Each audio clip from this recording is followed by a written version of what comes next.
Hello, hello. What's up, everybody? Welcome to the Tuesday stream, which is the only stream during the week this week. Well, I guess if you count Friday, because gonna be live Friday, Saturday, and Sunday for the Duelist Cup second stage. Gonna lock in. So I decided to take a couple of days off before then, just to, you know, calm down, get some prep in for the weekend, and so on and so forth. But yeah, today is going to be the final Duelist Cup preparation stream. We also have the new Cyber Dragon Overframe to take a look at, and hopefully in about 55 minutes, we should be getting the final Overframe from the Legends over the Limit Over Collection, the Rivals, which should be the Blue Eyes one. That should be revealed at 1 p.m. my time, which is in 54 minutes. And I mean, we'll see. I guess we'll look at the Cyber Dragon in a second after the warm up, but then we'll see how good the Blue Eyes is as well. Oh yeah, it's got to be a Sagi.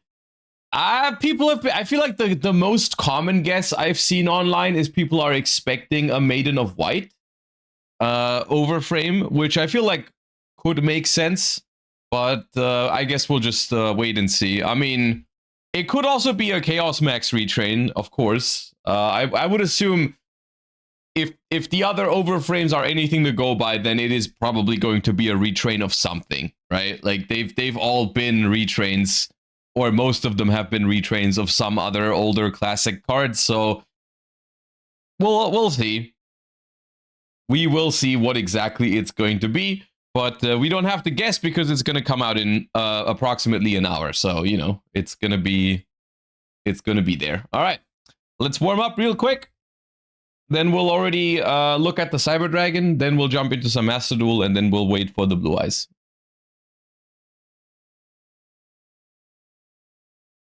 Okay.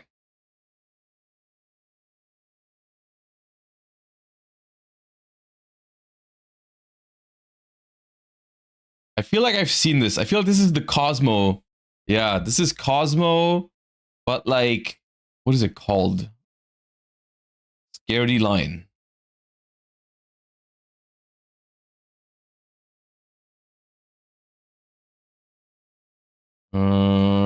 Maybe Umiruka?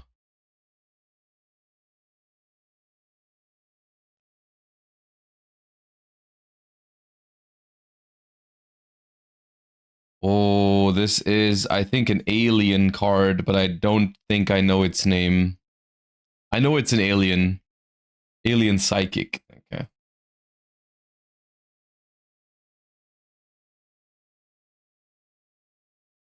I want to say Marincess? No. Oh, that is Wind Witch.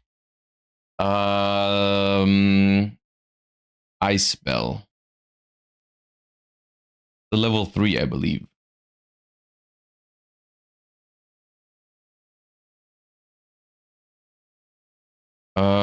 Cross Crusader? Yeah.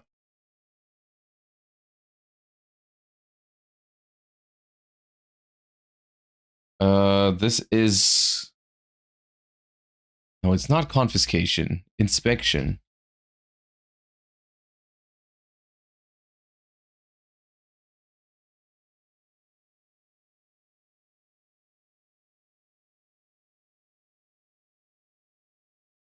Gravel Storm?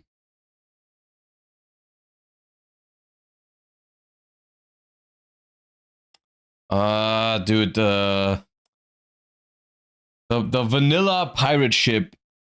It is the warrior, right? We had it in Card Guesser. Skull Mariner, yeah.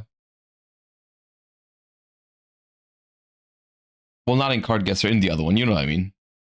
Oh, this is Noble Arms. Noble Arms. Dude, which one? Caliburn? Excalibur? Excaliburn. No.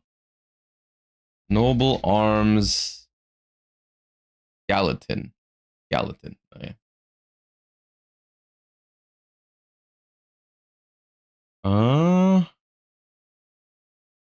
Don't know what this is called. I've seen it. Very old. Ryukishin Clown. I feel like that's a Lyrilusk. Yeah, that is a Lyrilusk. Lyrilusk. Celestine Wagtail.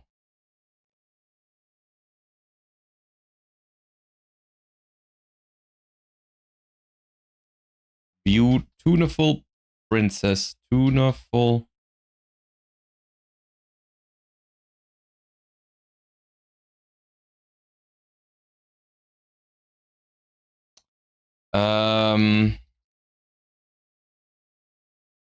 Giganti Castle.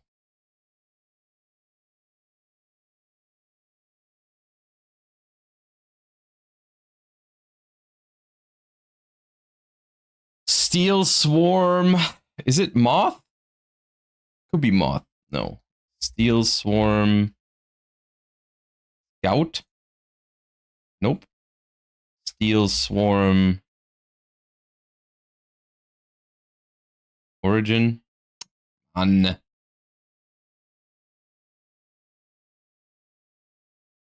Sentinel!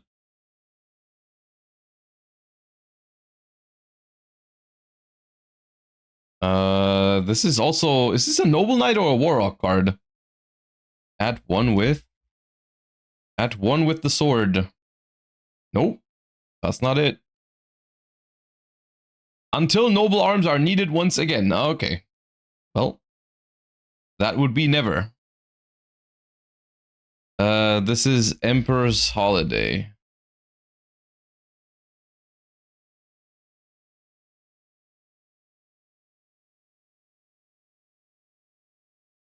I have seen this card. That is Bengal Answer.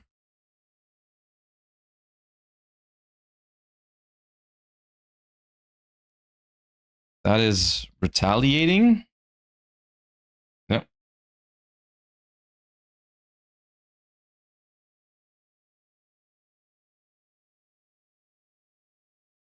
Ooh, that is the Vernusylph. This is Vera. Yeah.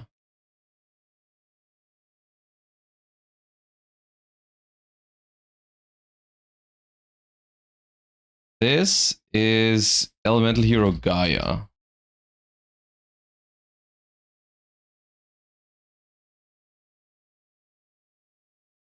This is Samurai of the Ice Barrier.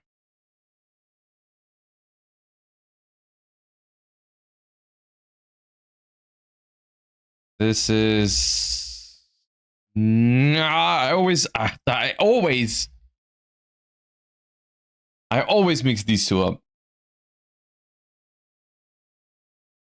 A Celtic Guardian. Yeah.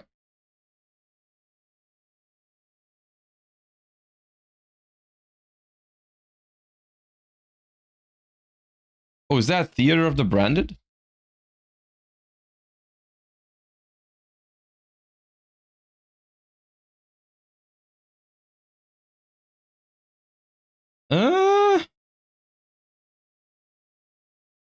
I don't know. Fiendish Portrait. Okay.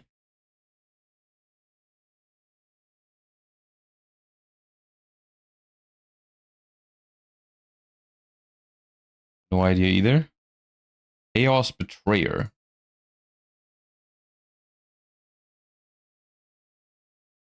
This feels familiar. Yosenju? Comma 1. Nice.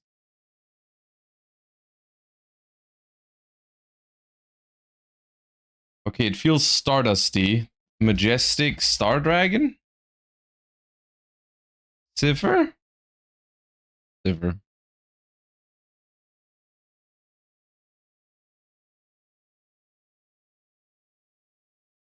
Something Gusto. Or Wind something. I don't know. Blessings for Gusto. Yep.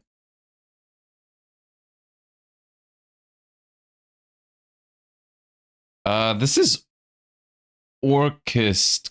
This is Crescendo. Yeah.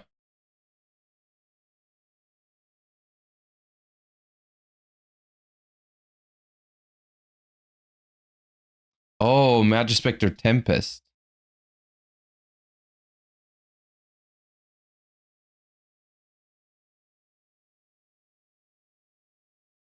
Yeah, the little is it cricket? Noisy gnat. Yeah.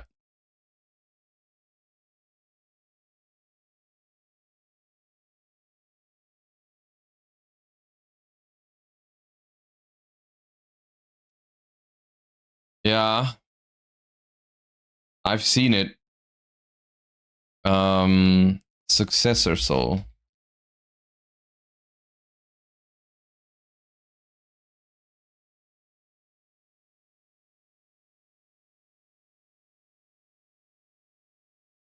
I'm skipping the Utopia card. Numbers overlay boost.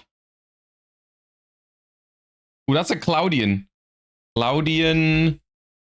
It's not Nimbus, man. Cirrostratus. Nope. Cloudian. Altus.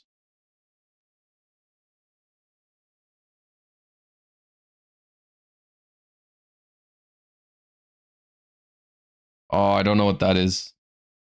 No idea. Indangle the Lawney? Okay. Okay, then. Oh, this Trishula. Gotta make sure I click the right one. That is Pathfinder. No. Connector.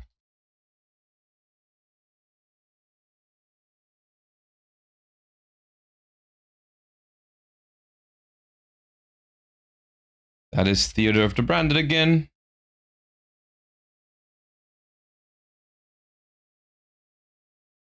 That is Rakea.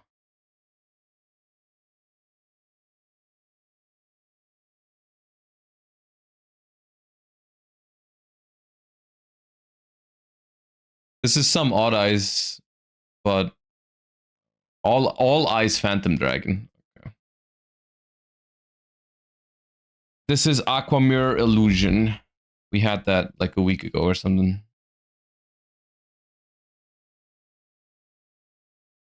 That is Phoenix Blade.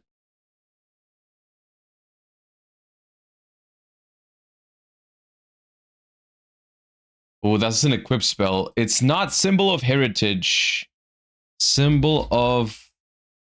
No. Amulet of Ambition. Oh.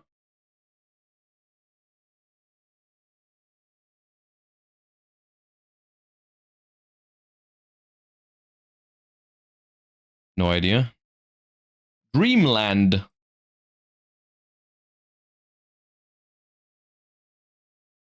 Wait, that's Martha.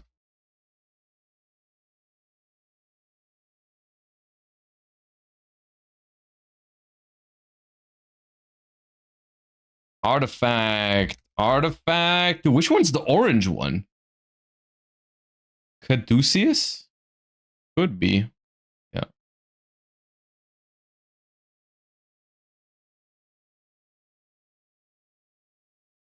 That a Starry Night? I'm not very good with those. I think it is a Starry Night. Flamel.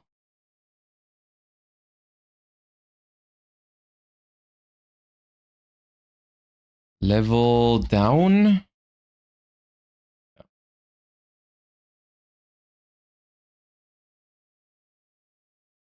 I feel like that's a Fortune Fairy. Oh, no, you're right. It's Witch of the Black Rose.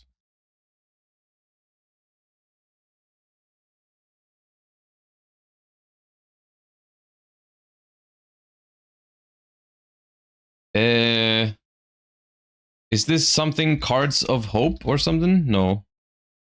Cards of Fate? Mystical Cards of Light. Yeah.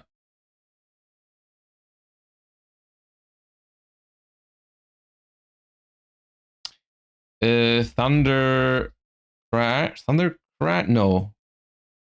Blistering? No. Bolstering? No. Dude, I've seen this card. It's like, it's a spell. Blustering Winds. Oh, damn. This is Tempo. My goat.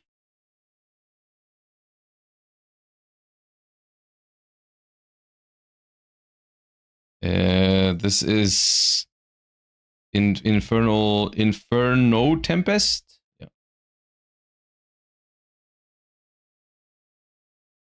Naturia. No, that is not Naturia. That is like Woodland Sprite.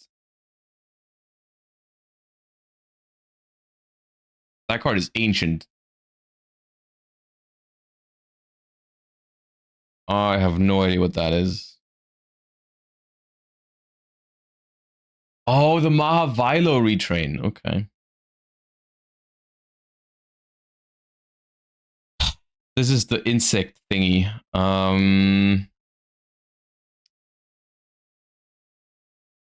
Phantom Cricket.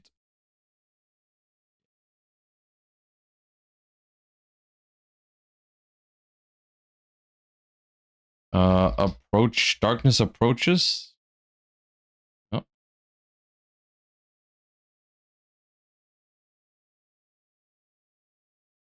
I'm gonna skip the symphonic for the sake of my mental health. I'm gonna skip the symphonic because I have no idea which one's which on those. This feels familiar. What is this? Eclipse Wyvern.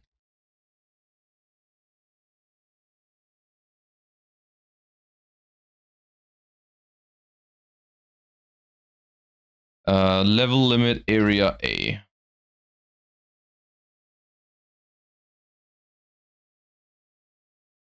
Ancient Gear Ballista.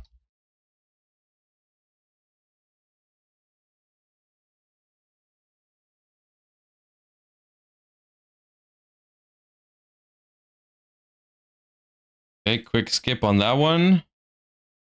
I had not enough time. Well, it's not 4 digits, but it was pretty good.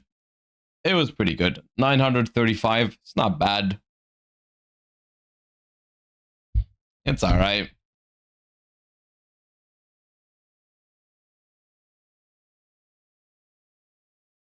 Okay.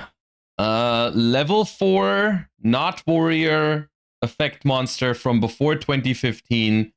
Higher than 1500 attack, less than 1500 defense. I usually pick a Lila in those instances. Okay, that means it is a light monster, level 4 effect monster, no extra deck card. Just a level 4 effect monster from between 2009 and 2014. And it has more than 1700 attack, more than 200 defense. What about a assault core? Wait, no, that would be newer. That would be newer than 2015. Eclipse Wyvern. It could be no. Eclipse Wyvern is 1600 attack. Bujin is a good call. Bujin is a good call. It could be. Wait, Yamato has too low defense. I think Yamato is like 100 defense, 200 defense. Not Yamato. Mikazuchi. Mikazuchi has too much defense. Hirume could be Hirume. Okay, it is not Bujin Hirume, but it is from 2014. A light level 4 from 2014 with 1800 or 1900 attack.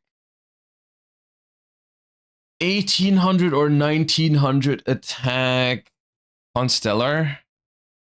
I think Constellars are mostly before this. Yeah. Peacock? What is Peacock? Bujingi Peacock. It was not Bujingi Peacock. Could have been, though. That was a good guess. 1800 attack. 800 or 900 defense. Level 4 light. Not warrior, spellcaster, beast warrior, or winged beast. 2014 level 4 light.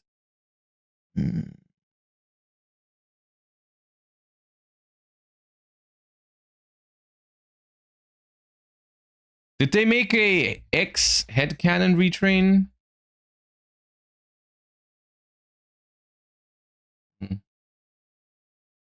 The stick? Oh! Star Seraph.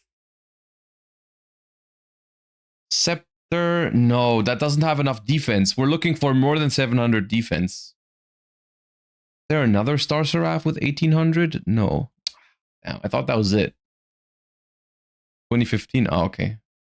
Teller Knight. Teller Knights are mostly warriors, aren't there? Or maybe all of them are warrior. They do have an 1800. I think it's Teller Knight, something with a U. Yeah, that one. But they are warriors. Pylon Hept. No, that's 2012. Fenrir Sword. Fenrir Sword.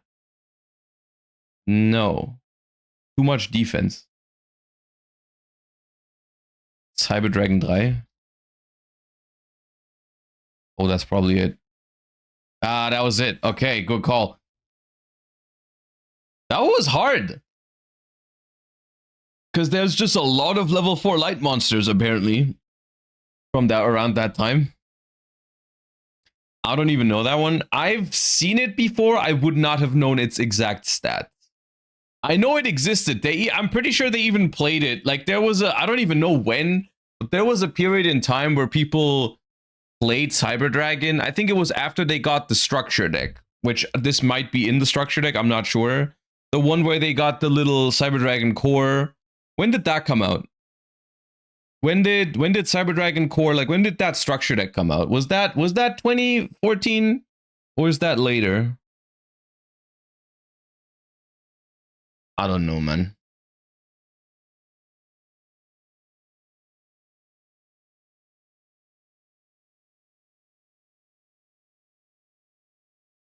It's in the guesser 2014. Well, I didn't know if this card was in the structure deck or not. That's why I was asking. Like my question was not when did Cyber Dragon 3 come out, because I can read that.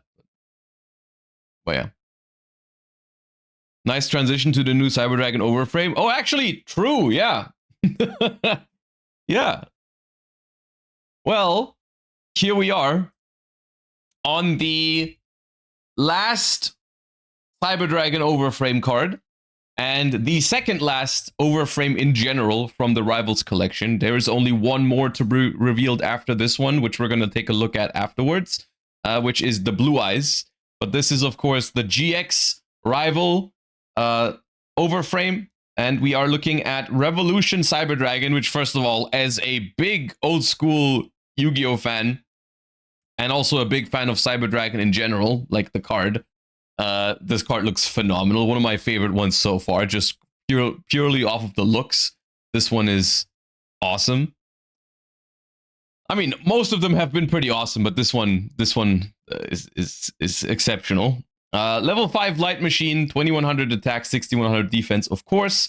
You can only use the second and third effect of this card's name each once per turn. If you control no monsters, you can special summon this card from your hand. So a little bit of an upgrade to OG Cyber Dragon, because your opponent does no longer need a monster. If this card is special summoned, you can target a face-up monster your opponent controls, negate its effects until the end of this turn. Okay, neat little bonus effect when you're playing into a board. During your main phase, you can fusion summon a machine fusion monster from your extra deck using monsters from your hand or field, including this card you control. Okay, that's it. I mean, all right, I gotta be careful here. I gotta be careful here to not be too disappointed, because this card is clearly not broken.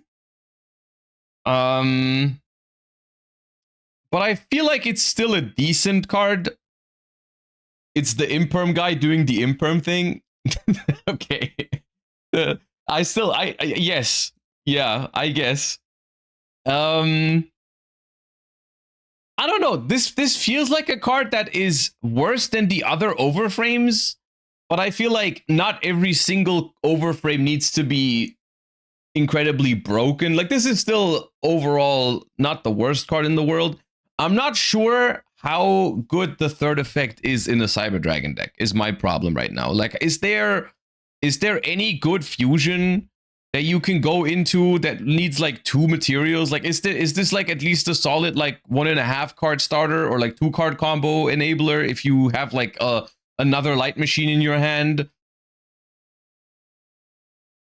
It's not named Cyber Dragon on the field or in the graveyard. It is a Cyber Dragon card, but it is not treated as Cyber Dragon. That is true. Yeah, maybe that's something they should have put on it. It's good for K9 Cyber Dragon.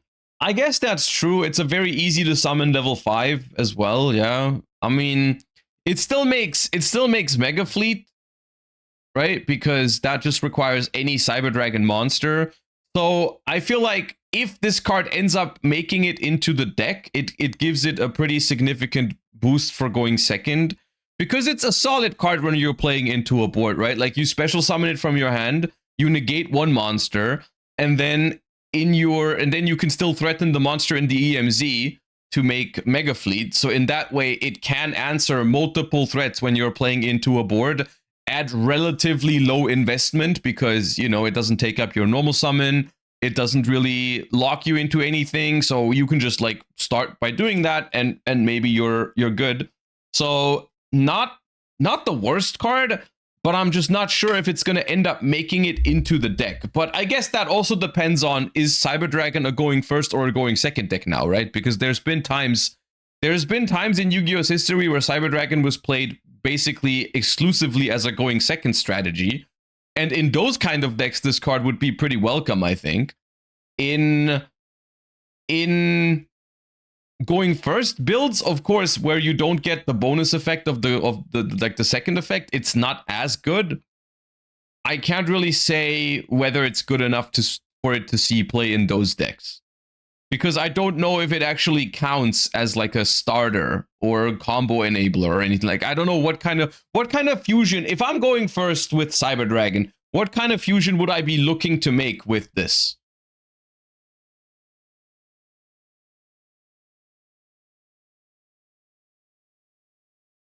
Let me look at that one.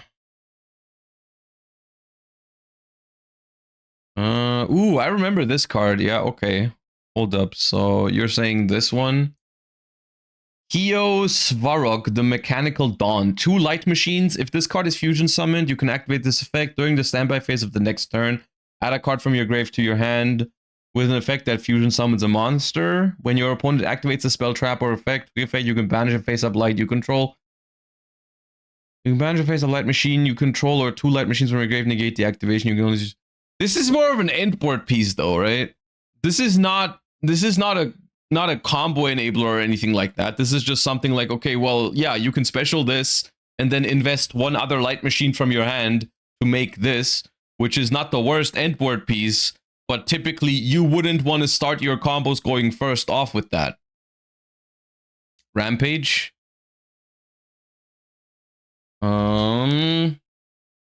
Chimeratech Rampage Dragon is 2+ Cyber Dragon monsters. A fusion summon of this card can only be done with the above materials.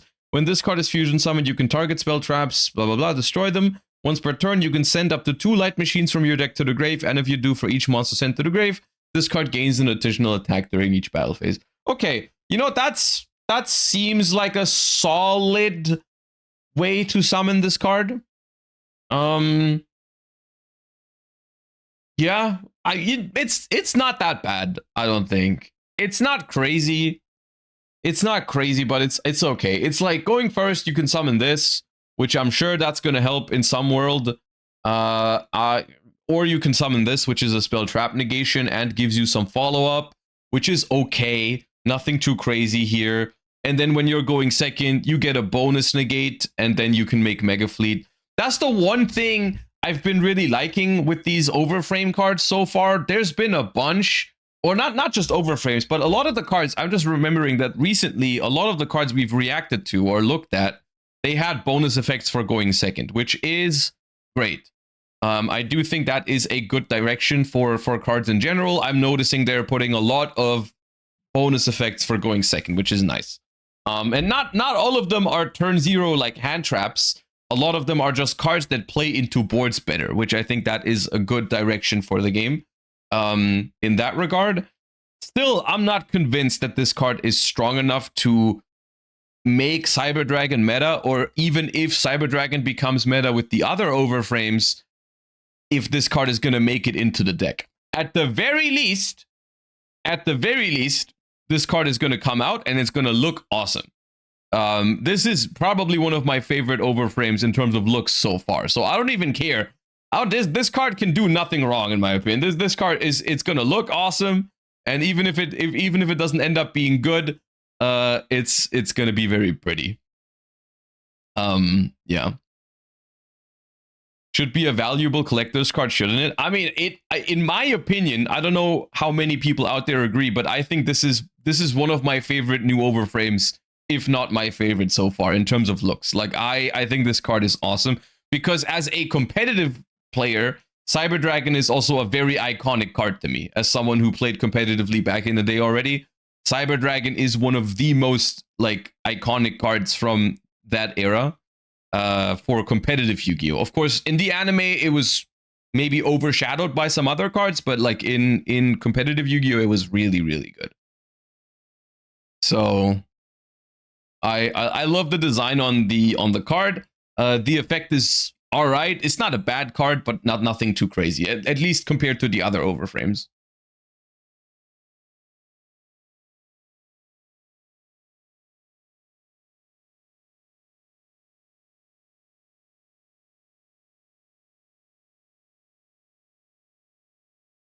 The Red Dragon Archfiend card art yesterday was so good.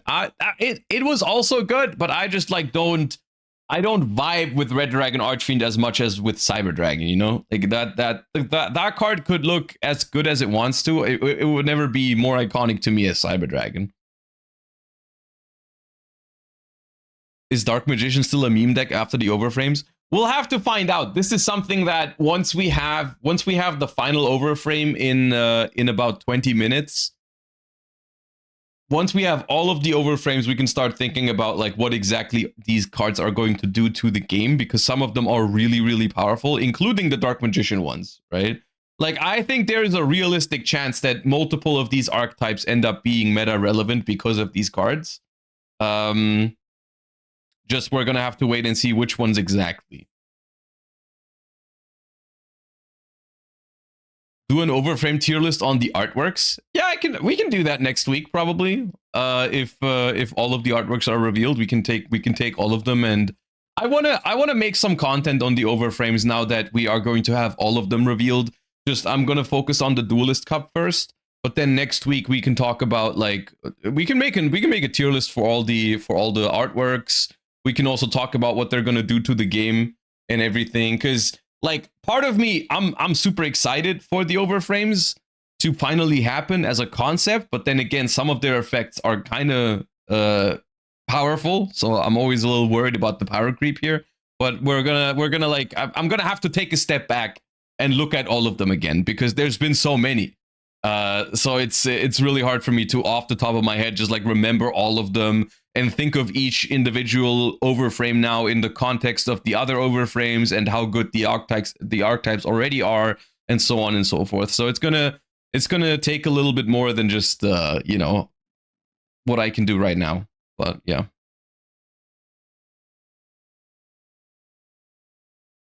Okay. We should have a little bit of time before we get hit with the Blue Eyes overframe, so let's boot up Master Duel already. I wanted to play a little bit of Draco Tail at the start, because it's the deck that I would like to play the most in the Duelist Cup, but I'm also very uncertain whether it's good or not. So I want to get a couple of games in with it, just to see if it's any good or if it's too weak. Have you considered some K9 variants for the Duelist Cup? If I'm going to play K9, it's going to be K9 Vanquish Soul. That deck is something I'm considering, yes.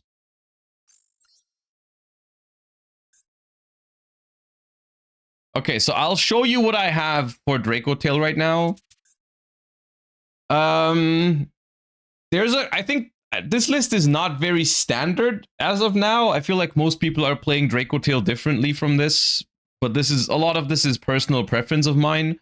I like the pure Draco Tail deck more than the branded one, because I just hate drawing spell cards in Draco Tail. I want to draw Draco Tail monsters, and I like Cartesia more than Branded Fusion if I have Draco Tails in my hand. I'm playing Jolin Lockbird because there's a shit ton of Mitsurugi and Vanquish Soul K9. So I feel like you kind of have to right now, especially with Draco Tail.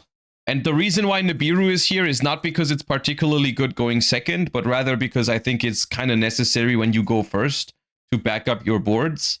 Because I've noticed that when I go first and I have Nibiru with this deck, I'm basically always winning. And going second, it still is okay against the yummy decks, I think, unless they start with Sulfur Court Happiness, then it's kind of awkward. But yeah, I don't know. I just want to mess around with it. It's the version that I enjoy the most. If it's not good enough, then I'm okay dropping it. I just want to get a couple of games in with it and then see.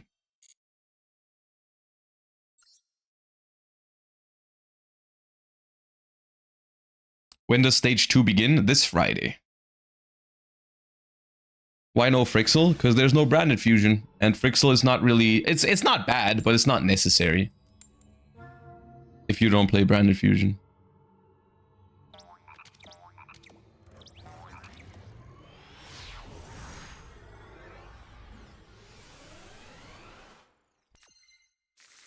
Will you stream the Duelist Cup? Yes.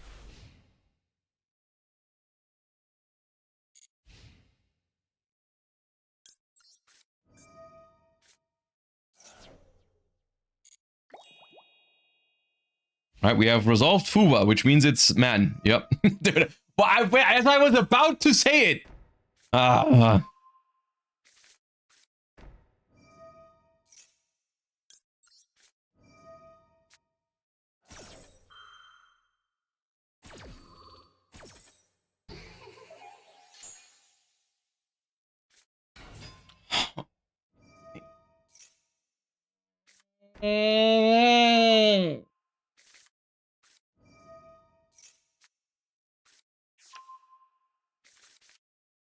Every time, man. Every time. Or at least they're committing into it.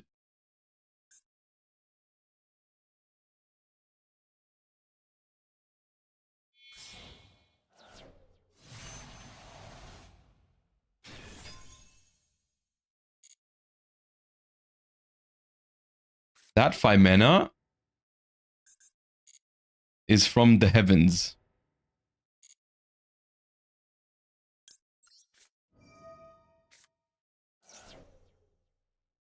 Okay, we are going to... Is it Arthalion or is it Gulamel? Arthalion to preserve resources.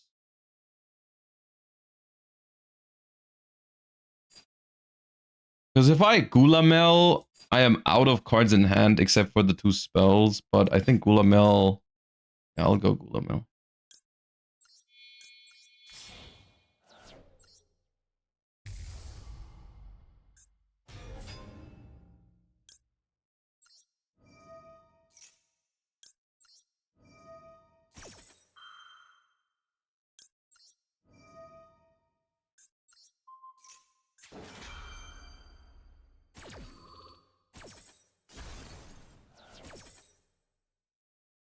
So I have Ketu and Rahu already. So I think I'll get Horn and Sting.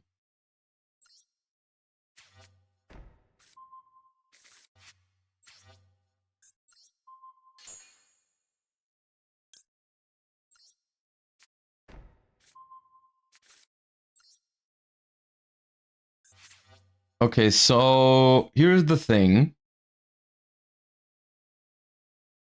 One of these 2 is Drill Beam, but Drill Beam right now isn't necessarily live. I'll just pop this. Nice. Well, still 3 face downs. It's still not that easy, but at least the Baron is negated permanently. Oh, hello, Drollin Lockbird. Goodbye.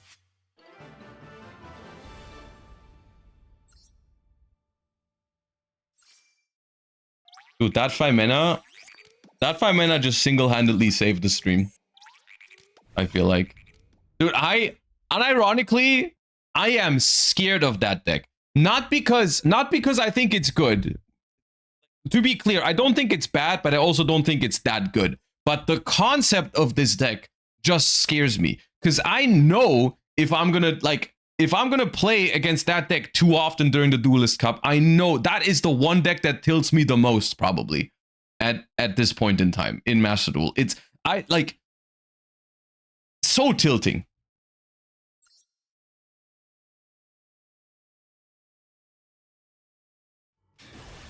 What is the plan if everyone's on man during Duelist Cup? Probably Radiant Typhoon. Is probably the only thing you can do. I mean, you can play Red Reboot, but even for Red Reboot, they have negates, right? Like, they even, like, I remember when we played Mitsu Raisiel, and I drew Reboot against it, and I still lost because they had Verdict of Anubis hard draw.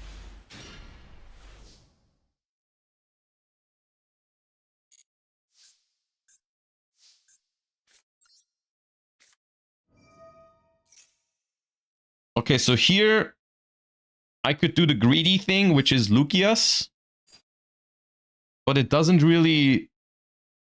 Lucius is a pretty good line. I'll go Lucius. If we get drolled, we have Rahu to play at least.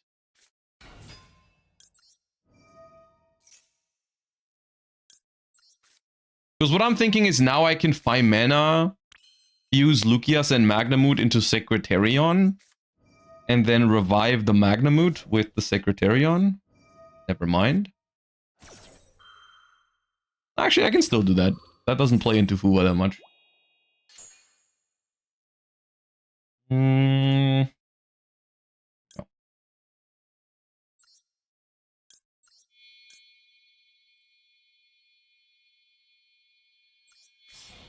We can self-draw. It would only really... Nah, it would only give me... prevent 1 draw. Don't think that's necessary.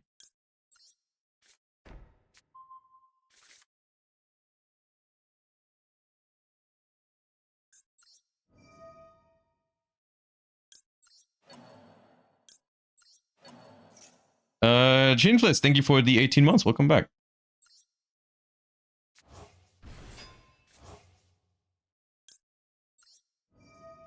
I mean, self-trolling would have stopped 2 draws, I guess, but it also would have prevented my Magnamut search, so...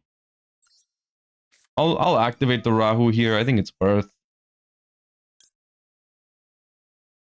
Go for this.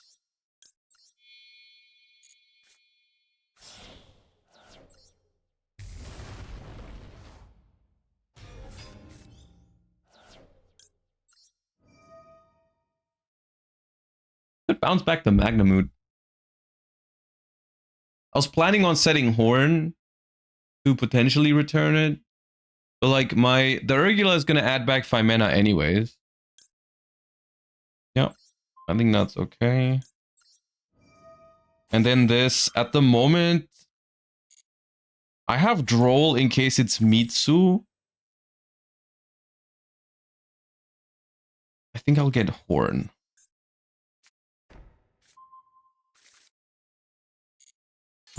Destroy, add back Magna. Activate this. And then end phase, I think I'll search Molulu.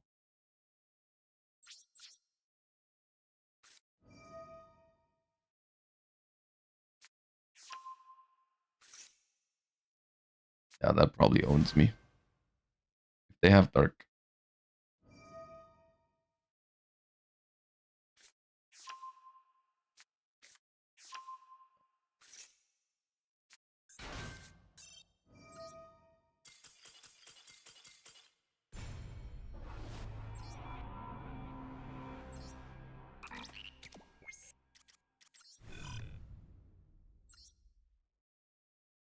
In Duelist Cup, I wouldn't have surrendered that, but like the chances I win that are like 0.1%.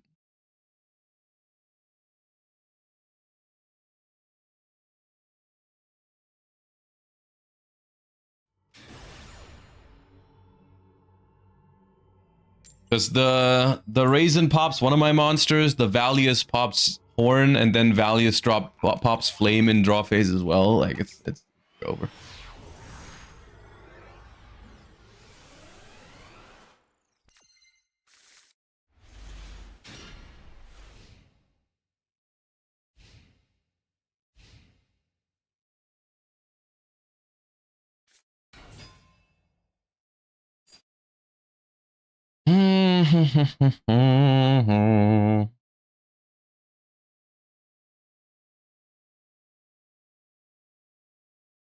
My interruptions with this hand are not great.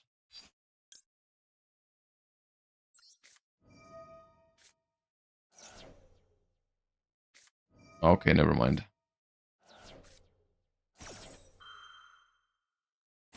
I thought this was a two-player game. That's on me.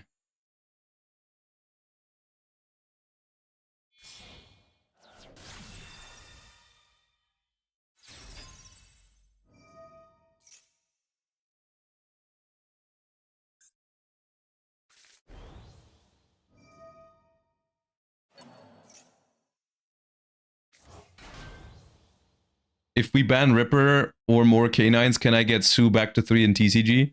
Literally everyone wants that. Yes, you could. Yes, you could have 3 Holly Sues in exchange for Ripper.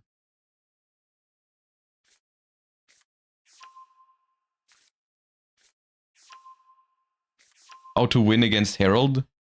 Are you asking me how to beat a Floodgate with the deck that loses to that Floodgate? I don't know.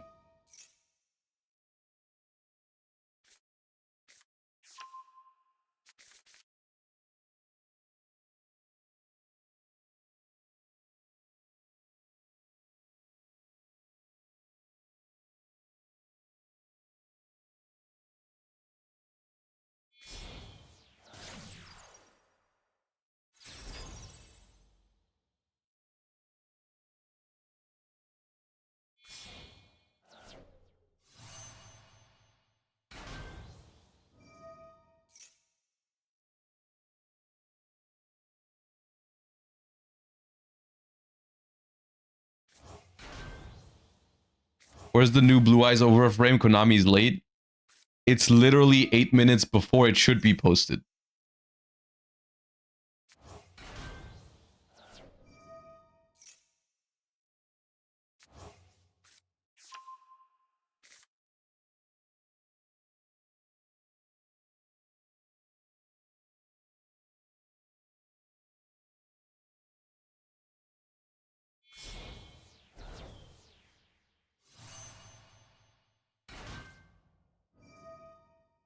I mean, Nib would go pretty hard here. They still would be able to play, but if I could Nib trade with Herald of Arclight, I could probably win this game.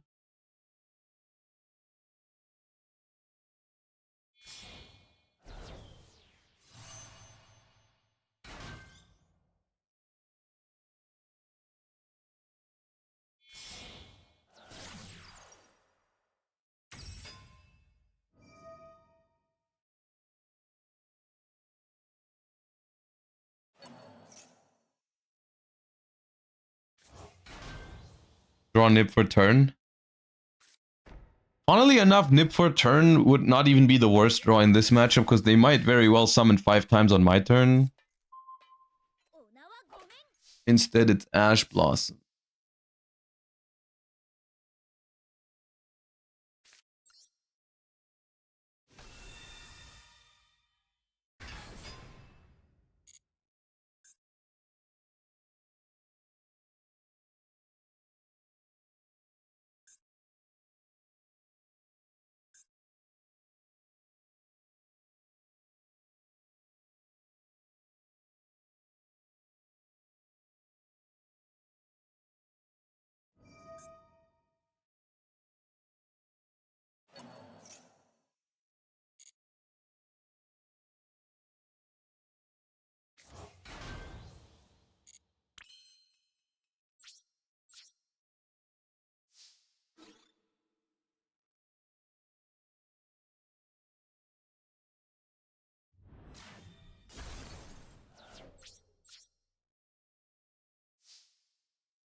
See, if this Ash was Nib, I feel like I'm genuinely winning this.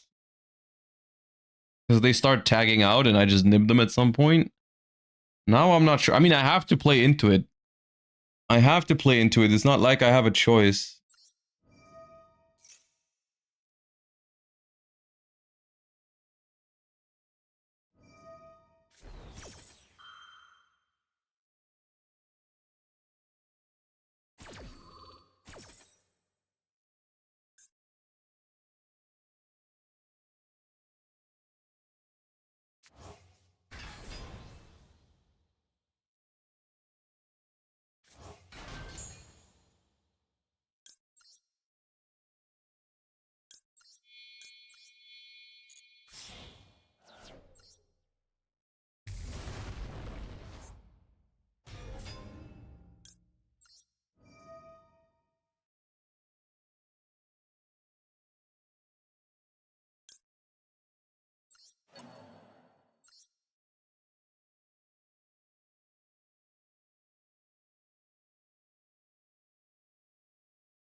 One of these two. If I target this, they can't activate Cupsy, but I think they don't care.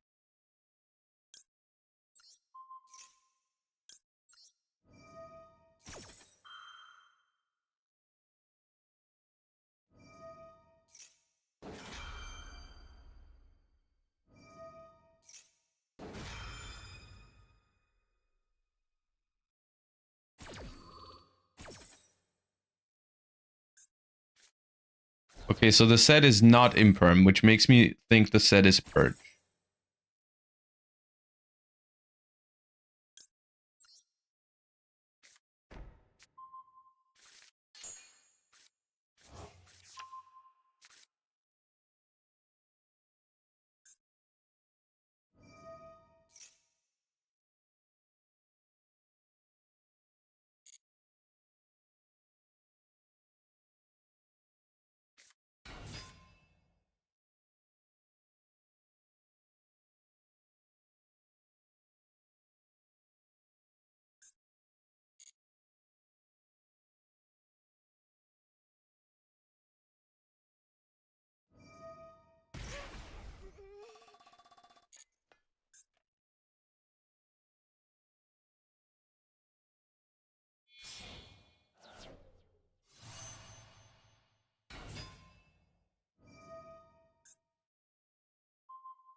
Didn't hit the Purge.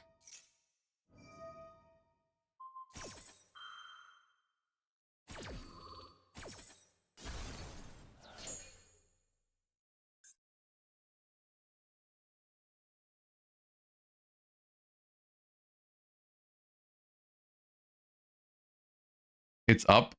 Yeah, we'll have to wait a second for the translation anyways.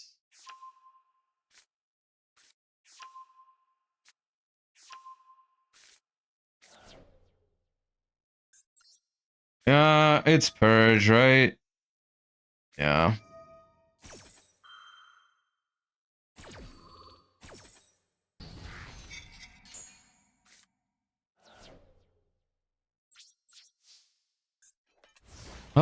I feel like if the Urgula hits the 50-50 there, I mean, it's not one yet, definitely not. But it's not that bad because I can go Ketu into Pan. Pan fuses with Cartesia or with Ulamel into Secretarion, or I can make Philia as well.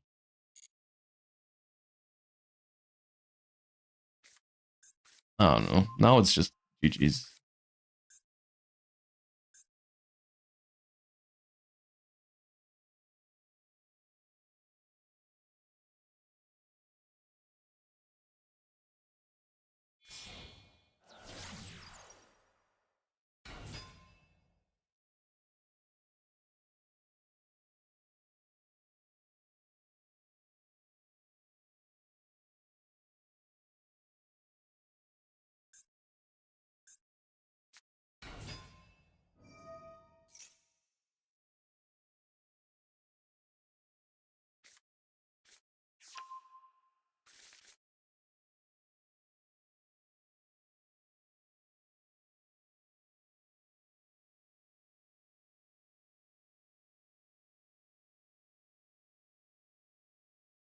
Oh, dude, the overframe looks good. But we have to wait for the translation.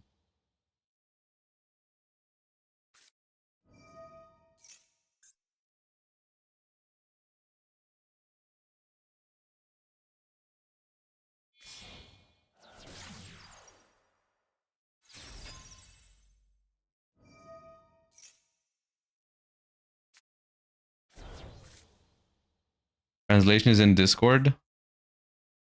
Where? Post card reveals? OCG?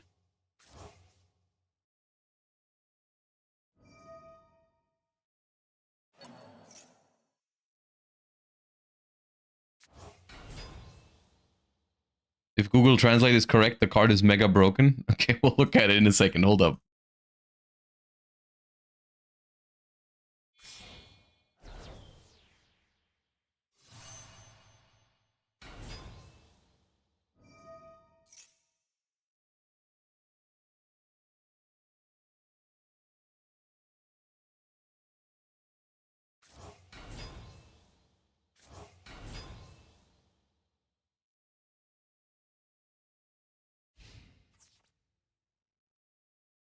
This, I don't think is game.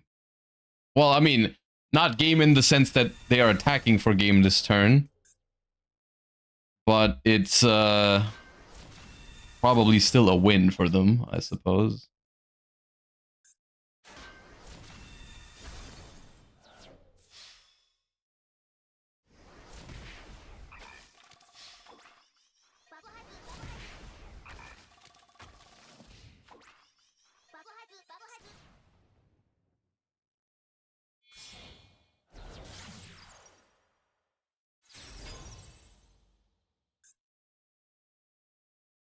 I feel like it was maybe winnable if they didn't draw into a Sulfa Chord card. Because the fact that they now also have another Omni Negate makes top decking impossible.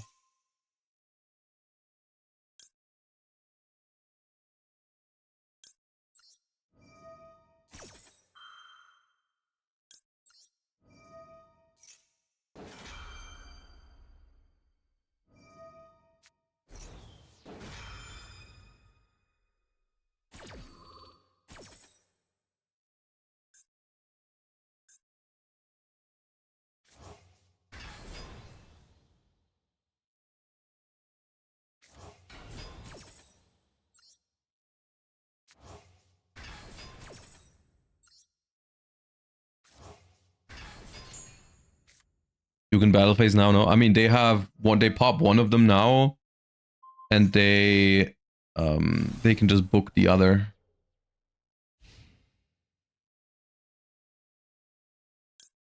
Also, if I activate Cartesia, they can chain SP to banish this one forever.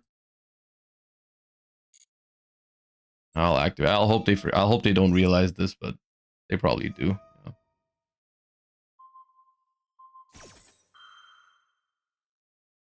No, the Gulamel does not come back here.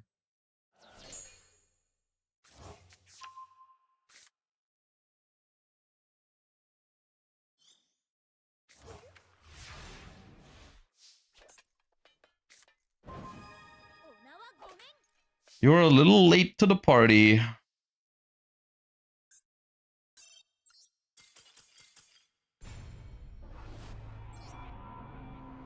Okay.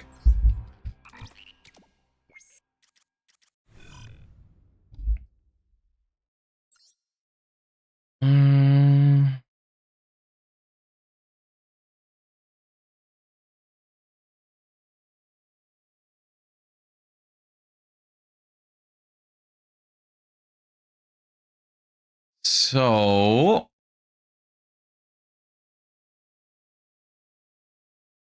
right, so this is the final Overframe card from the Rivals collection. Not just the final Blue Eyes one, but actually the final one. This is the last one that's been revealed. After this, we are done with all of the Limit Over collection reveals. So we can, after this, eventually take a look at all of the Overframes and talk about their power levels and so on and so forth. But first, we have the Flute of Dragon Guidance, which is a normal spell card.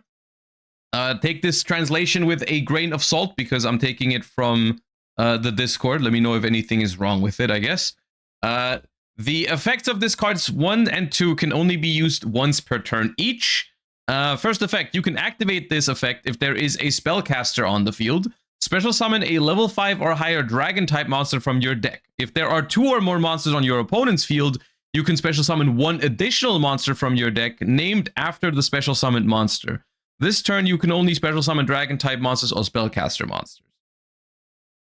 Wait, you can special 1 additional monster named after the special. So 1 monster with the same name is what that means. So if I have a spellcaster on the board, I summon a level 5 or higher dragon from deck. And if my opponent has 2 or more monsters, I get to summon 2 of them, right?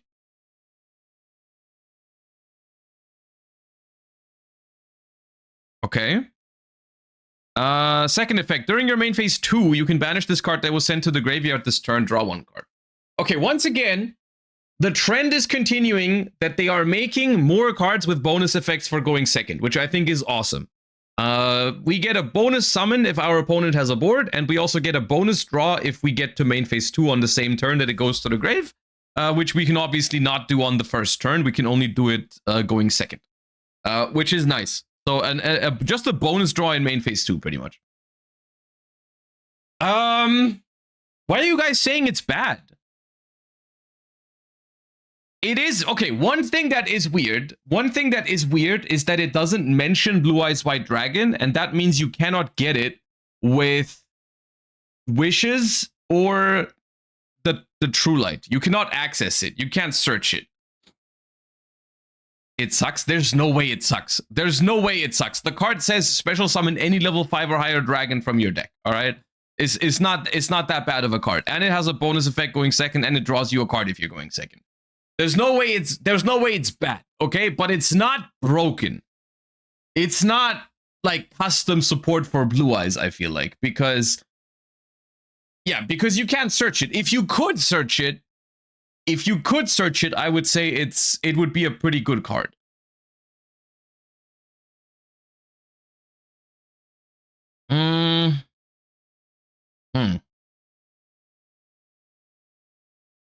Basically, Roar in Blue Eyes. Yeah, I guess it can summon Magnamut for a free +1 as well. Like you summon Mag, but the weird thing is, like, even though this card has no locks on it whatsoever, right? No locks on it whatsoever. The condition is still pretty, I don't want to say harsh, but it still is relatively specific because you need to be playing a deck that has spellcasters on the field a lot, right? Which is essentially Blue Eyes. Right, you need to be playing a deck that plays spellcasters and wants to summon level 5 or higher dragons. You're locked into dragons and spell. Oh yeah, right. It does have a lock into. After this turn, you can only special dragon and spellcasters. Okay, yeah. I mean that. Which deck can play this card? Draco Tail. Draco Tail. Yeah. Yeah, branded. But then you can't summon Mirror Jade.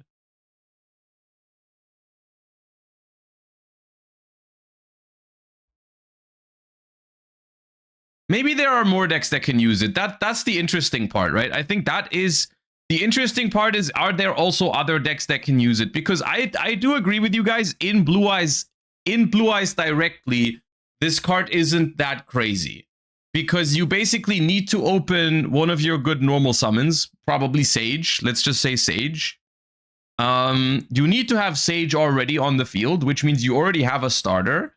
And then you can summon any level 5 or higher dragon from your deck, but which one are you realistically even playing in your Blue Eyes deck, right? It's going to be Blue Eyes, or it's going to be Jet, maybe, if you want to play that, or Magnemute, right? So it's not that crazy in Blue Eyes itself.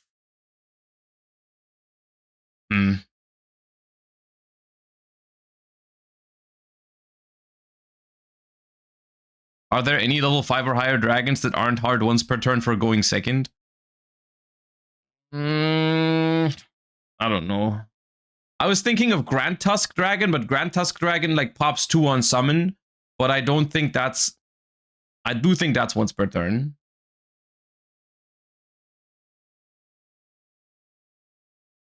Even more bricks in my Blue Eyes deck. That's the weirdest part about this card, I think, is that it's not bad, but it doesn't really solve any problems that Blue Eyes has, right?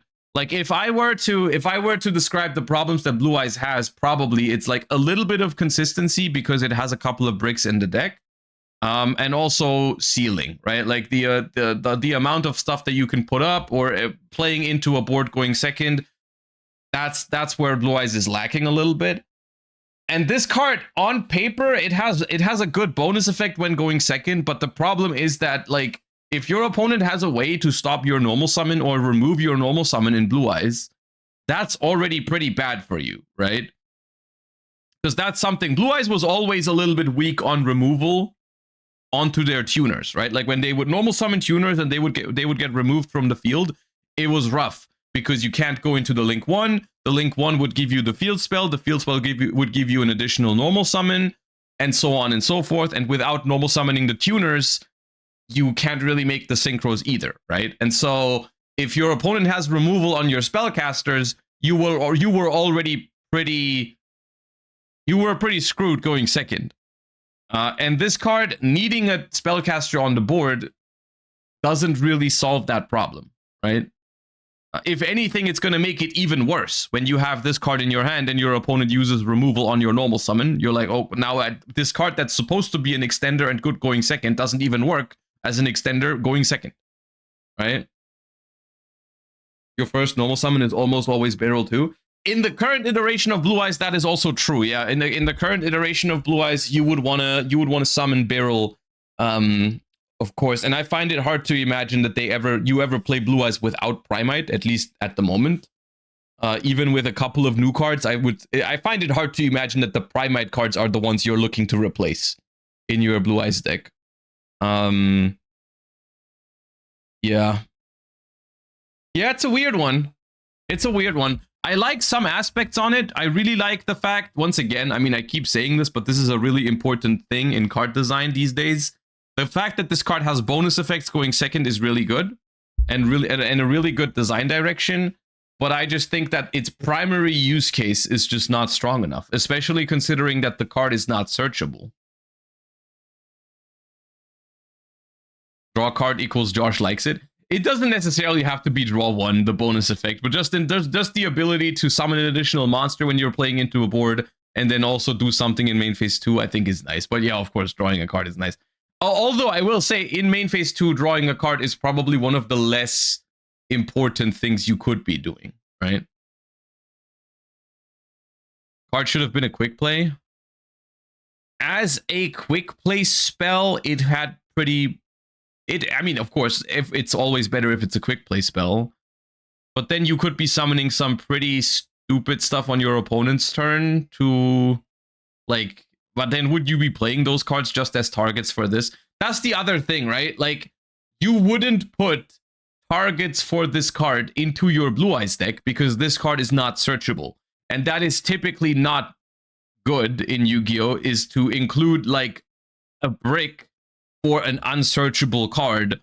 You know, like, yeah, you can summon cards like Grand Tusk Dragon or a Morphage Goliath with this, but if this card is basically your only way of accessing those cards, then it's probably not worth, you know. YG organization translation. Okay, let's just double check real quick to make sure it's correct what we had. If a spellcaster is on the field, okay, your opponent could control one. I guess in some matchups that's relevant. Special summon a level 5 or higher dragon from your deck. Then if your opponent controls 2 or more monsters, special summon a second monster with the same name. Also can't special for the rest of the turn except dragon and spellcasters. During game in phase 2, if this card is in the grave because it was sent there this turn, banish it, draw a card. Yeah. Yeah, just some specifications, like any spellcaster on the field is enough. Makes it slightly better into some matchups going second, but not really. And the lock is for the rest of the turn, which also wasn't mentioned in the text that I had. But oh no, you know, there's another use case for this card, I feel like, which could be interesting, which is if you're playing a dragon deck that can summon like a spellcaster from the extra deck very consistently. I'm not sure if there's any generic Link 1 or 2s that you could make. Right? Like let's say you're playing Dragon Link and you can easily make something, a Charmer. Yeah. Right? Let's say you're playing Dragon Link and you summon a Charmer in your combo, and then you can just use this as like emergency teleport for anything. Dark Magician of Destruction, yeah, that kind of stuff.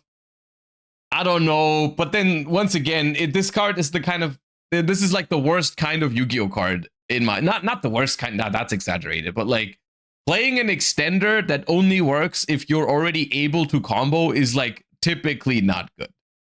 Typically. Not always, but unsearchable and only extends if you can already combo is not great. Right? Like the definition of win more. So okay, the last Blue Eyes card is kind of disappointing. I wasn't expecting this, by the way. I thought Blue Eyes was gonna eat good from these cards. I thought if there was any archetype that was likely to get the best cards, I thought it would be Blue Eyes. Because historically, they've always treated Blue Eyes like this, right? They've always treated Blue Eyes more favorably than other archetypes. I thought it'd be an ultimate retrain. There was so many cool possibilities, right? Like a Blue Eyes Ultimate Dragon Overframe would have gone hard. Right? Most of these last rival cards have been so disappointing.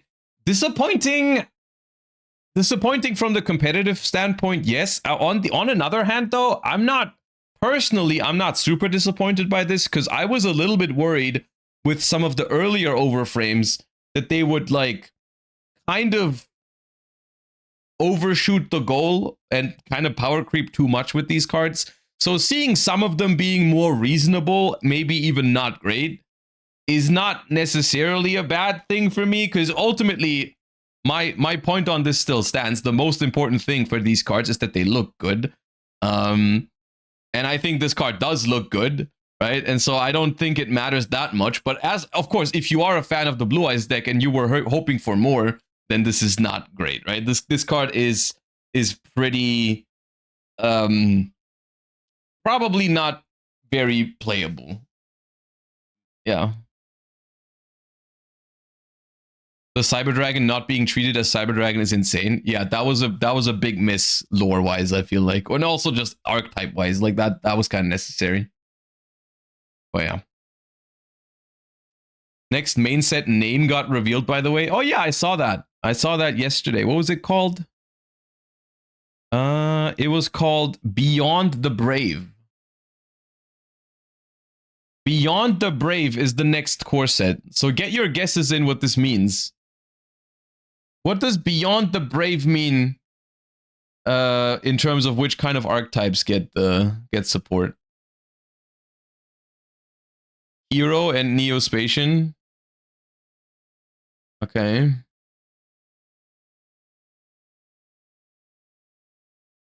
Wasn't this is probably a stretch, but wasn't Adventure Engine called Brave Engine in the beginning? Isn't it? Isn't that what it's called in the OCG? The Brave token? It's probably too early for them and not iconic enough to make a set around it, though. Right? It's probably a stretch. It's, yeah, Utopia is more like it, right? Utopia Beyond. I could see that too. Maybe. I hope it's Utopia and we get more rank up spells. That would be awesome.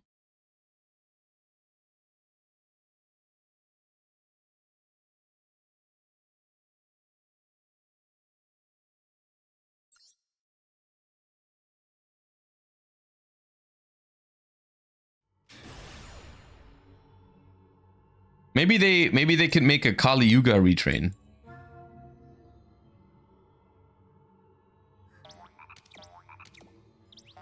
That skips your all of your opponent's games in the entire match.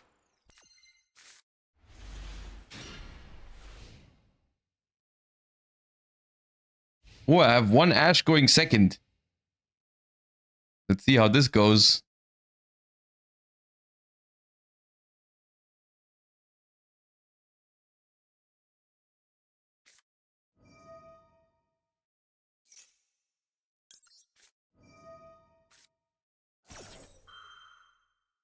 All right, go fish.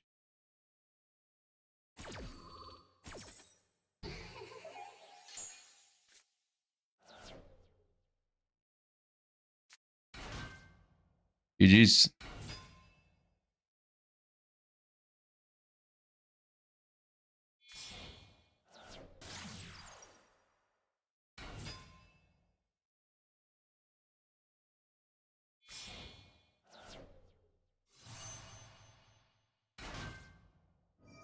Dude, as much as I would love to, I don't think I can play Draco Tail. I don't think I can play Draco Tail this Duelist Cup.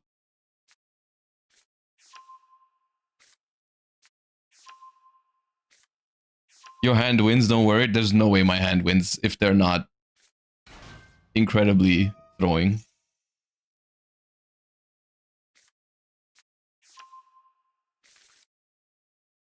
The only way my hand wins is if they let me attack Arclight, like in the previous game. But they have Link Karibo in rotation, and they should also have Snatchy plus level 1 on board at the end of this, probably. There's no way this hand is supposed to win.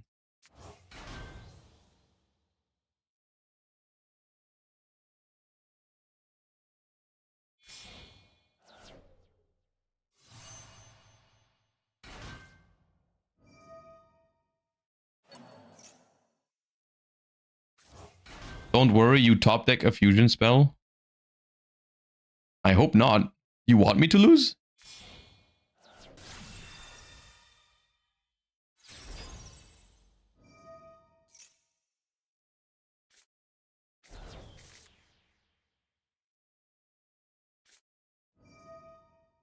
This line is crazy into Nib, by the way. I mean, they have a Croaky now, I guess. A Croaky, yeah, it's probably okay into Nib. Have they used Lollipo yet? They haven't. Okay, then it's fine into Nib. I think every deck sucks this Duelist Cup, so don't worry. Kind of, yeah, kind of. It is true. There's weaknesses with every deck.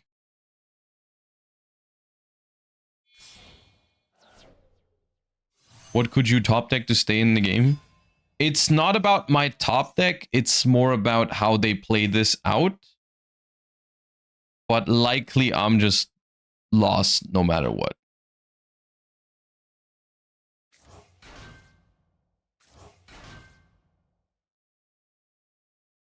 Branded Fusion wins here.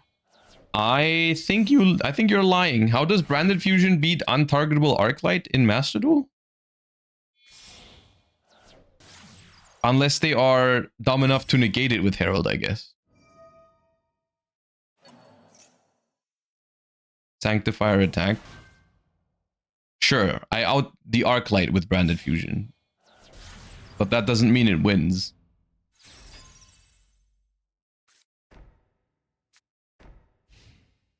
there's a whole lot of other things.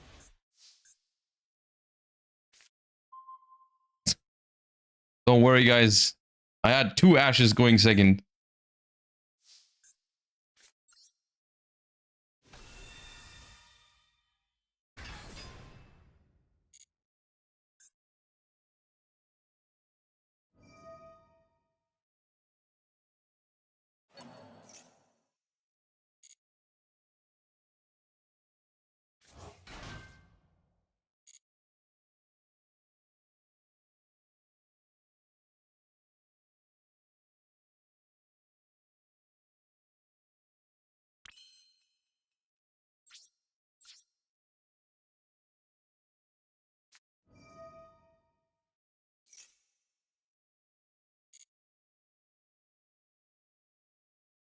Fine, they will summon Linkaribo back on attack declaration.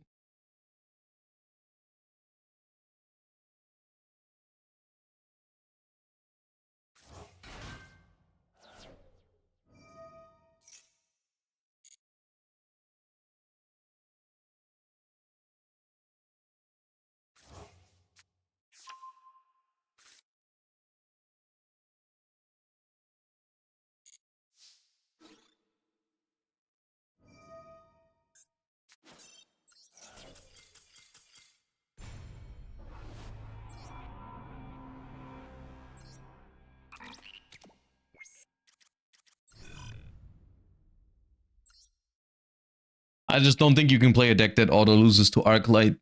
Because like the Vanquisol K9 matchup is already tough, but the Yummy matchup is supposed to be your good matchup.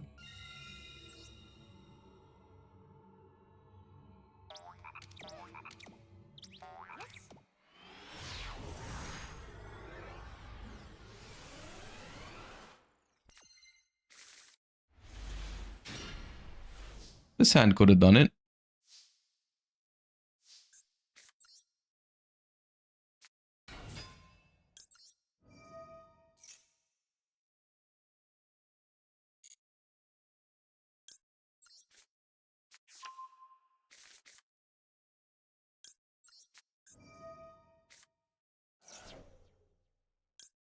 Okay, now which hand trap would I like to reveal? Or which hand trap would I like to get rid of, actually? Because I want to add back the Phimena with this Arthalion. Nib.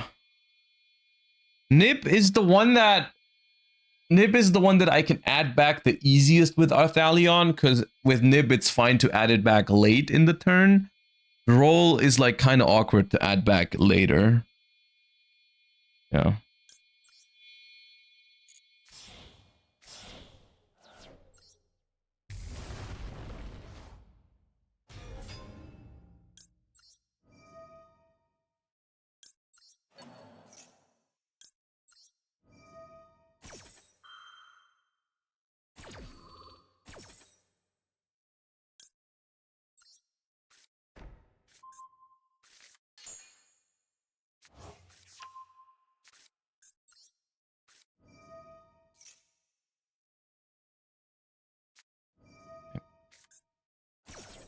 Yeah, that's what I was afraid of.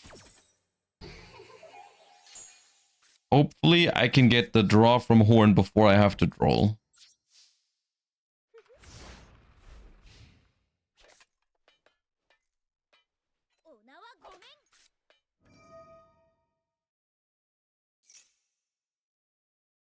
Add a Mystical Space Typhoon. I think I'll just use Horn on my own Arthalion if they MST.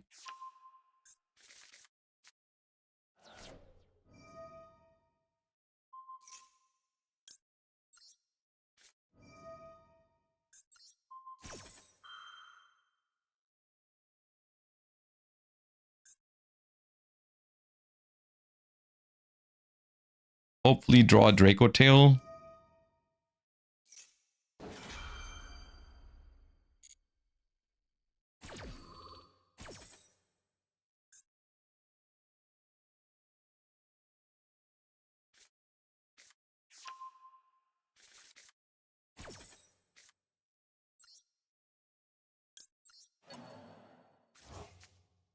That is not the Draco tail I wanted.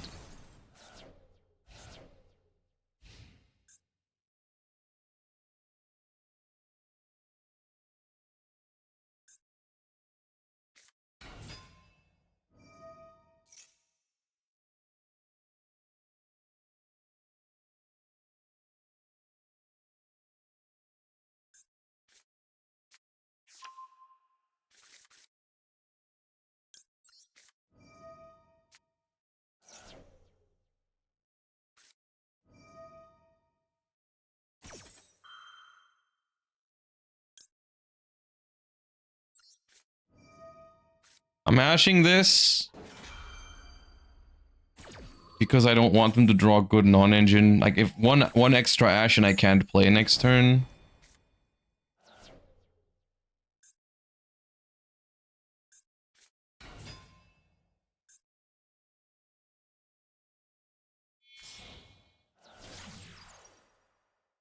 Oh wait, what does this mean?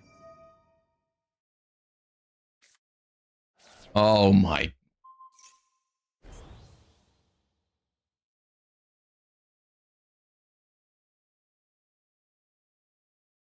Okay, well.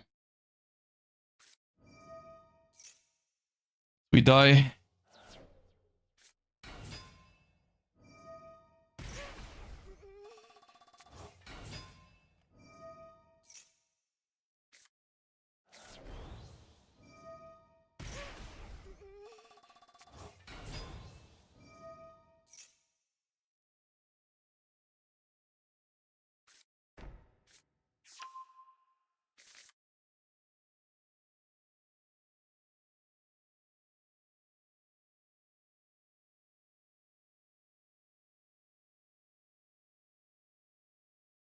Maybe they can't OTK an empty board. Bro, this is just hard scripter.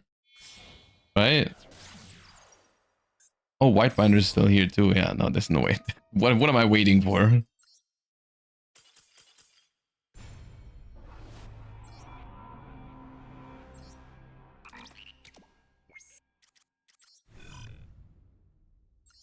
Yeah. Alright. I'll do one more, but I don't think I can play Draco Tail, unfortunately. I think it's not unfair enough.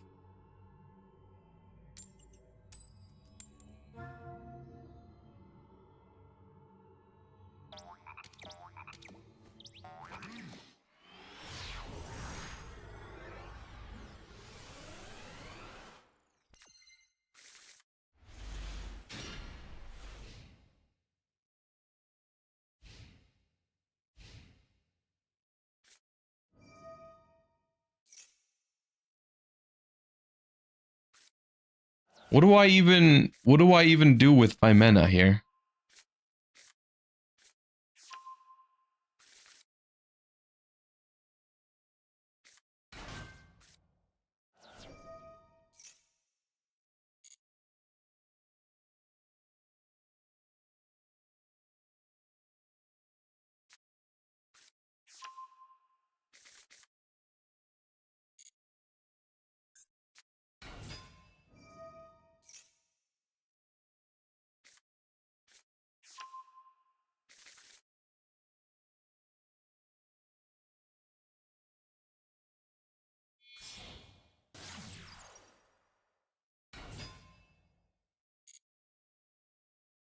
Don't they normally make IP here?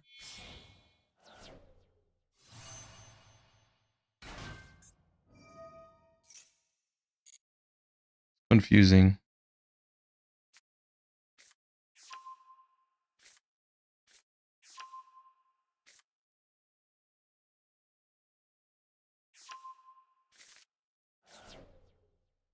I don't really mind that I didn't prevent the Cupsy Yummy Way because I cannot prevent the Cupsy Yummy Way anyways. Never mind, they know your hand, I guess. Maybe.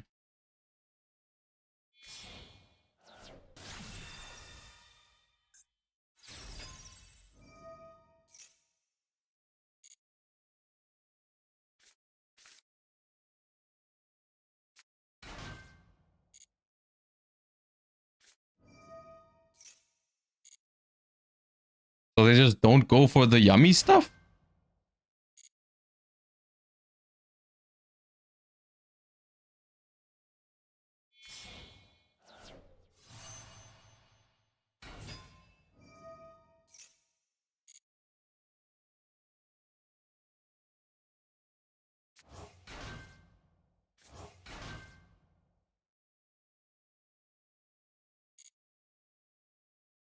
I mean, they can probably just make Herald the hard way now.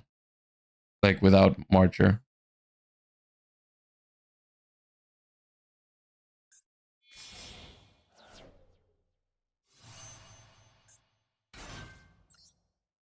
Yeah, dude. It doesn't help that I lost every coin flip against Yummy. But it can't be Draco Tail. As much as I love this deck, we cannot do that.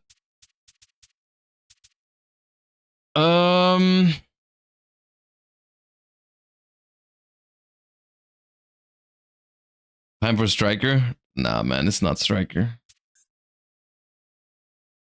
Play some Vanquish. Mitsu seems like a good deck if there's so much Yummy. Mitsu does seem like a good deck, yeah.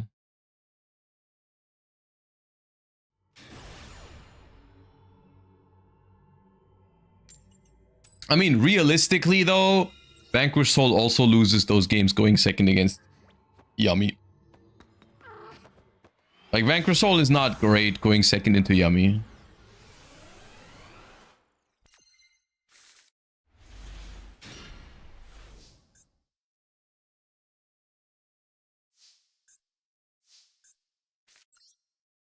Not if you draw Izuna. Izuna does nothing against Yummy.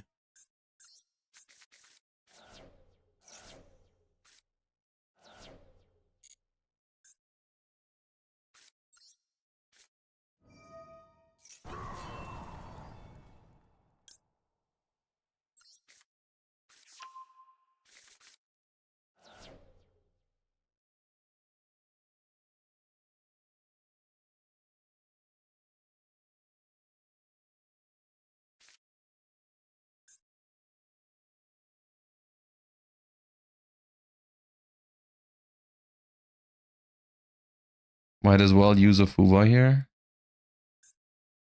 I was thinking about starting with Stake Your Soul, and then if they have Maxi or Fuwa, I can just let Holisu bounce back to my hand. Like, I was thinking Stake, reveal Izuna, summon Holisu, normal Raisin, search Dark, make Rock, add back Raisin. And if they have a way to stop Stake Your Soul, I would just pass. Also, I X-Trapped, yeah.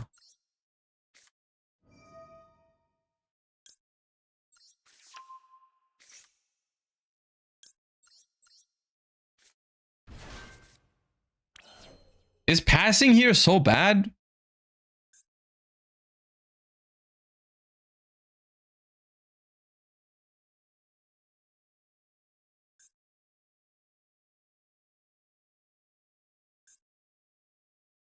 I'm telling you one thing. If I pass and this is man, the stream might end.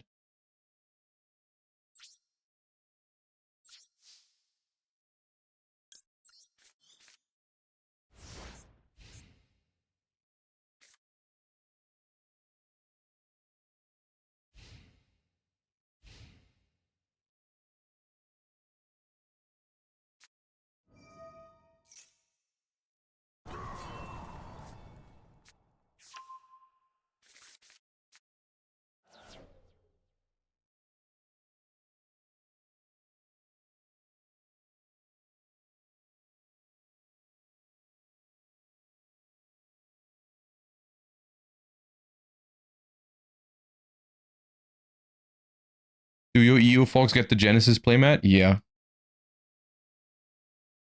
Well, at least I got it at YCS Bologna, which was 2 YCSs ago. I don't know if it's changed.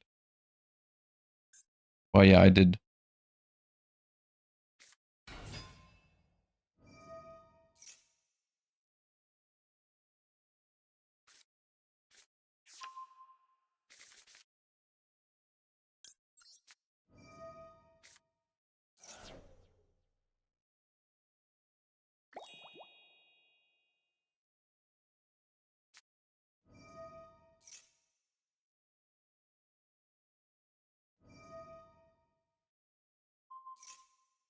He's asking for the Genesis regionals. Oh, that I don't know. Oh, you said region. Yeah, you said regionals in your message. I didn't read properly. Yeah, I have no idea. I maybe they announced it already, but I don't. I didn't see it. If they did.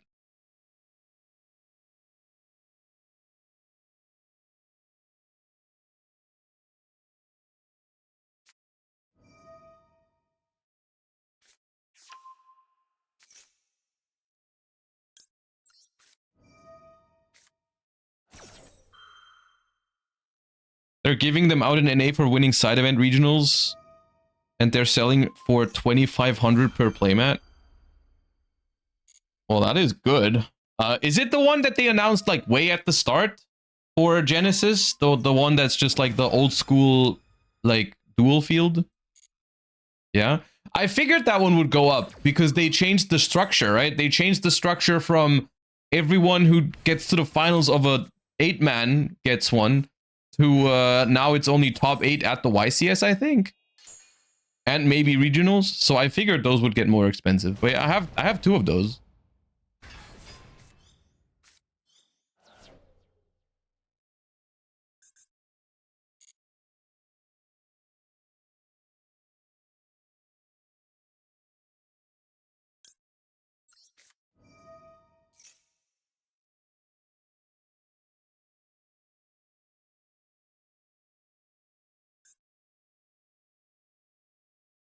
Where dark? Good question. Good question. Do not have the answer.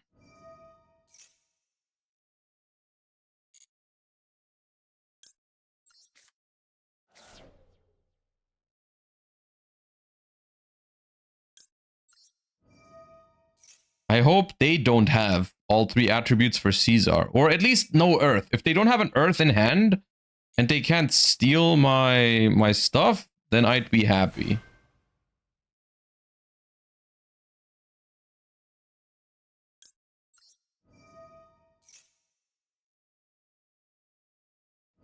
Oh, that's so bad, man. Ah!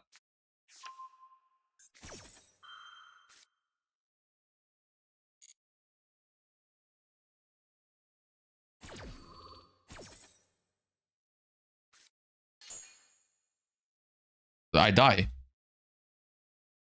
I just die. You know what's crazy?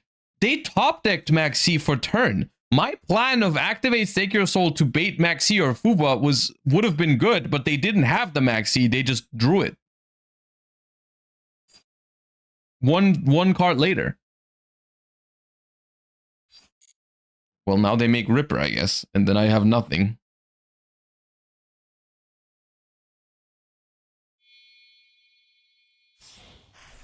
Awesome.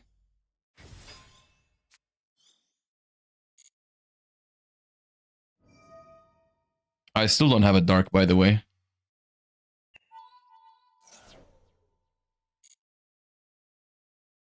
Couldn't you summon Holy Suit to dodge and still exceed summon? It doesn't work because after they reveal Dark and Earth, I know they have all 3 attributes for Valius. So the chaining Holy Suit doesn't do anything. They just pop it.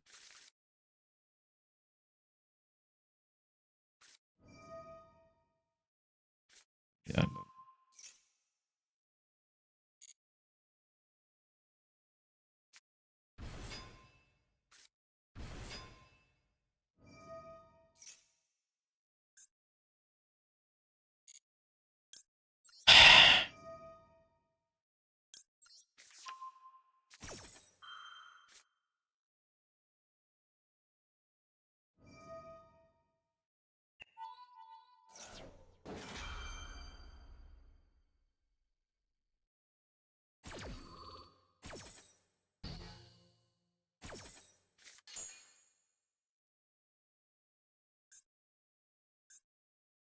It's crazy they didn't use Maxi, by the way.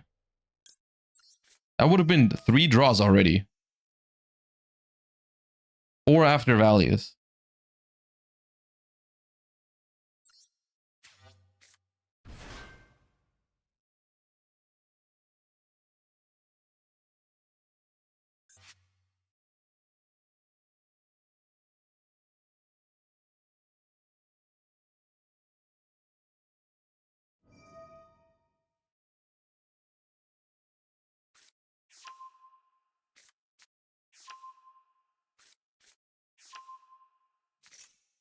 Nothing makes a difference.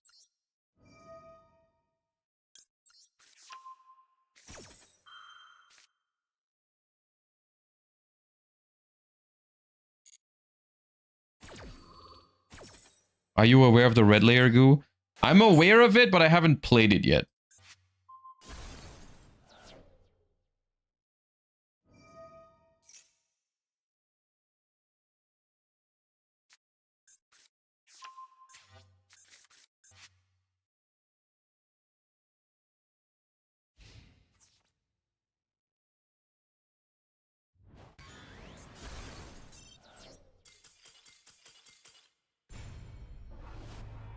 Uh.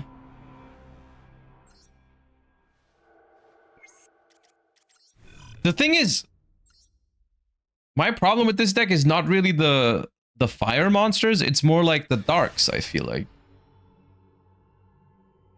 But I'm also only playing one Borger right now, I think. The thing that annoys me the most about Vanquish Soul is that I think it's the worst deck to have the Charmies.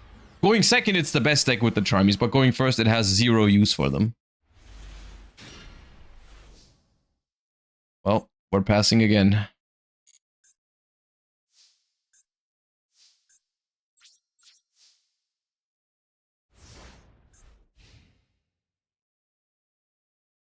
I'm not well versed in Master Duel, but Pure Mitsu has all neutral matchups at minimum. Pure Mitsu slash Mitsu Ryziel is a pretty good option, yeah. How many Charmies are you playing? 4. 4. Maybe this should just have Drolls. And I'm not sure about the Rescue Ace cards.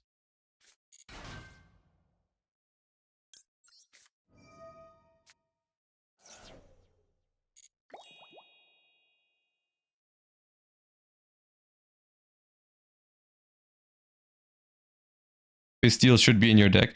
Right, they probably should be, because there's a decent amount of Mitsu and Yami. Yeah, there should probably be at least Magnamut. I haven't really updated this list in a while. I'll probably... yeah.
This is not looking good.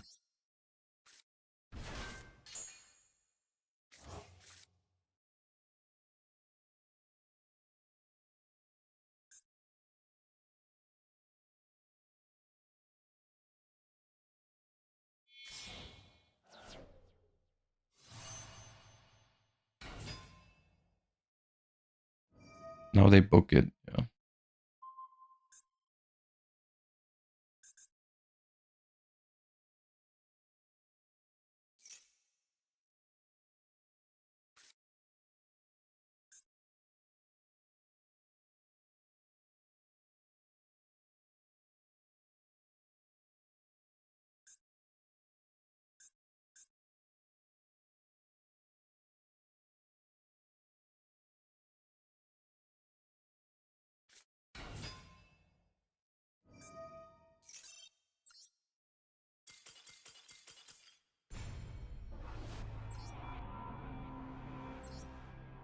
Why do you summon it early?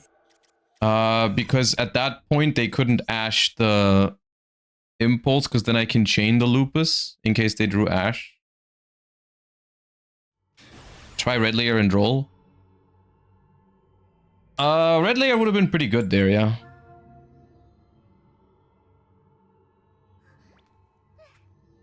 Does going second feel harder than ever before? Not than ever before, no. But it is not great to go second right now.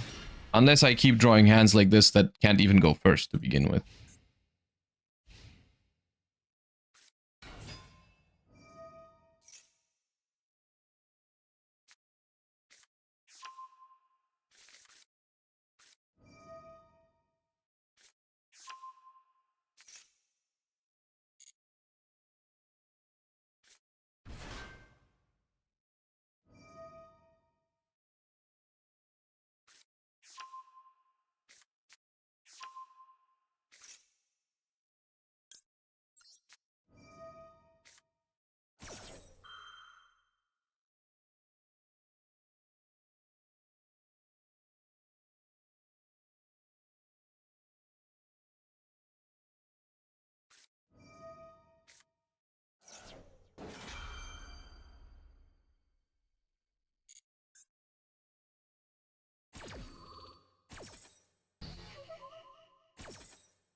At least Izuna is live. Sure.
Well, that game is lost for any deck, I think.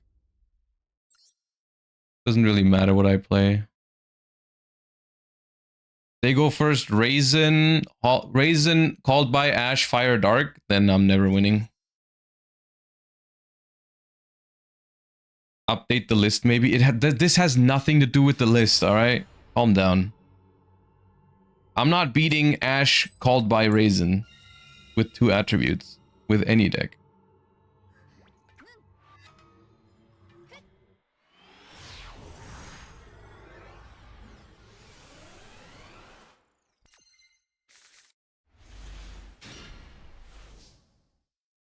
Nice, Mad Love, no effect.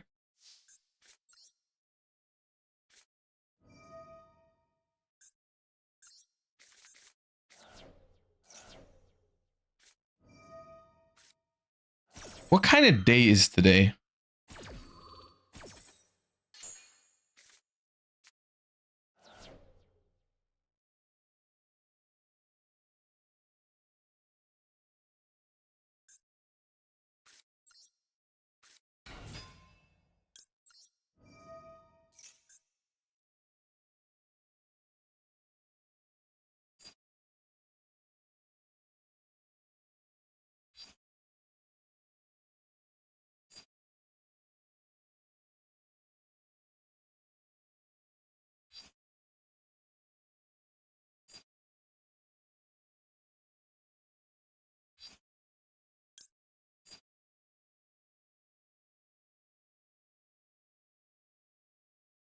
I feel like I want to give 1 draw for the Ripper.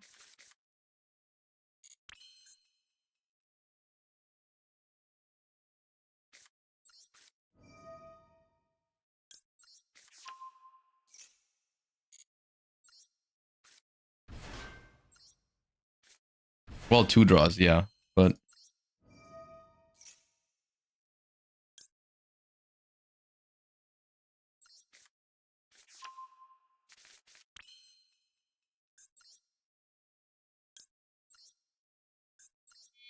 oh wait, no, I have to do this first because I want a fire in hand.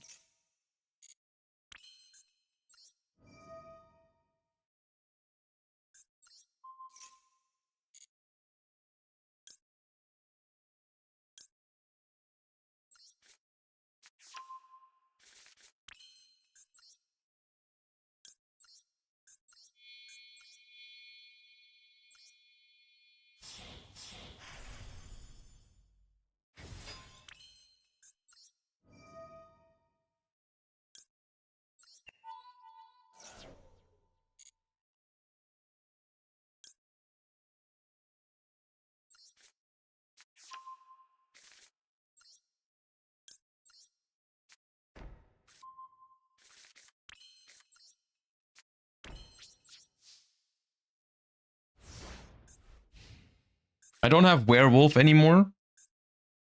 I only have jacks.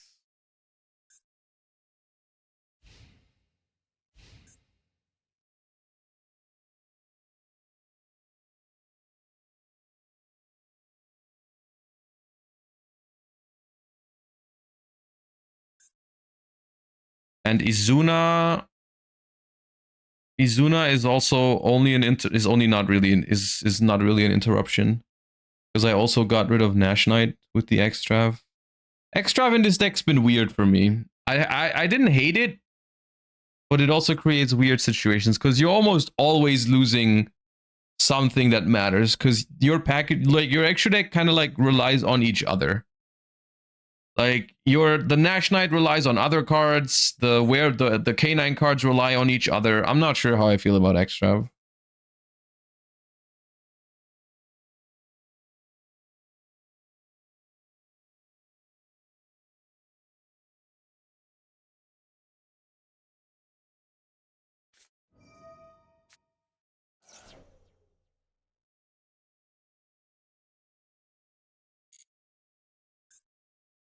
Fry Brigade. Oh yeah, of course, Luna Knight.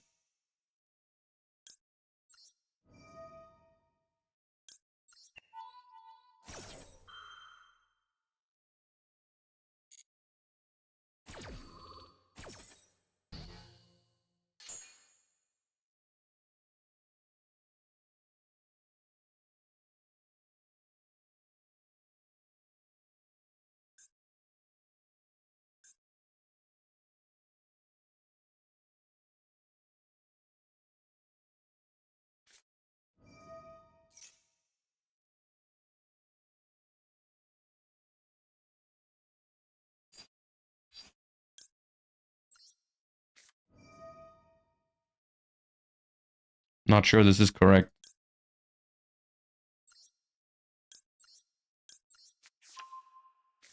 But it gets rid of my extra deck monster. And I can just resummon another Ripper or Jax with the Izuna.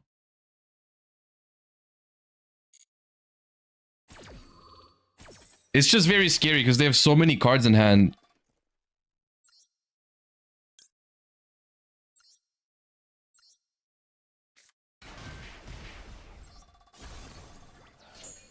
So I feel like the chance that they can immediately summon Liger is pretty high.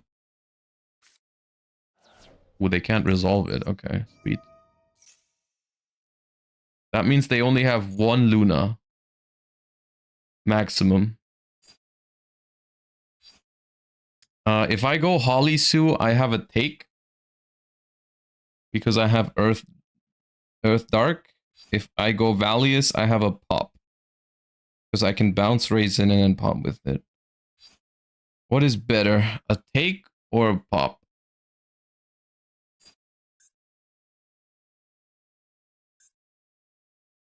A take is the better interruption against Luna. It does put a lot of monsters on my board, so if they have heavy poly, I might die though. Also, if I go Holly Suit take, I can't go Izuna into Lupus anymore to make a rank 5. So I think it's not take actually.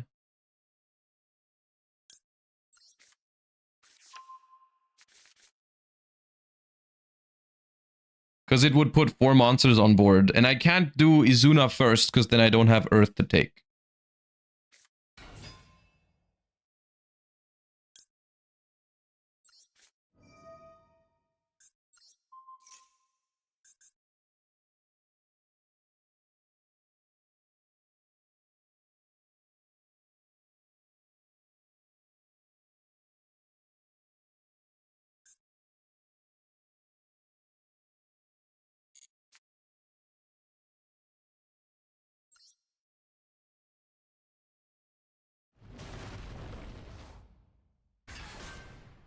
Impulse.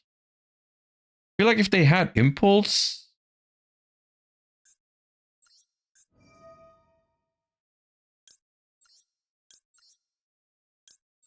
they would have impulsed the trap. Okay, I did not think we were going to win that against Lunalight with this many cards in hand, but yeah.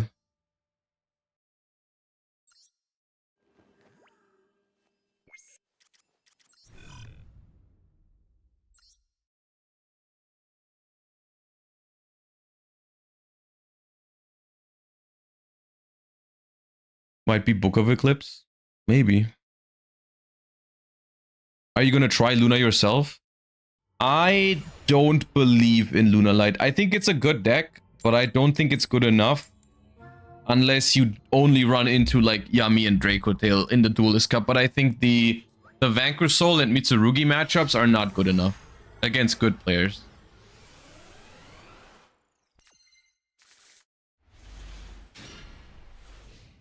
Okay, we have Holly Sue Fire Dark, but no Vanquish Soul. So we need Impulse to draw Raisin, basically. Go for, please go for... Nope, they don't go for Lucius. Unfortunate. Oh no, it's Sloppy Slop. That's not good.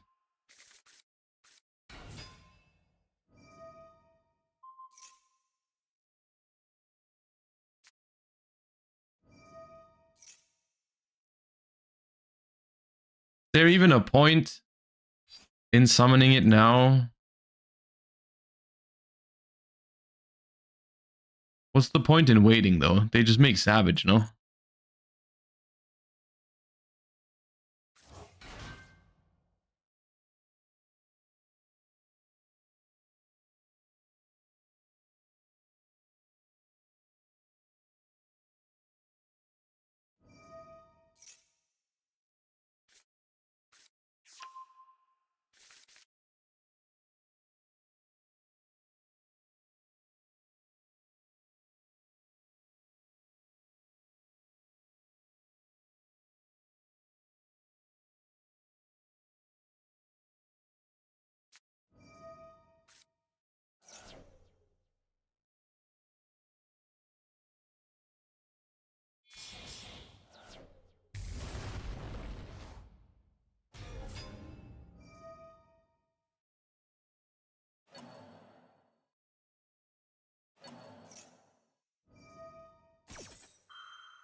I think I'll save my card.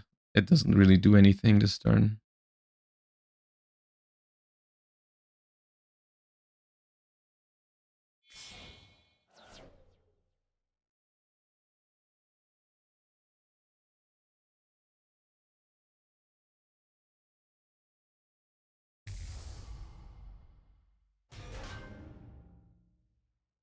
Not chain Impulse to Arthalion? Yeah, because I couldn't.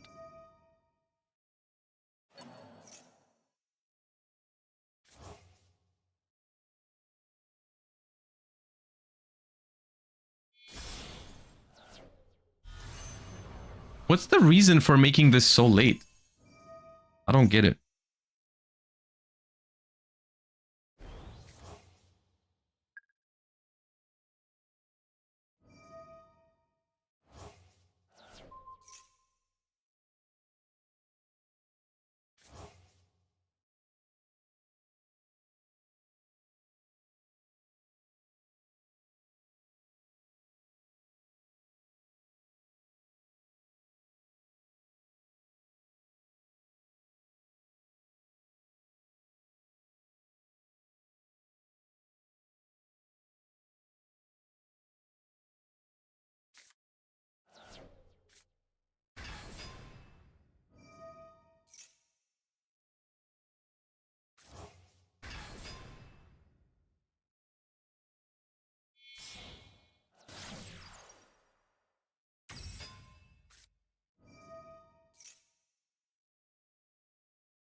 Well,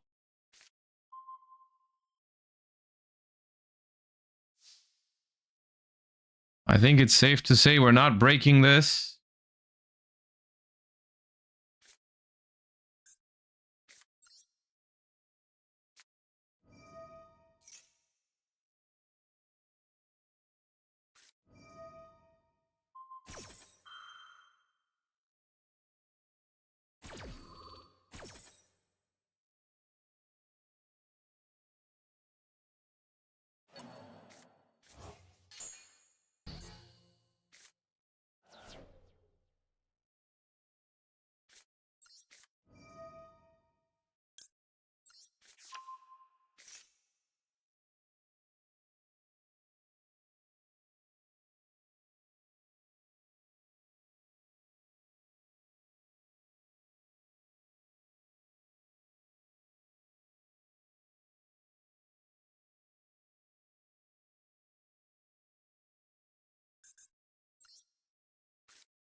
Man, today's rough.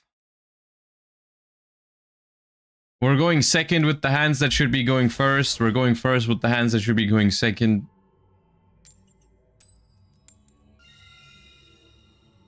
It'd be like that sometimes.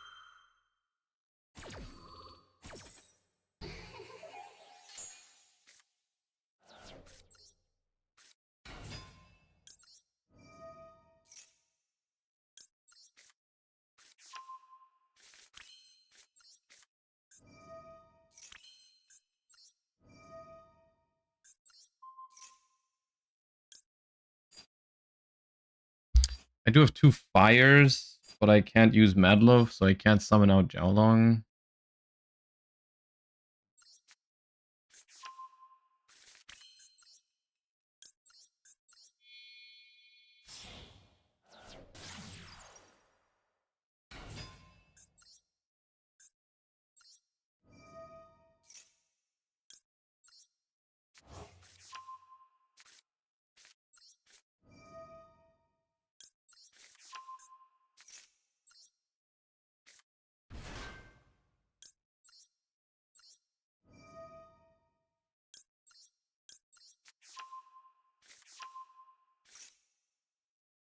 So Jiaolong here. I could go Raisin in between. It is technically free. But that would be summon number 5 for Jiaolong. But it is a lot better. If I ignore Nib, my end board gets significantly stronger. If I go Jiaolong here, I mean it's still pretty good. It's like it's Jiaolong add Trap and then go for K9. I don't think it's likely that people play Nib right now, but it's probably good enough.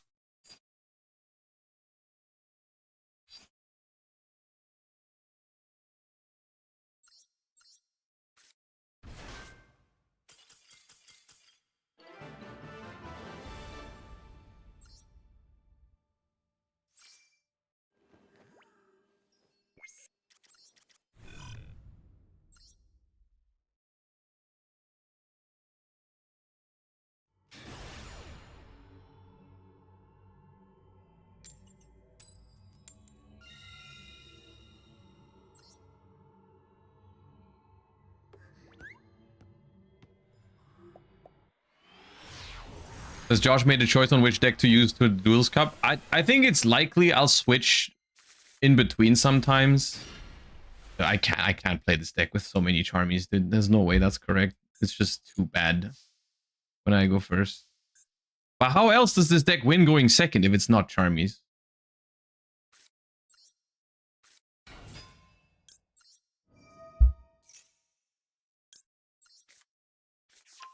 Shifter. Right.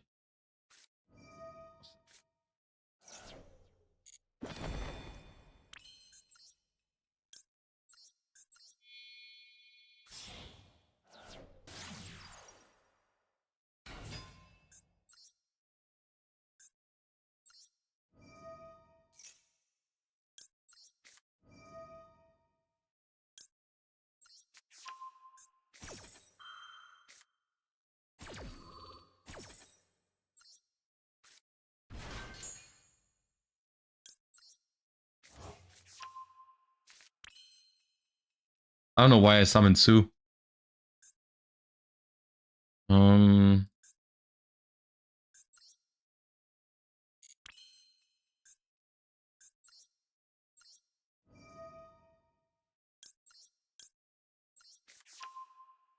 mean, I don't know what else I'm supposed to do. I guess I could summon Joko.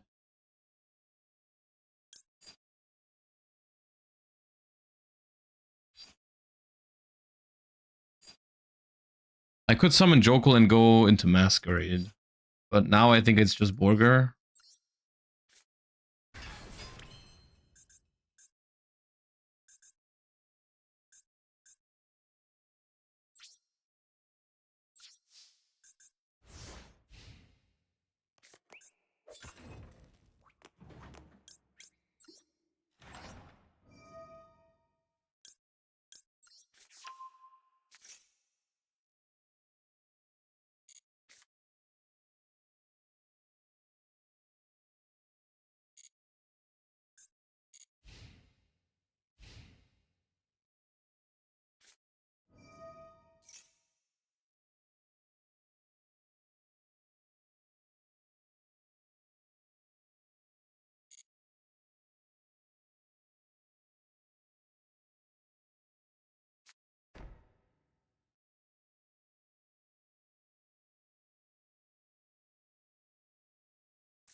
It's a great day.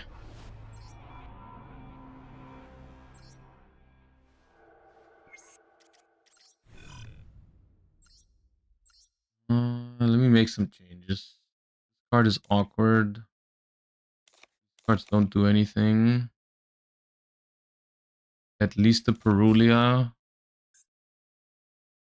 This card probably should be in every deck. We'll try the red layer. I'm not convinced by it, but I'll try it. We don't need 2 Rippers. If we cut the Extrav, and then we'll play Hound, I think.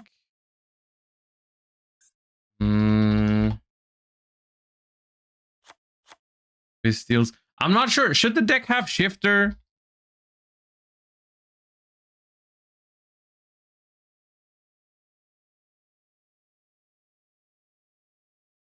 Yeah.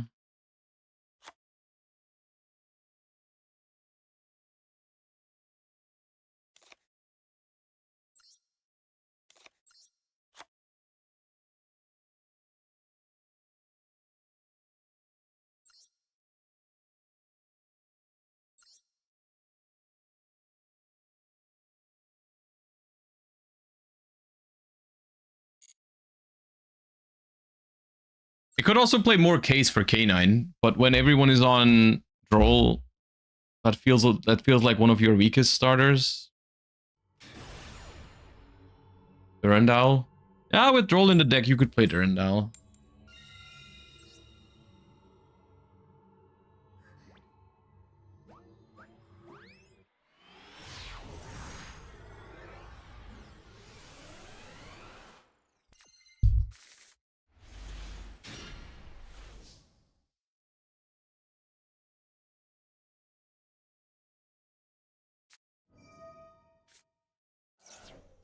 Okay, good thing we have Stake.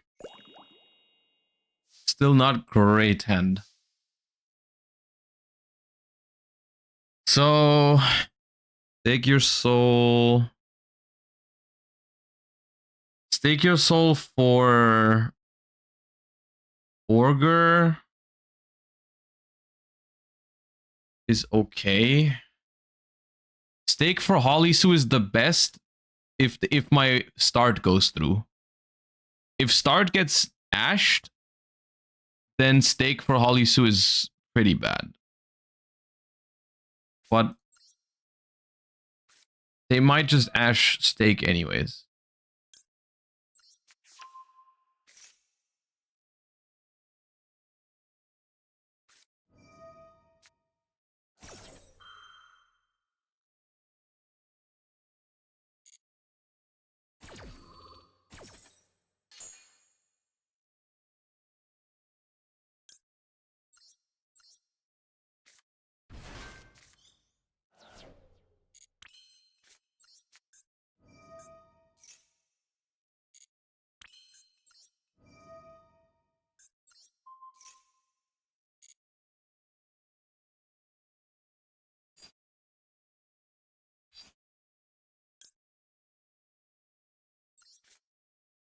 I mean, this is genuinely not that bad of a maxi. The only thing that the maxi does is it draws 2 cards.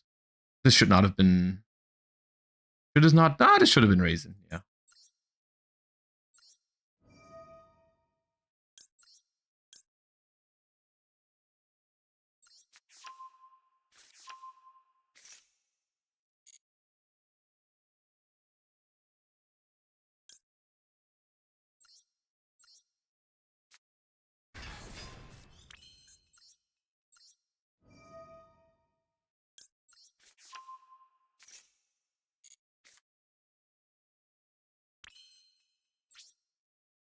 You're late, aren't you?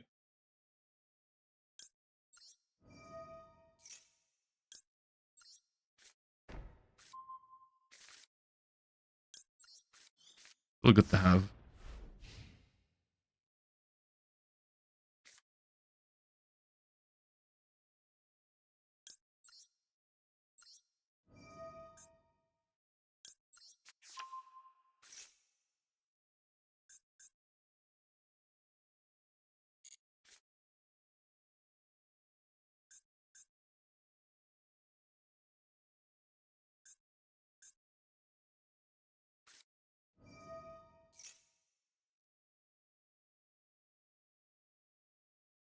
Prayer's no tribute makes me really want to ash it.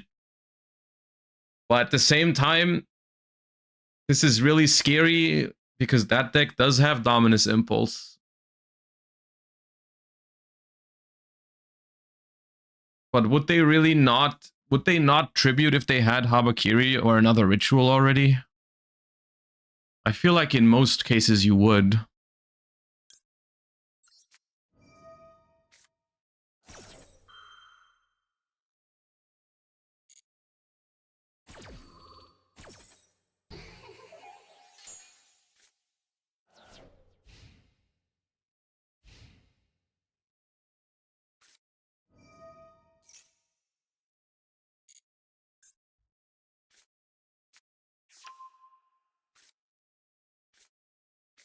problem is, like, if they have this much engine, then one Ash will never stop them. Even if I hold Ash for Saji, like, they will just have 2 ritual monsters and mirror in hand. It doesn't really stop. I think I'm fine as long as they don't have impulse for the trap. Because the trap is really good against Mitsu.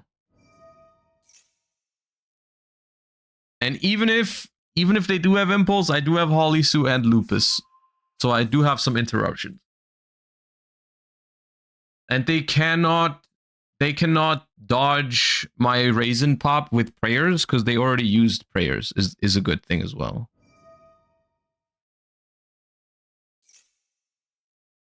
Ritual from deck. Okay.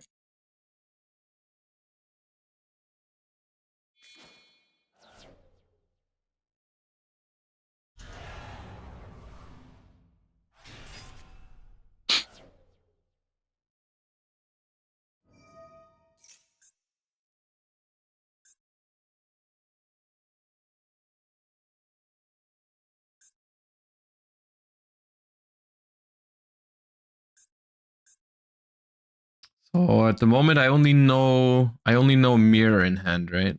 The last 4 are unknown.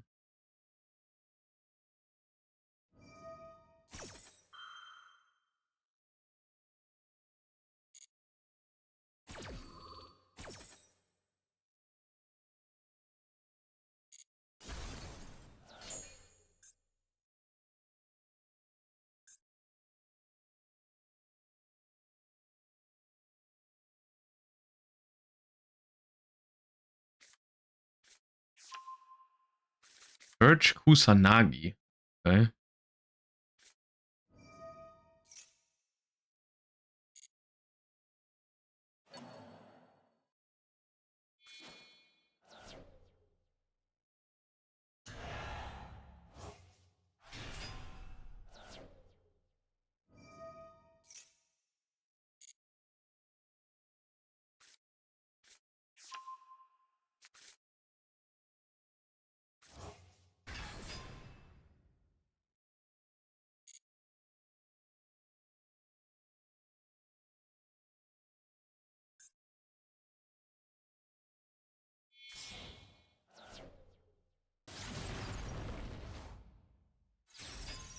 Okay, this makes me feel somewhat better because I think this means that they don't have impulse because they're spending these bodies. I mean, they are baiting the trap still successfully here, but that's okay.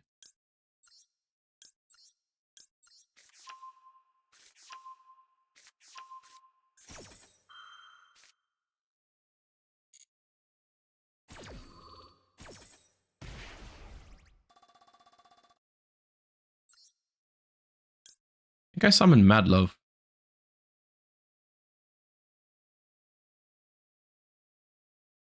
I think I summoned Mad Love.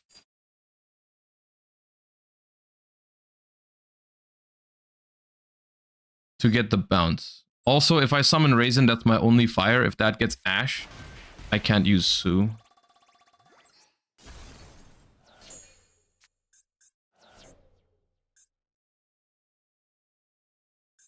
And if... Oh my lord.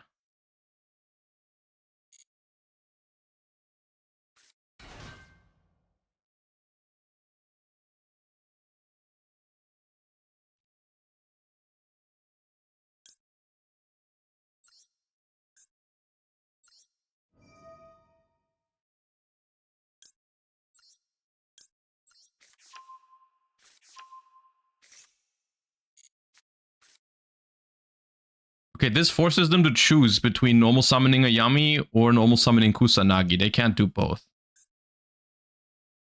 They can still normal summon, but they have Kusanagi in hand.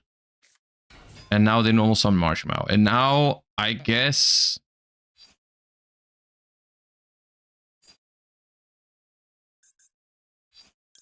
I have to go Sue. The only question is... Do I just take it? Taking it is the safer play. I could go Valiant. Like, I could go Summon Raisin, search Valius, which is technically better. But it doesn't really get me more interrupts because this column is occupied.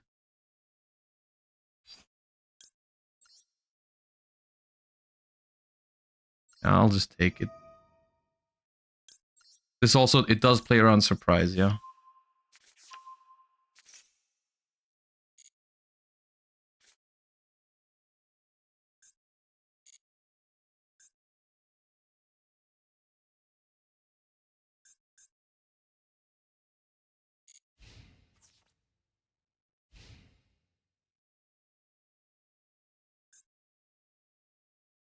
I feel like they played this very weirdly. Why did they search Kusanagi?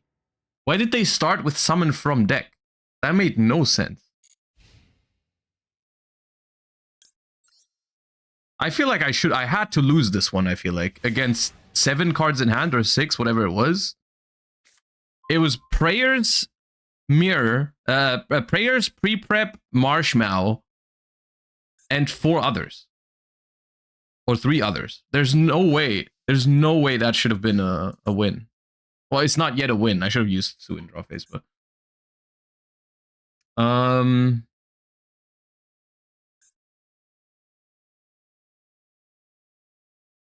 we start with? I only play 1 Borger, so I can't summon Borger. I mean, it's game through Droll, probably. They have Mitsu Trap. What if they have Prayers to Revive as well?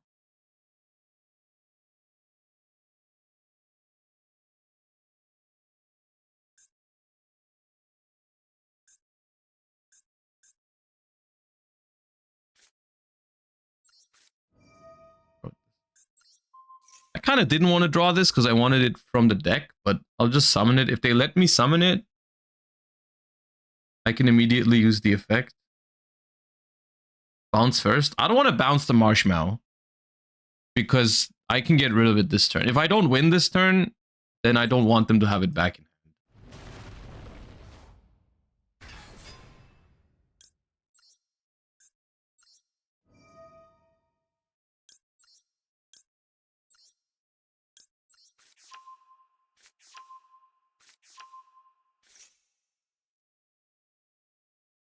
I guess. Okay, what if I hit the trap though? If I hit the trap,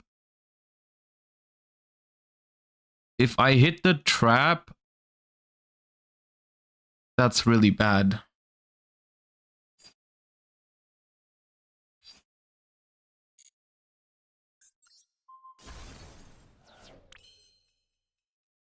Okay.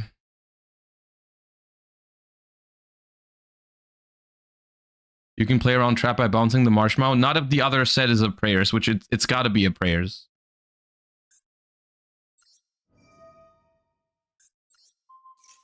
Like, yeah, I thought about that. I thought about bouncing the Marshmallow so they can't activate the trap. But there's no way this is not Prayers. There's no way they search Kusanagi if this is not Prayers. Okay, there's Droll. I think that's kind of whatever. That might even be okay for me.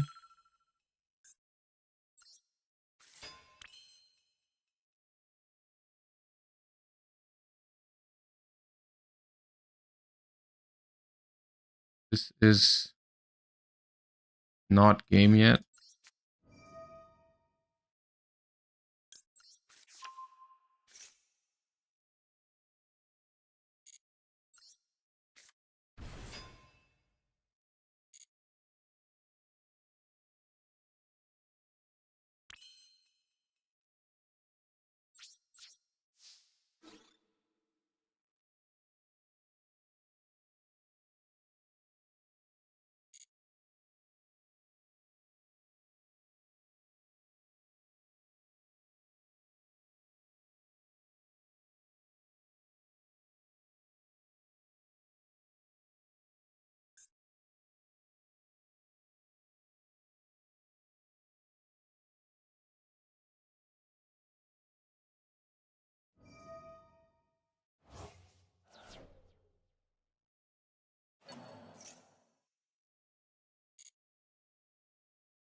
Need to hurry a little bit.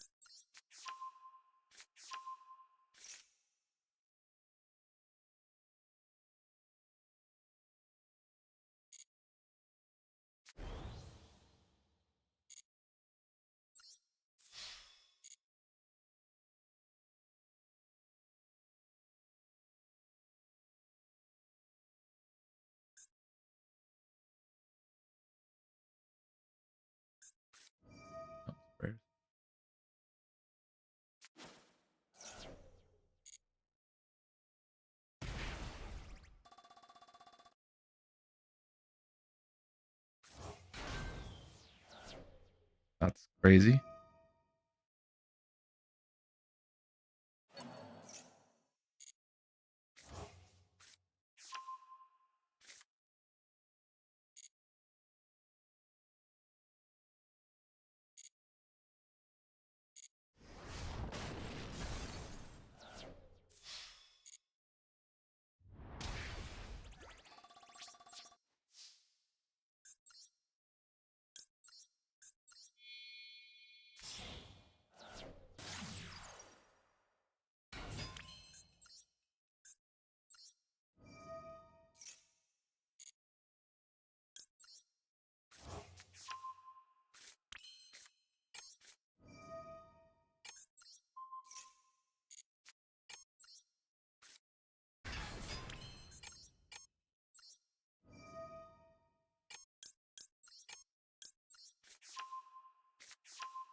Should have used or could have used rock to add back Borger. Realistically, it doesn't really matter though. And maybe it plays into thruster talents unnecessarily. Can't attack. It can't attack directly. It can attack Valius. But they're probably just gonna go Murakumo effect here.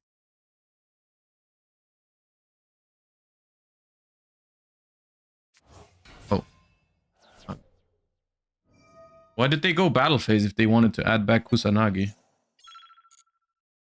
Also, why are they re-adding prayers? They got a very weird resource loop going on with this Kusanagi and prayers.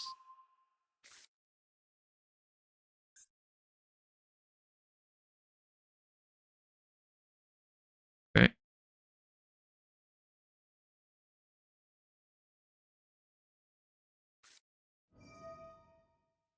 Sure.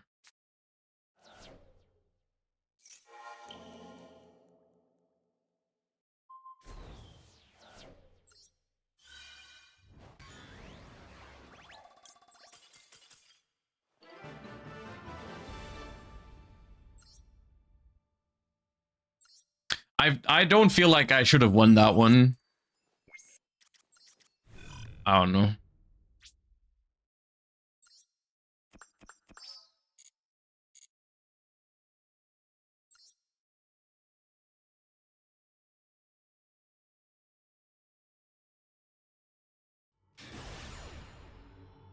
Today is a weird day. Today is a weird day.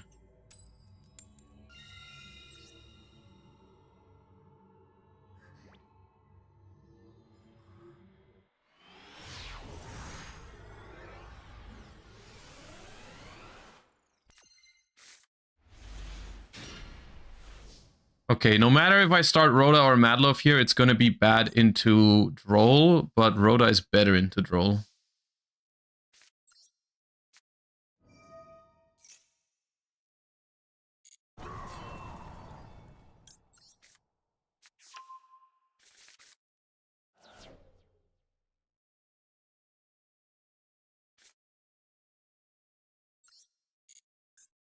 Well, now that they don't have Droll, maybe I prefer Mad Love.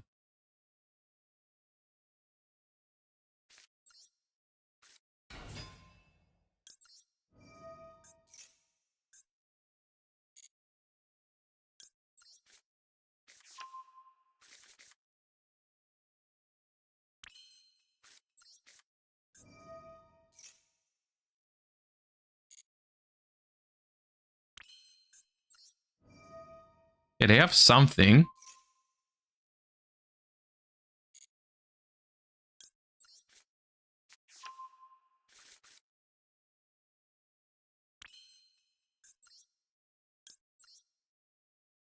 Is it better to make Rock in case of Fuwa? Or is it better to hold Madlove in case of Izuna to bounce the Lupus for now?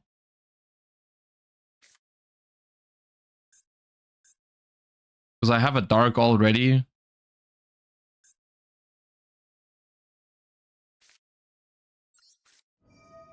You don't need Rock if you get Fuwad. I mean, sure, with this hand, I guess. Madlove is... I think keeping Madlove for now is a little safer.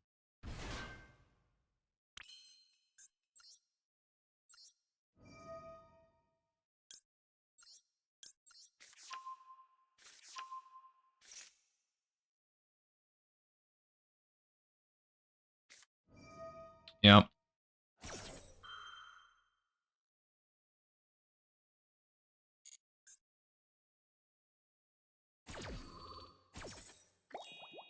Yeah, making the Rock here would have been nice. I feel like I just draw one.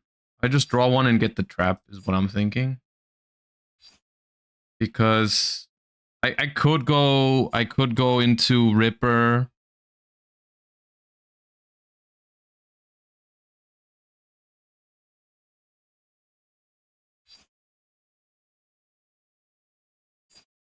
Raisin search how long? Nah, that's not it.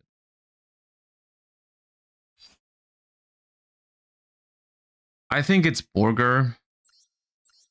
And then I consider if I spent the Izuna to make Ripper.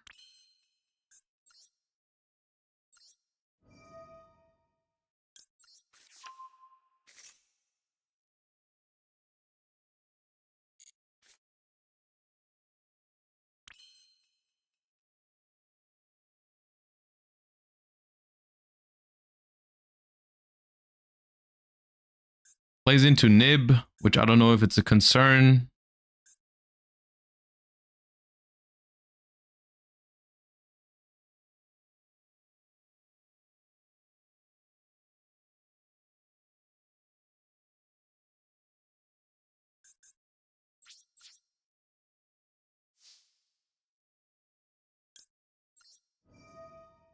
I think this is fine.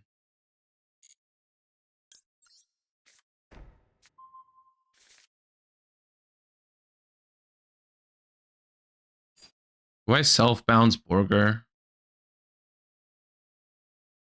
to preserve more attributes in hand? I can still get the draw on their turn whenever I want.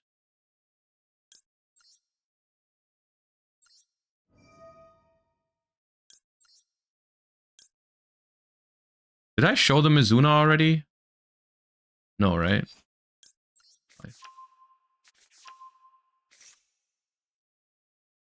They have something else.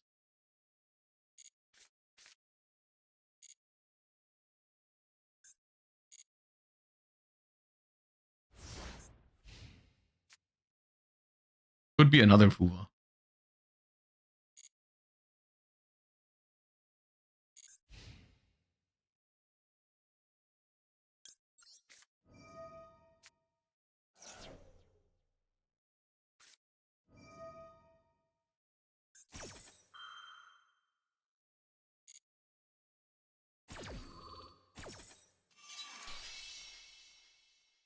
Well, one less card to worry about in hand at least.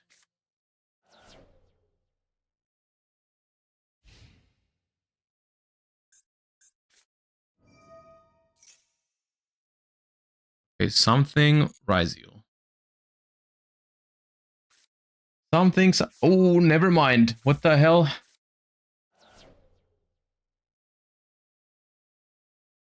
Wait, doesn't this card do nothing? What the hell was that? Okay.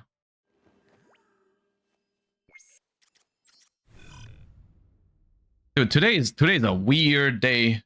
Check deck. I can't in rated duels.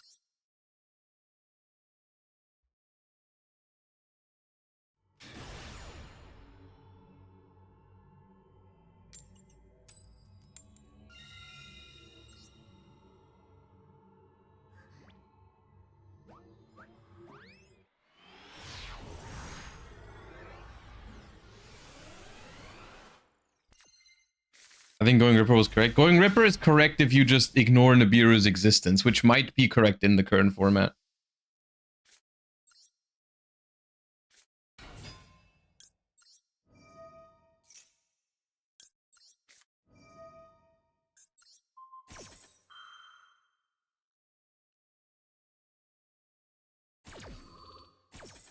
Oh, they have Impulse, I think.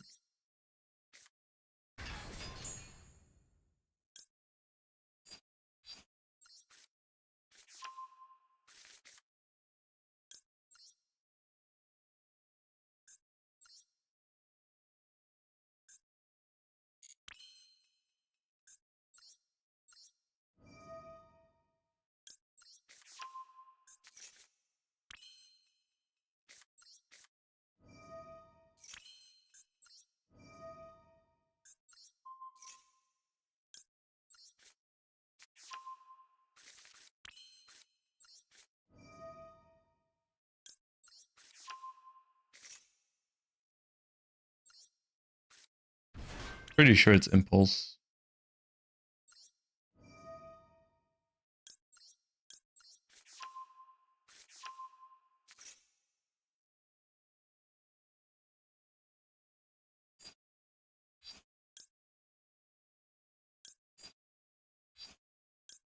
Raisin is the greedy one. Xiao Long is the safer one.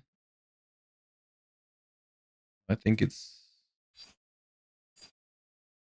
So Raisin, search Xiao Long. Raisin effect, reveal fire special Xiao Long.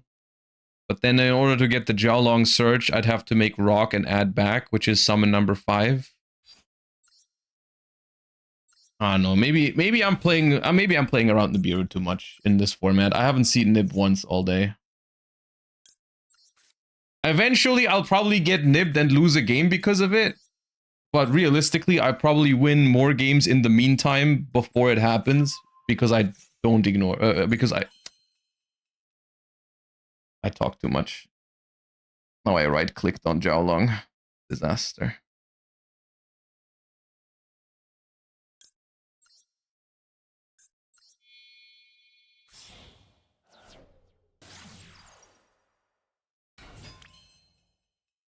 Well, this sucks.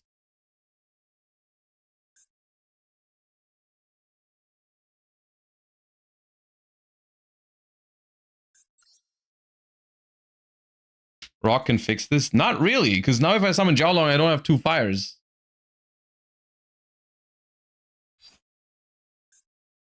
And I don't want to go Ripper and then not have the trap. That's how you play around Nib? I guess I played around Nib, yeah.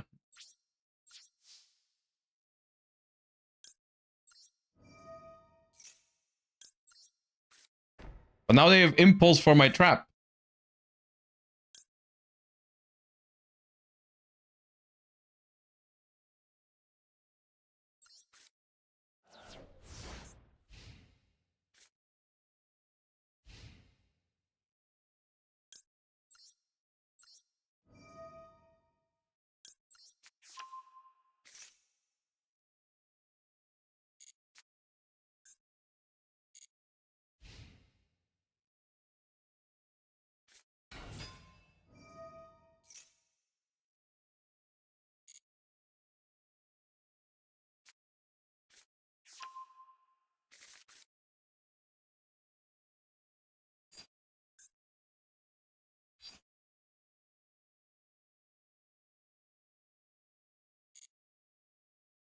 I thought about using the trap right there. to make it so that if they have impulse and they want to impulse it, but they just don't impulse it, I think. If, yeah.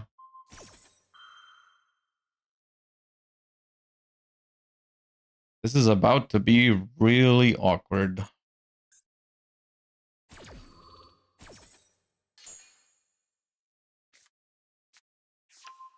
Why is the X here?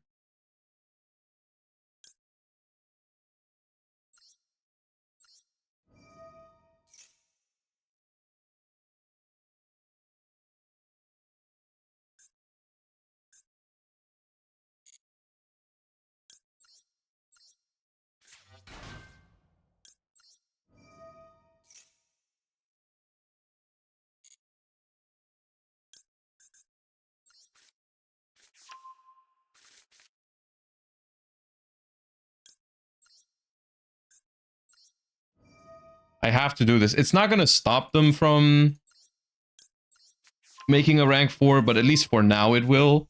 And I mean, Exiton is just too good right here.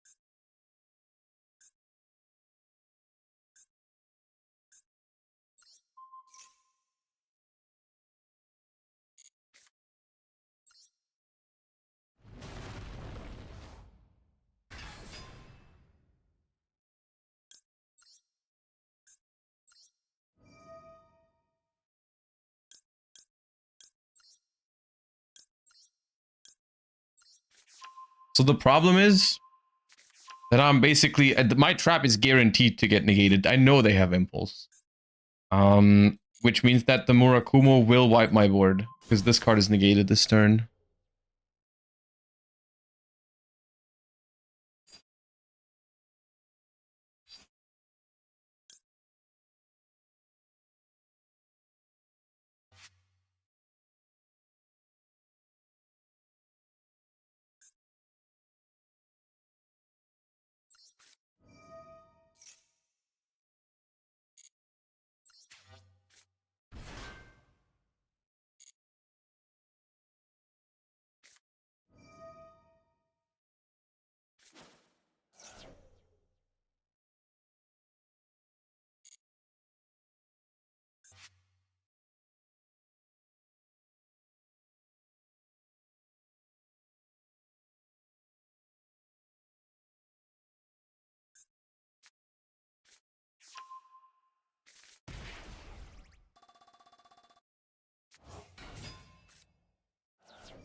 No.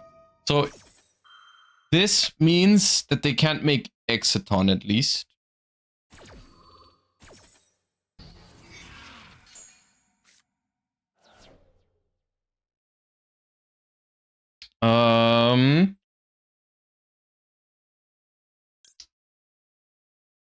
What rank 4 would they be making? I guess like nothing they make is bad. Yeah.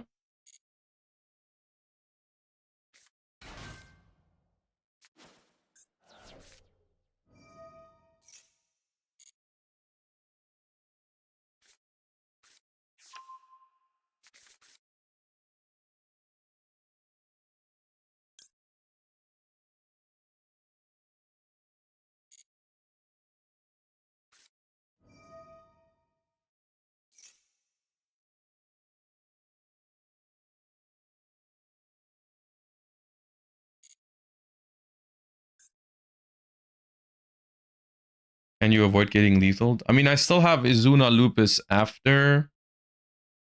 Olisu takes one. Jiaolong puts Murakumo to defense. I think so.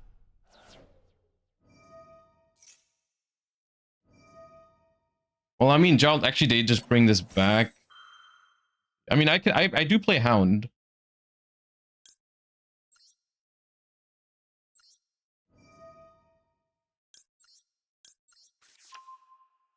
Goes to out Hound if they play it, yeah.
Well,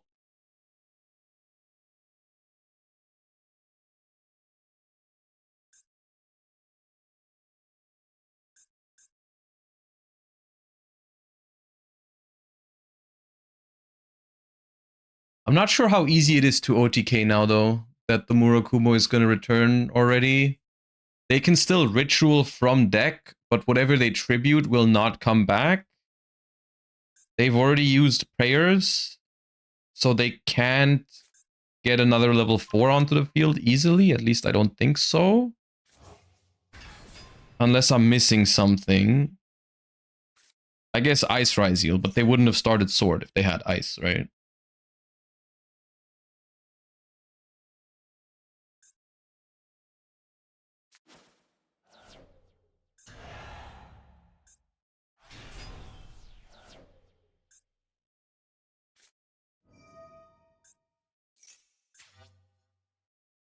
It's not game.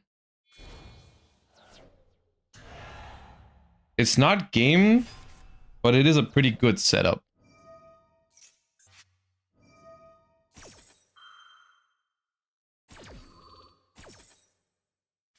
Wait, is it game? No, Wosu can't tribute from field, right? It's one from your hand and one from their side of the field, right? Yeah.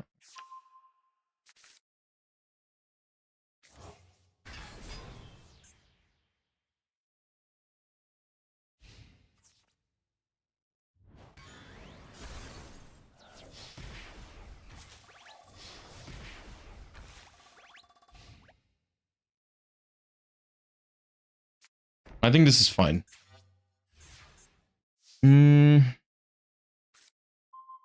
Oh yeah, it's definitely fine.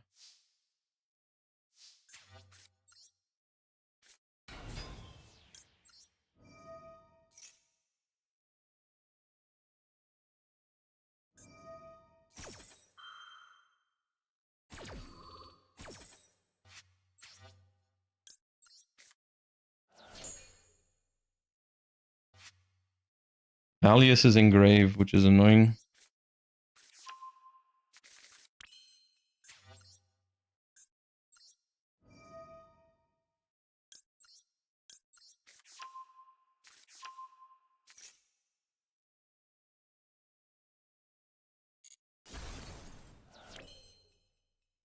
Okay.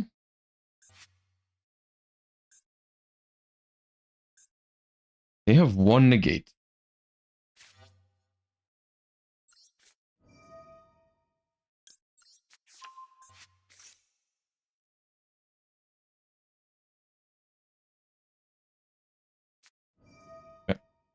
That should be good.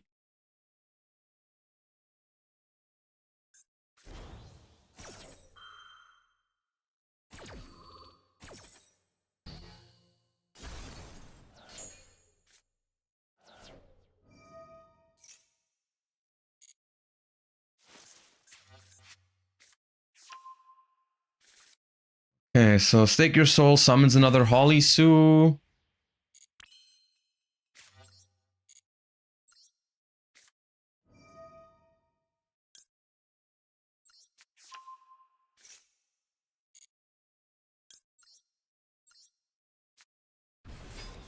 Maybe a little risky for it to be in attack mode.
Arc Rebellion. Wait, is Arc Rebellion just game?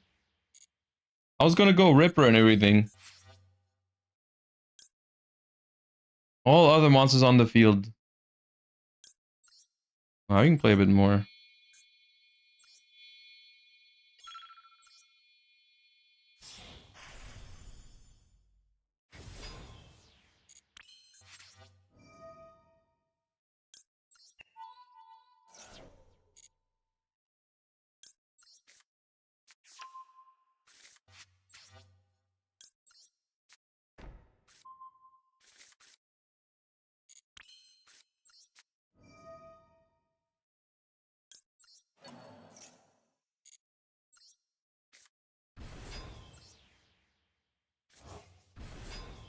Okay, I don't have time.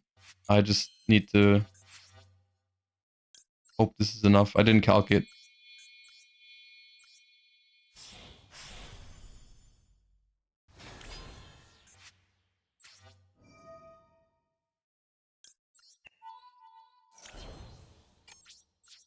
A lot. That is enough.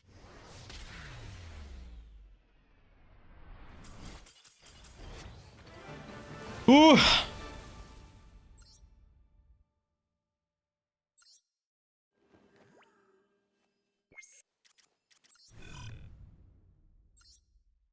Close one.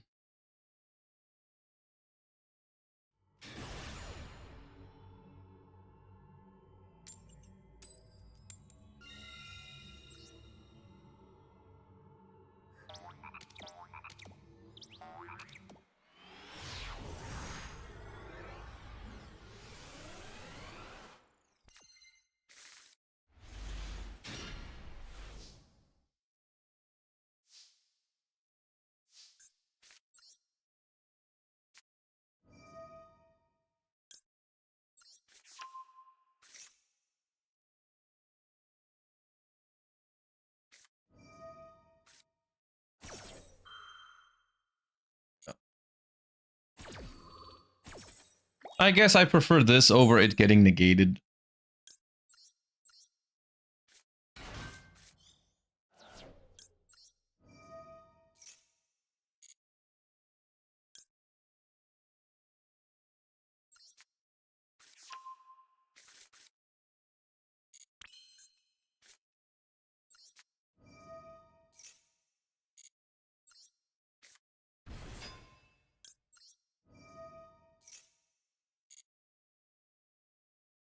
I was trying to see if they would ash that. Let's get rid of Noroi. So we can still look at their hand. Maybe if I want to go... I don't know if I want to go Lantern.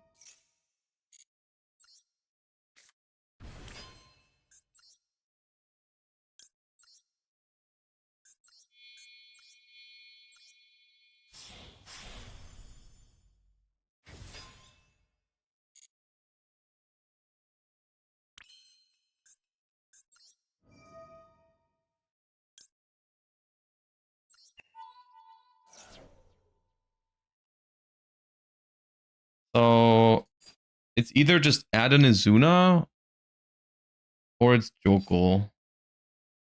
Jokul can just add Izuna and then I can look at their hand. I think that's good.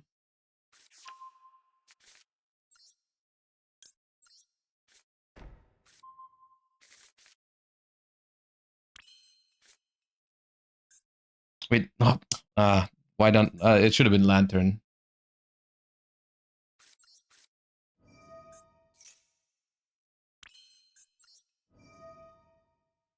I misspoke. I misspoke and then I did what I said instead of what I was thinking.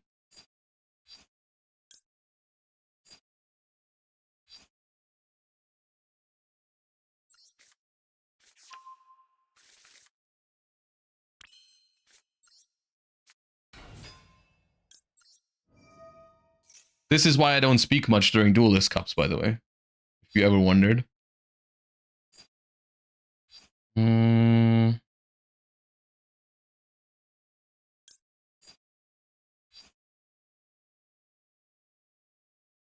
This is giga awkward now. It's still not bad, but it is very awkward.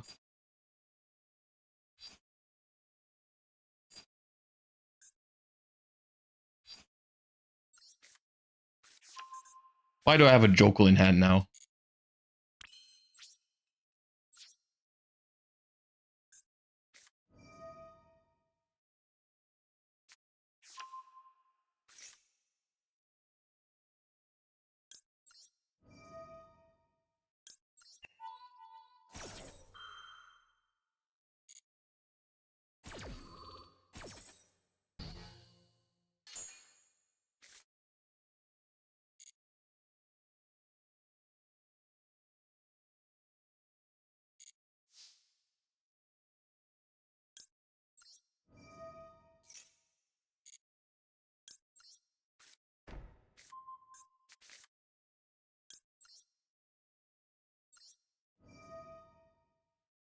Yeah, we bounce Raisin. Because otherwise I don't have fire in hand.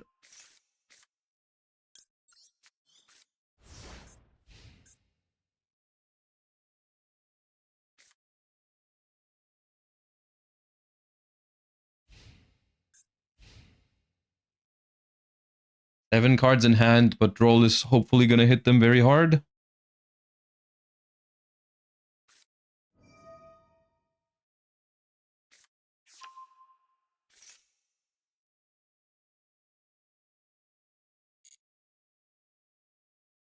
I don't play Durandal, though.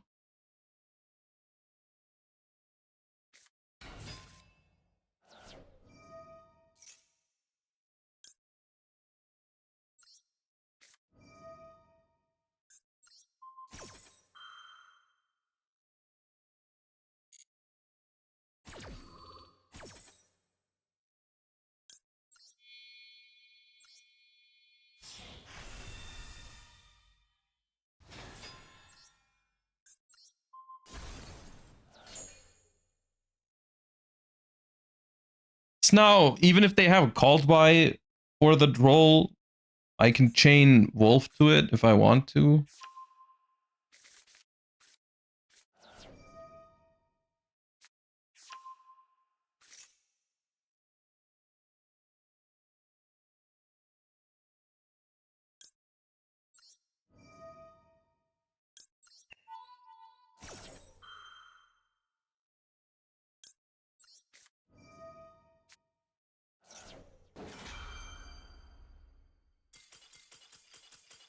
That's the Droll and Lockbird effect.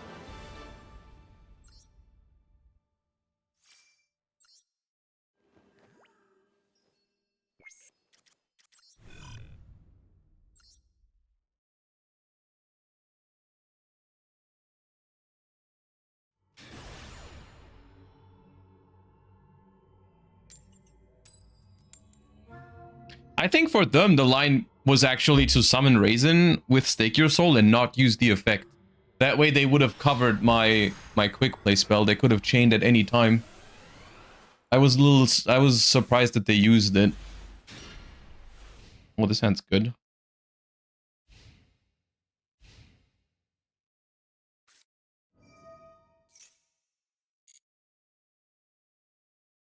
Well, I'm not getting much value of the Holly Sue under my own roll, but I guess it's worth it here.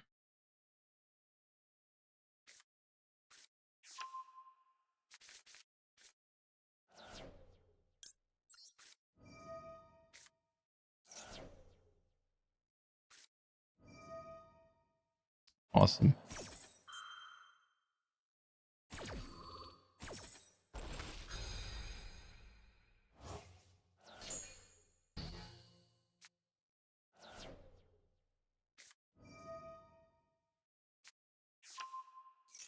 Well, technically, the Holly Sue's really good here.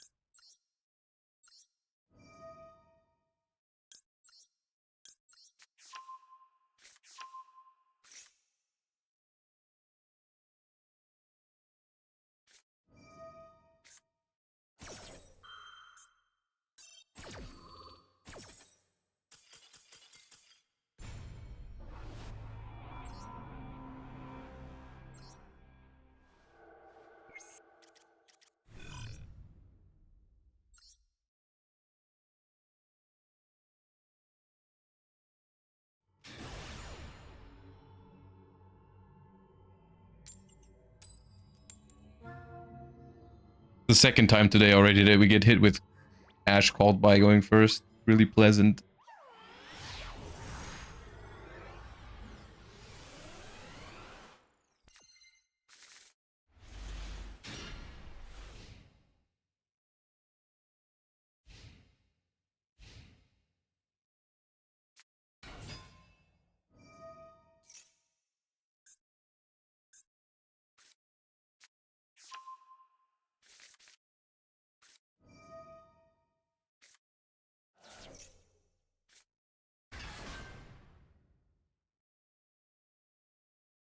Am I supposed to Izuna these two already?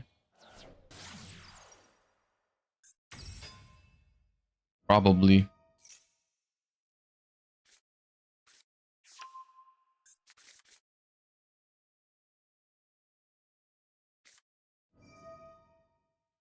You were, yeah. In my head, it was like they were making Moon, but then as soon as I right-clicked, I realized that they probably make this instead, because now the Izuna just gets negated.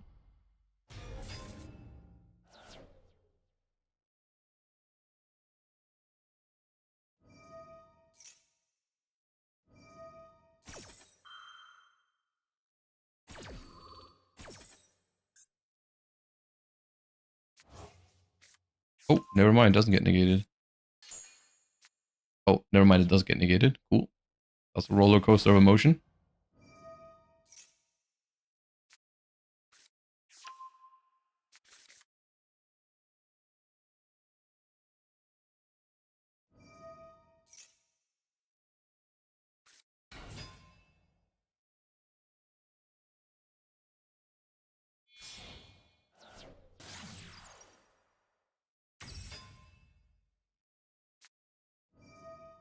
Yeah, I mean, now at this point,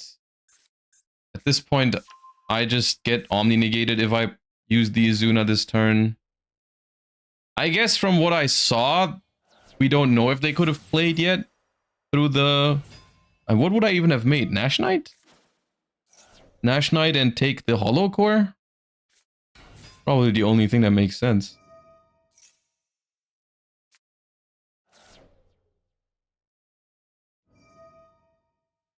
Yeah, that's what I'm thinking right now. It's like, I'm gonna save the Izuna for my turn. Does this negate and destroy? It just negates. Maybe I should force it. The fusion destroys during your turn when more bench. Oh, they probably just don't. They probably don't negate. They just pop. Okay.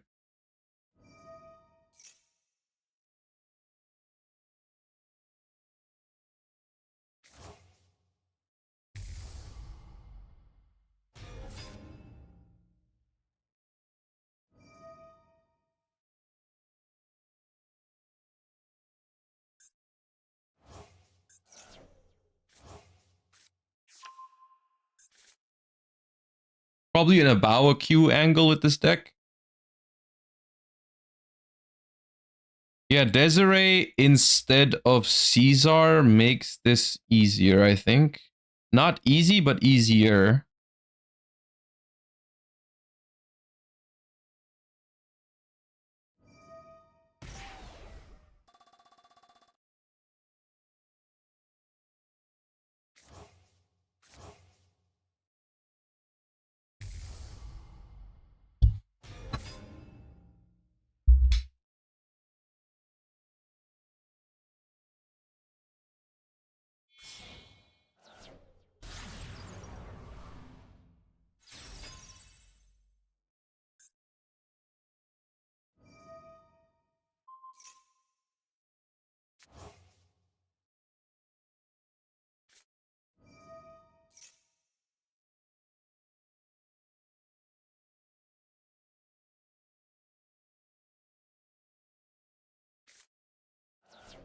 Oh.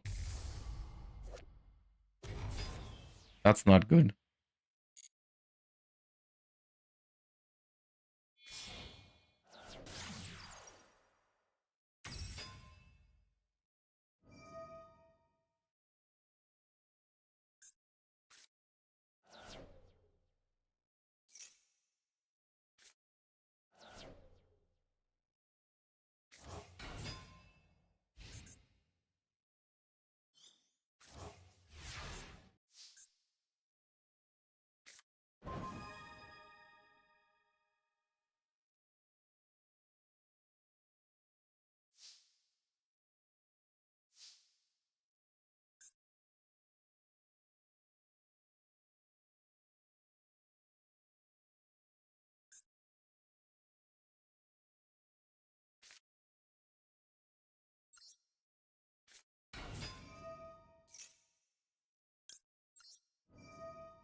So,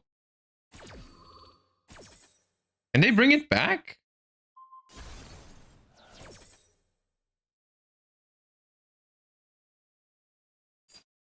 No, right?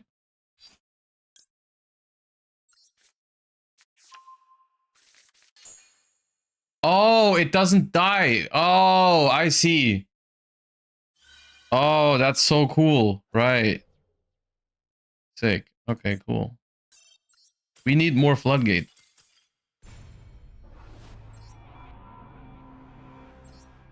Cool stuff. That card, Aurora Paragon or whatever it's called, is even banned in Duel Links, by the way. In Duel Links, it's banned. But we can't get rid of it in Master Duel.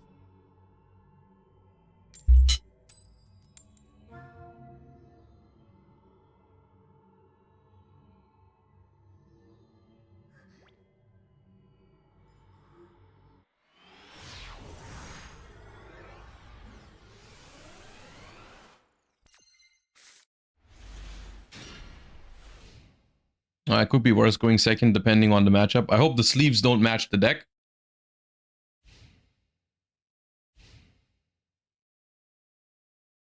This can be Gem Knights. I allow it. I allow Gem Knight Fiendsmith this time around. Okay, fine.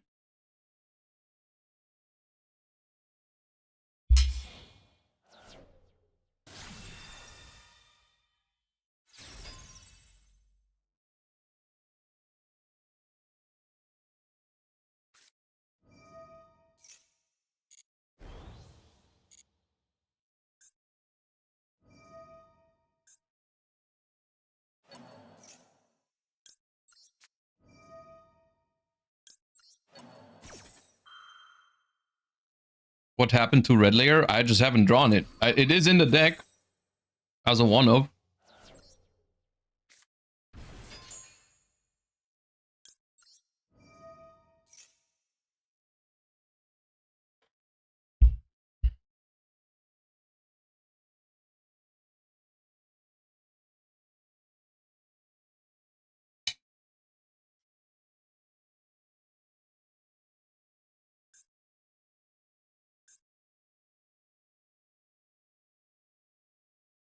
I think Noroi is bad.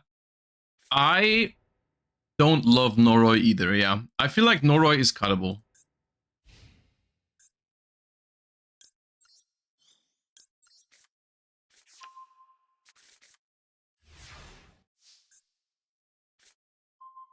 Hallo.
Well then.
All right.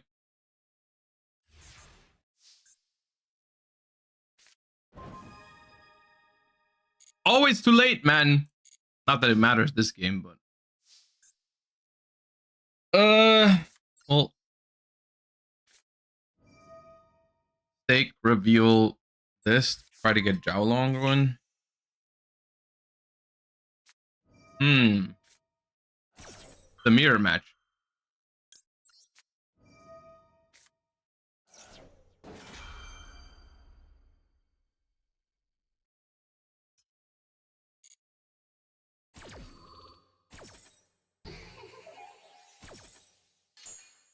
Well, now I can't search with my Zhao Long. That's rude. I feel like I normal Noroi now.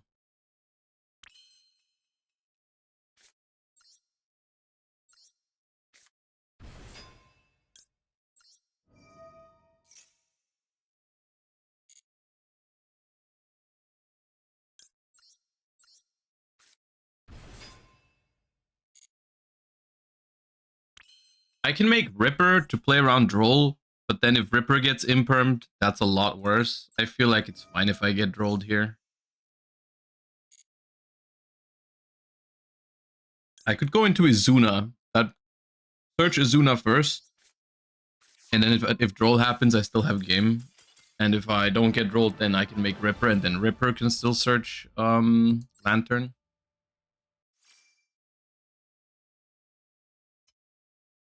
Probably a Yummy deck that just didn't draw a Yummy name, which is kind of fortunate for us.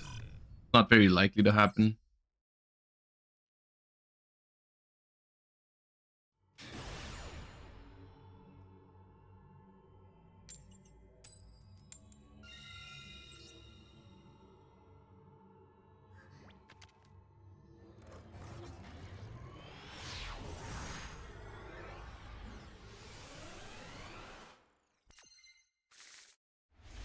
Red Layer!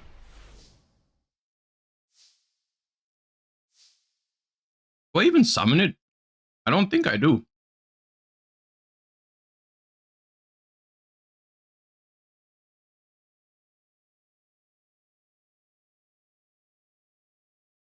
Yeah? You think so? I feel like it's just normal summon Noroi. And then make Ripper. I don't see the reason to make... I guess this is better into Imperm. If the Noroi gets Impermed.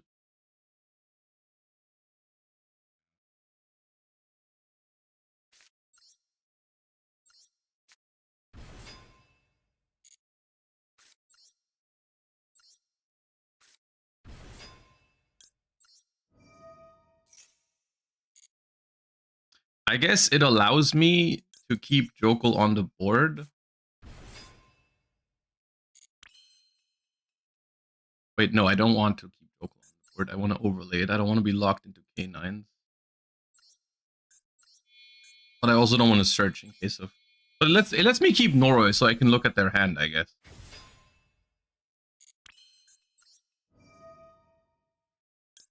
Then detach this, search Lantern. Search Case. Case for Lantern, Lantern for Quick Play. Yeah.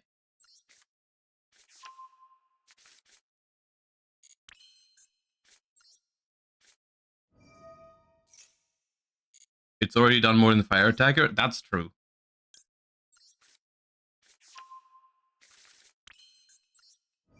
Alright, show me that. You got there. Why is it always against those decks that I go first and go full combo? Why is it against Fiendsmith, Mitsurugi, Voiceless Voice that this happens? Why doesn't this happen against Yummy? Okay, pre-prep, Lurie, Saphira, Ritual Spell, and Prayers. Okay, noted.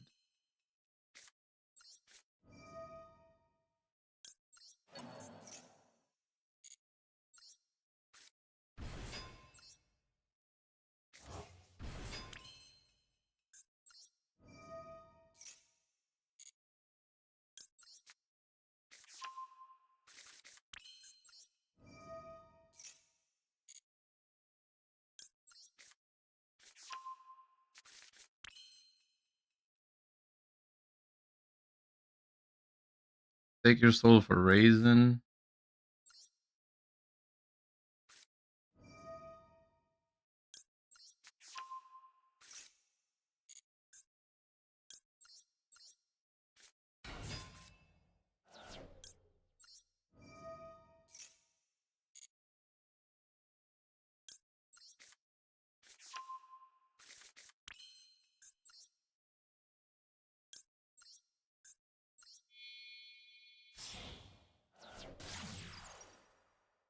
Do you dig for Droll? I was gonna make a rank 5 and SP.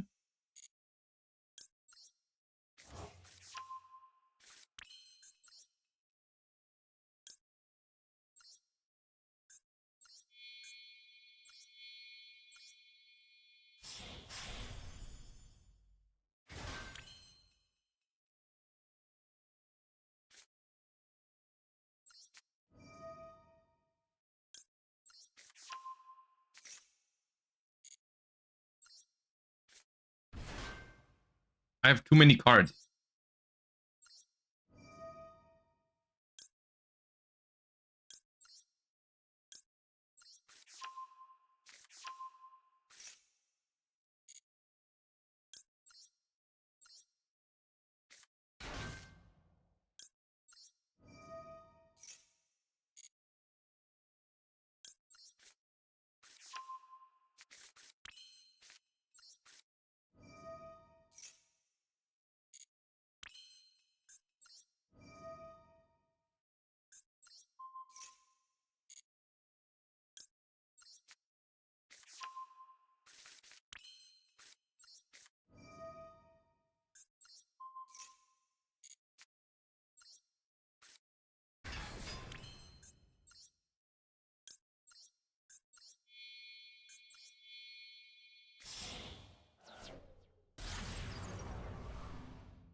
reasonable.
Okay, they drew this, right?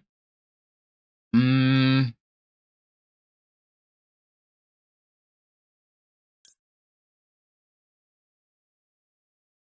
does this do?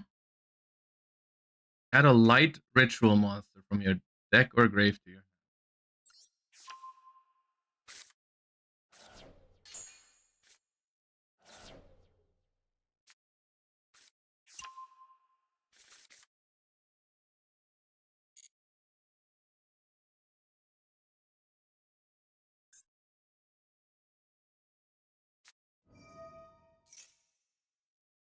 I could have also banished Haba, maybe. It depends on... I mean, I just wasn't sure if their deck has 2 Murakumos. I was thinking there was a decent chance they only have 1. In which case, this is obviously great.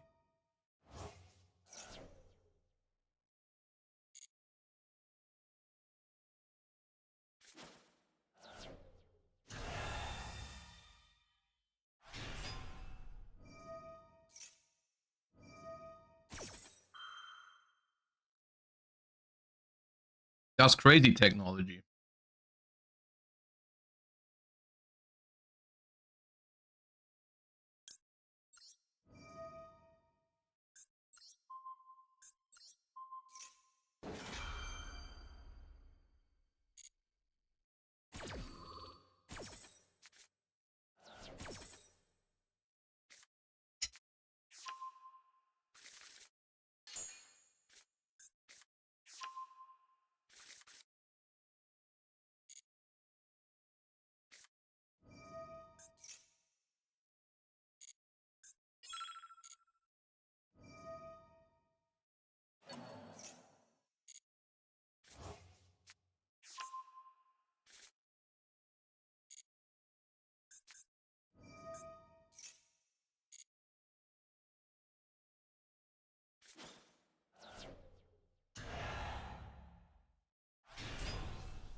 We might lose the time, yeah.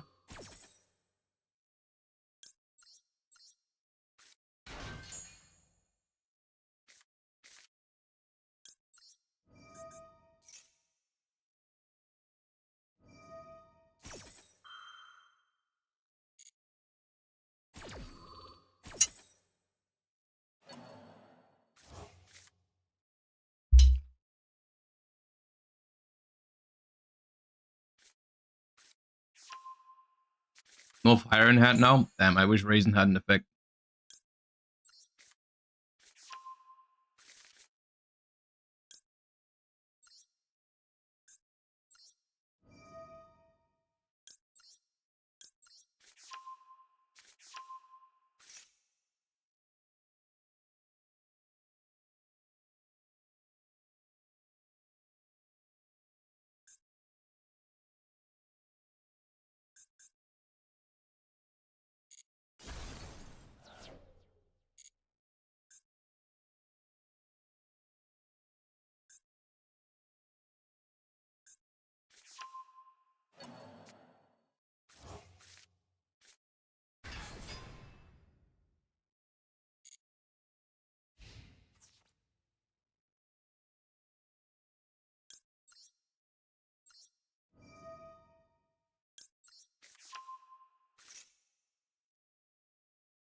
Timer is indeed a problem.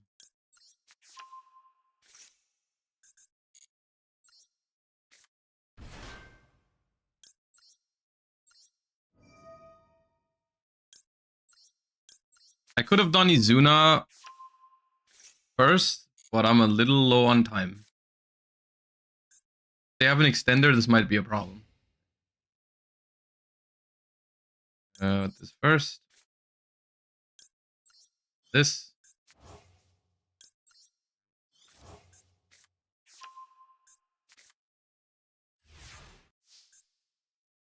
We know they don't. Yeah, but I didn't have time to properly like remember all their hand.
Acolyte, think about the 31 months. Welcome back. Appreciate you.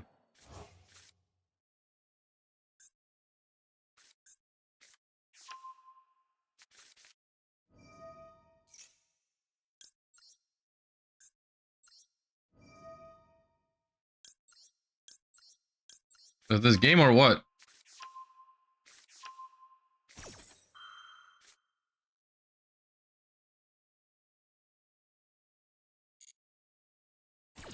Surely, right?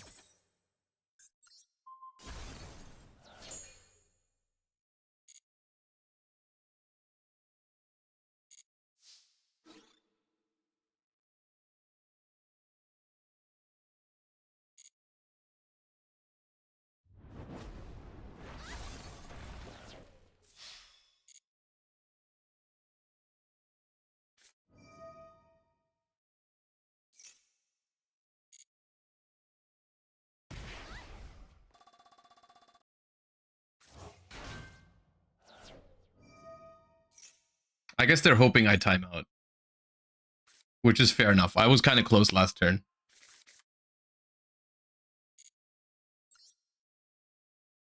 But I do have enough time this turn.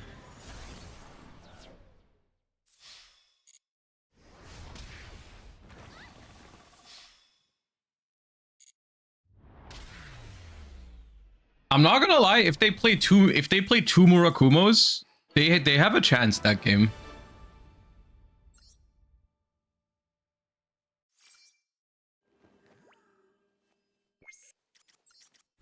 I think.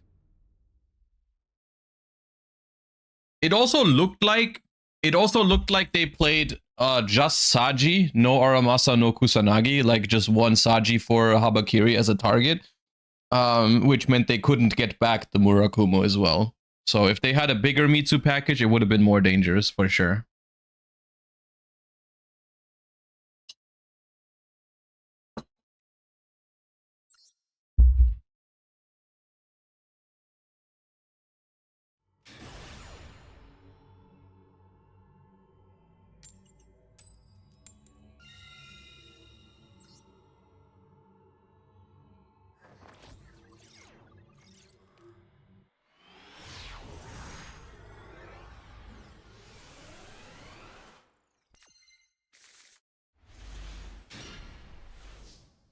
It's a good hand. It's a good hand.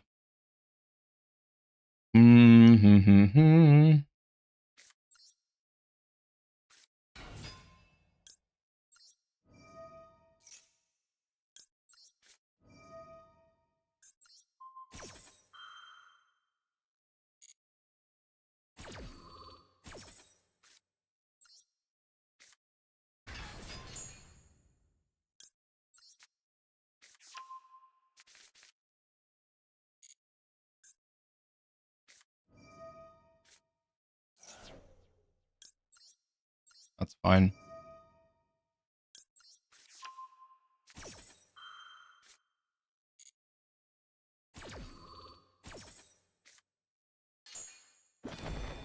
Okay. So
not the worst into draw. I mean, it's pretty good into draw, realistically. It's just no K9s, but full Vanquisher setup. It could actually be Striker, or it's just Radiant, one of the two. It is Striker based.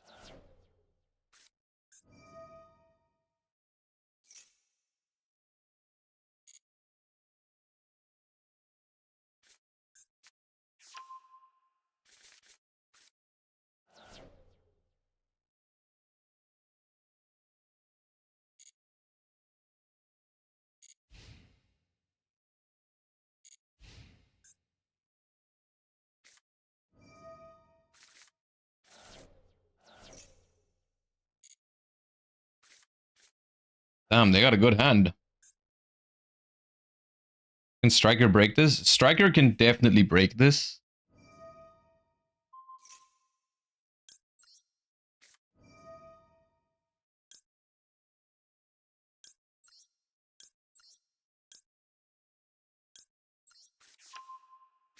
But the question is, can Striker outgrind?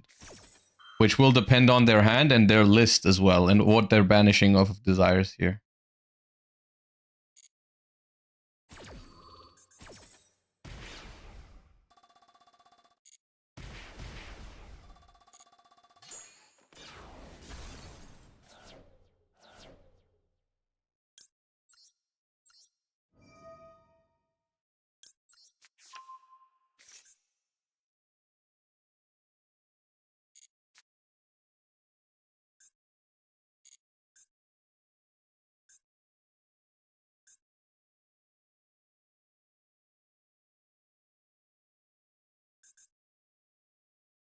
Why not Borger earlier? I didn't want to activate Borger when they had a spell on the field to make it less convenient for them to droplet it for free. Even though I didn't think they would droplet the Borger, but just in case they wanted to.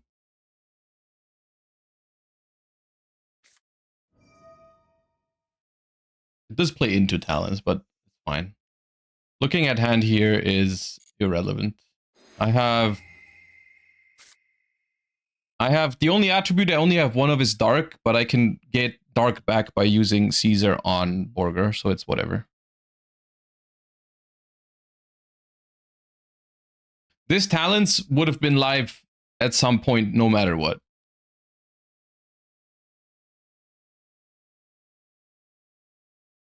Yeah, Rock can special Raisin as well in case they somehow prevent me from adding back Borger with Caesar. This talents is...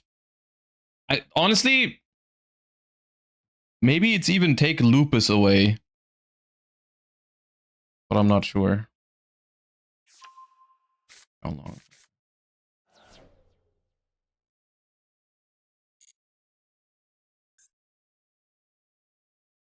End of the main phase. There could be evenly in their deck.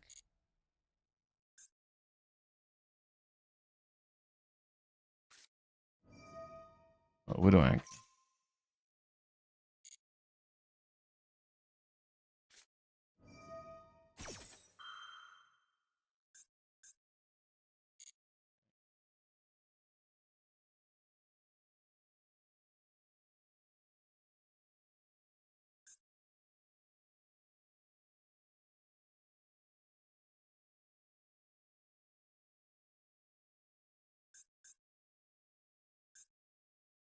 Droplet as well.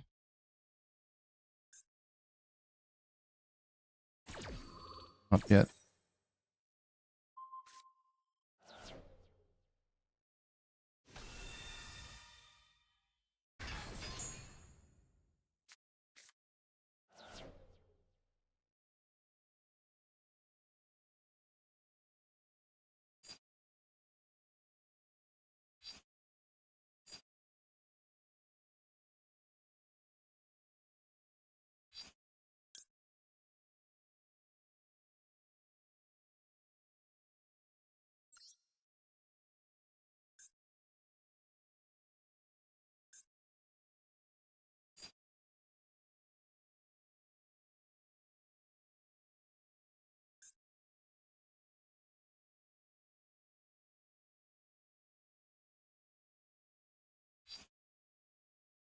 If I take and they chain, they summon Ray and Rose, and I take the Ray, which means if they don't have Engage in hand, I mean, there's Camellia and Master Duel, they'll always get it.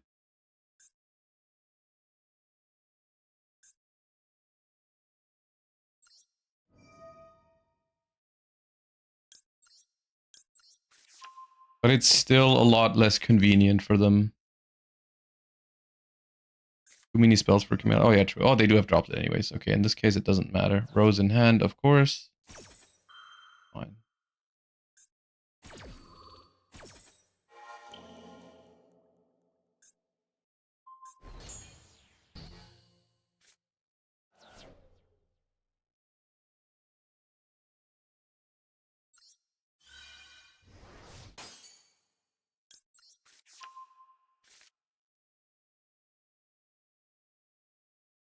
Are we dead? No. We're not dead, but they will get Engage, and they will clear both of these.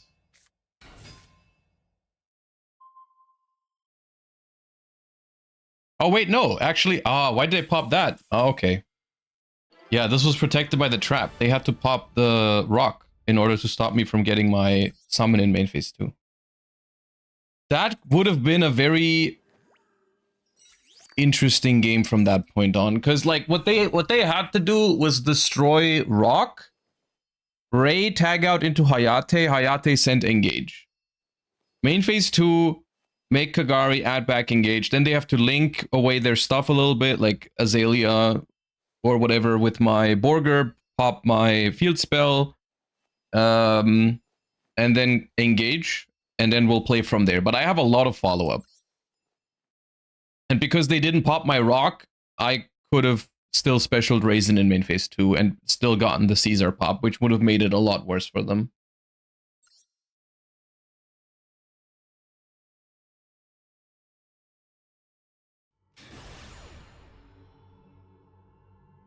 That's the thing with Sky Striker. It's like, it's so unforgiving. Like, they had a really good hand for going second, and then you still, like, you make one small misstep in the battle phase, and it all falls apart.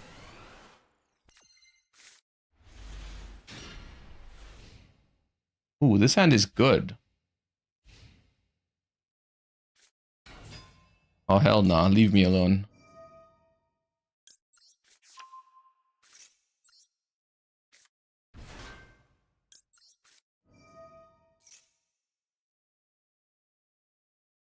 They have impulse. I get owned.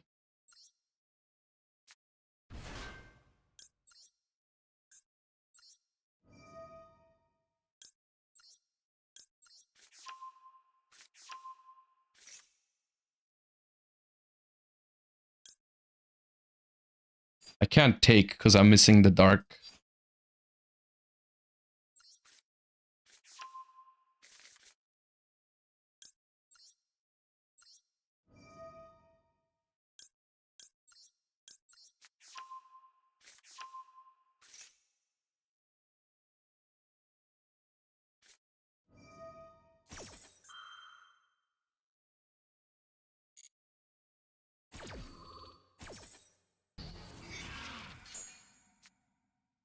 Well, fuck me, I guess.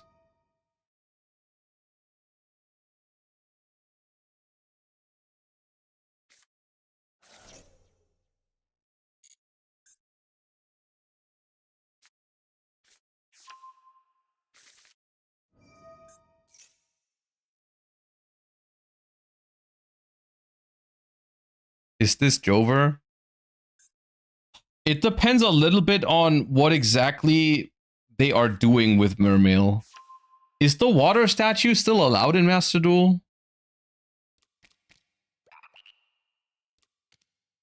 Yes? Of course it is. Why am I asking even?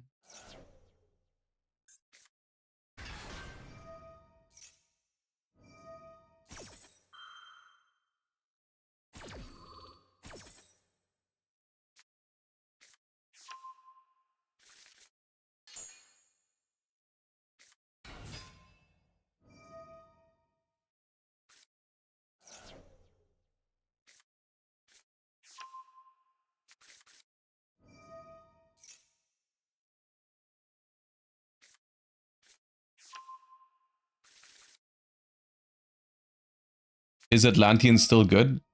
I mean, it's good at going first, like it always was.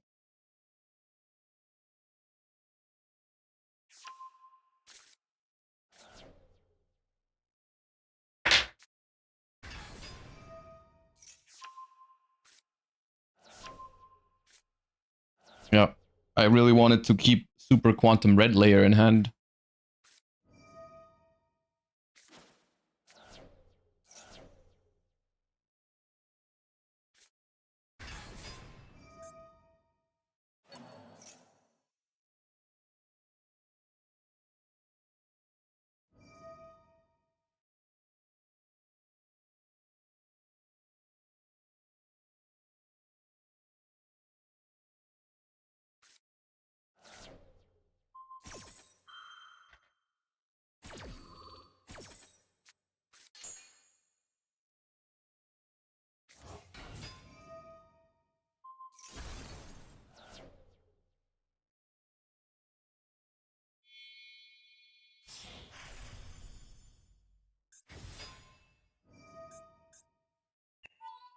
This game's looking really winnable somehow. Is it?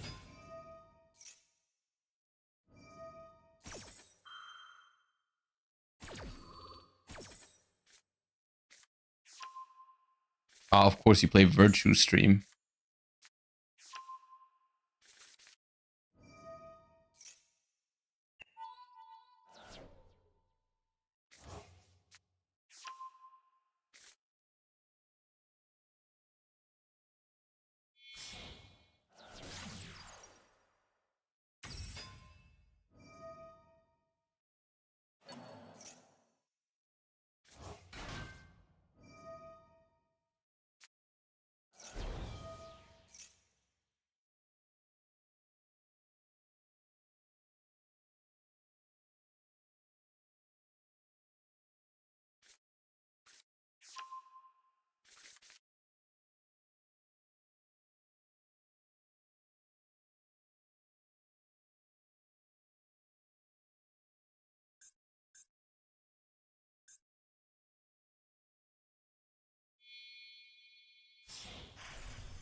Oh, they hit Dragoon again.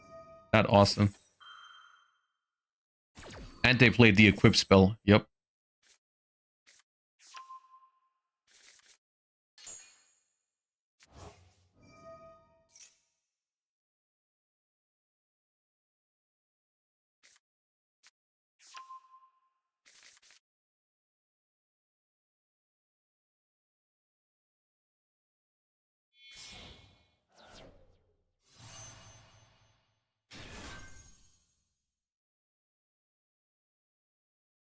My bad, didn't know his game.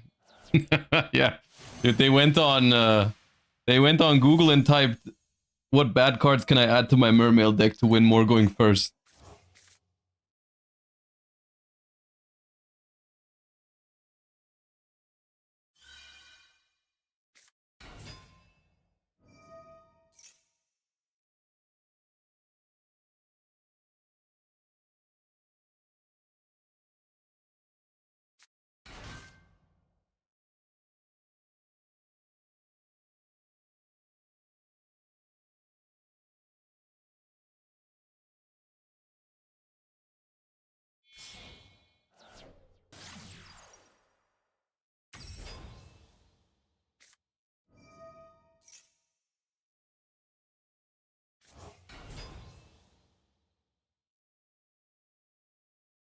Thank God they had room for Miss Starboy.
Technically, so I survived this turn.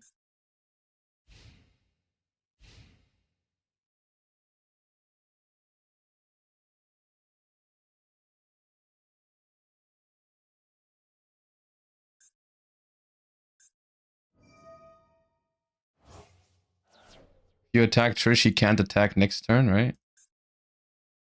What?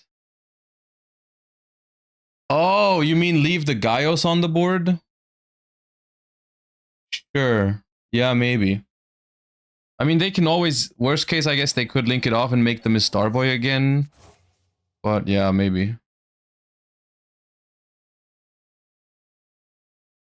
The problem is that Gaios covers more of my top decks. Because this is now winnable with Raisin, I'm pretty sure.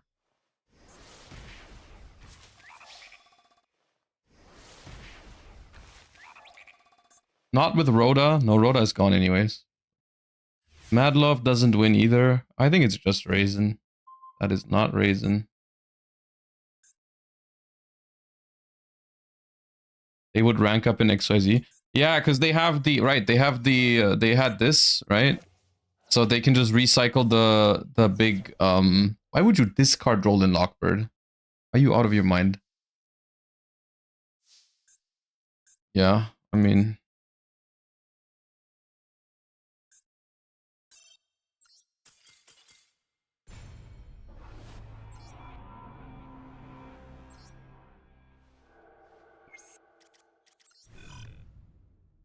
Very pleasant game.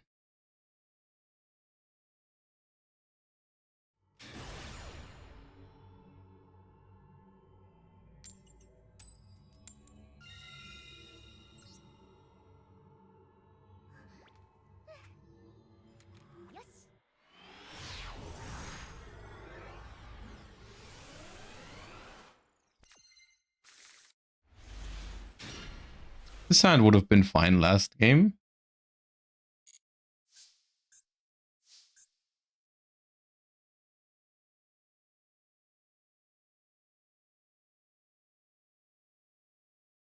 It's an awkward hand. It's like... Technically, the best start is case for Noroi. I could go Jokul, reveal Holisu, or Izuna to make Ripper before. Play around Droll better.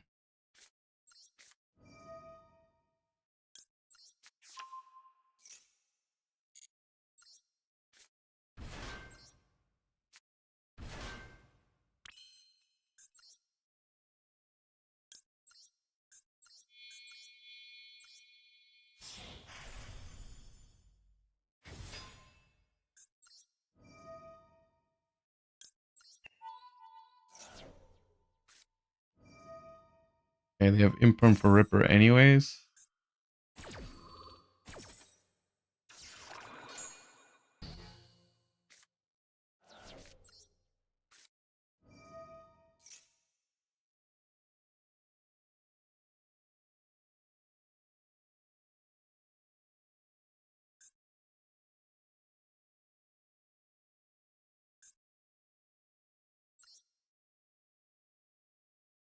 The Lantern on Noroi.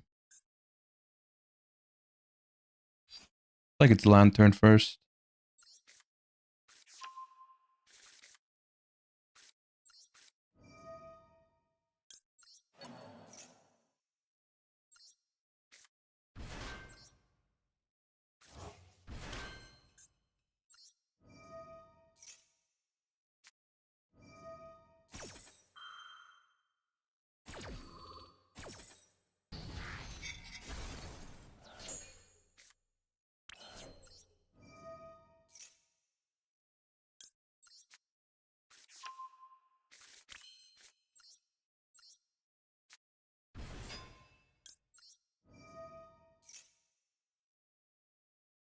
Ah!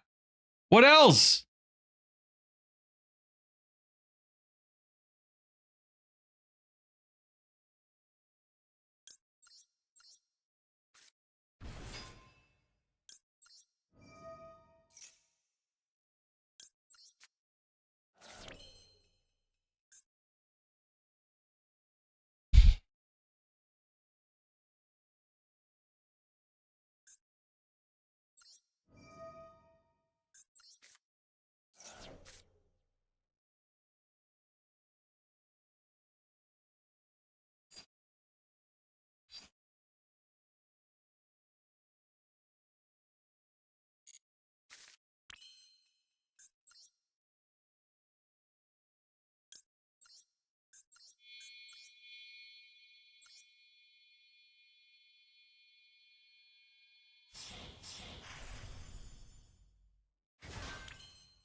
I mean, don't they just impulse? I guess they could impulse, but it's fine. If I force them to impulse, then their deck doesn't work well anymore. That's fine.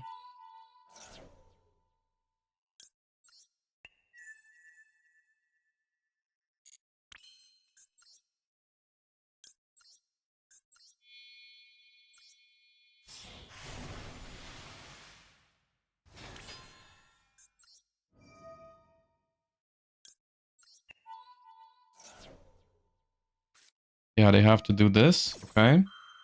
And I guess now it's just they have no monster effects for the rest of the game. They have one vanilla in hand. Wait, why did that not destroy? Oh, cannot be destroyed by card effects. I don't think that's ever come up for me.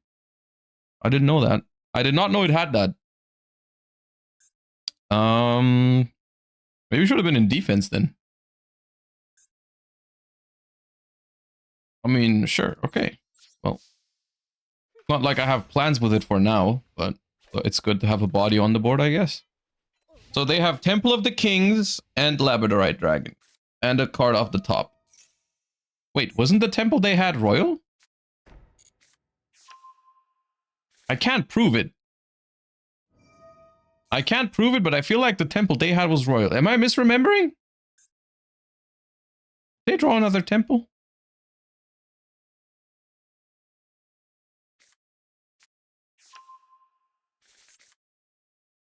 It was not royal? Okay.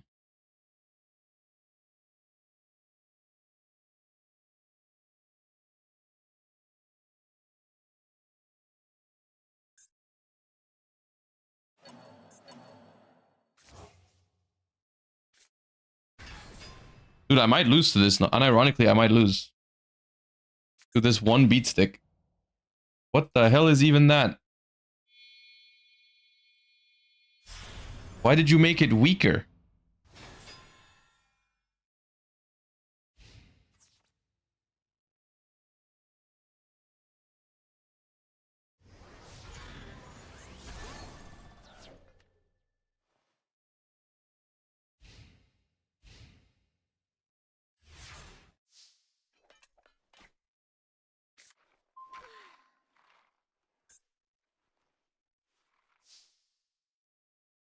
So I can't pop the back row? Right.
Hello.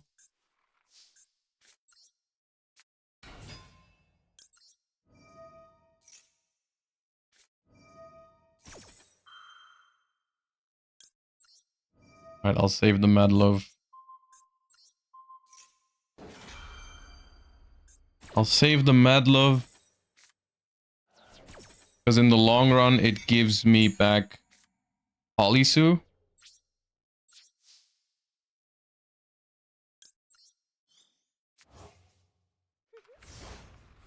I'm not sure how they win from here. Because I don't think they usually they don't play more than one of this. If they have another one, then yeah. But okay.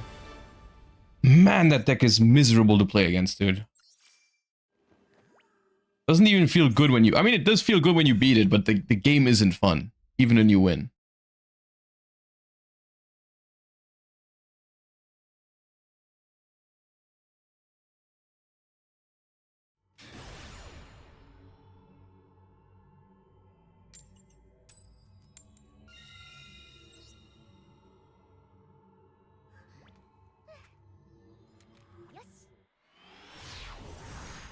The Odeon hate makes me sad. Are you defending that deck? Like, what's your point? I don't get it.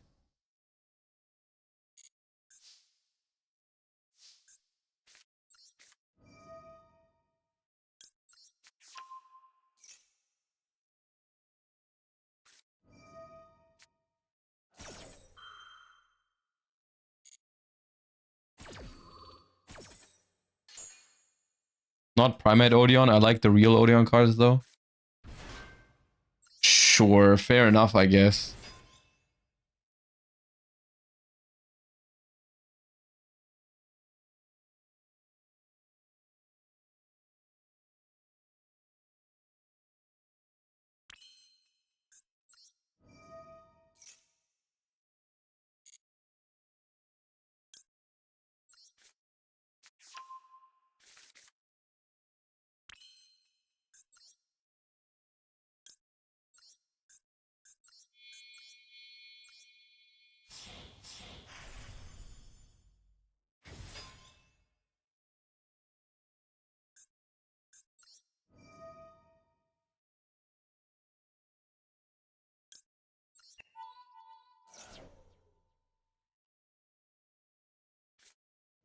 I thought about not detaching the Lupus, but I feel like it's so bad if the Lupus is under the Ripper and they just never activate a hand effect because they're playing whatever. I guess, but then I wouldn't need the Lupus either.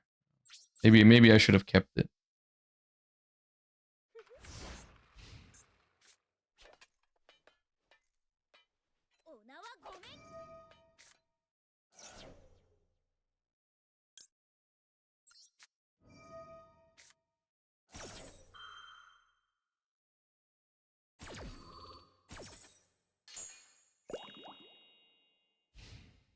No normal Noroi?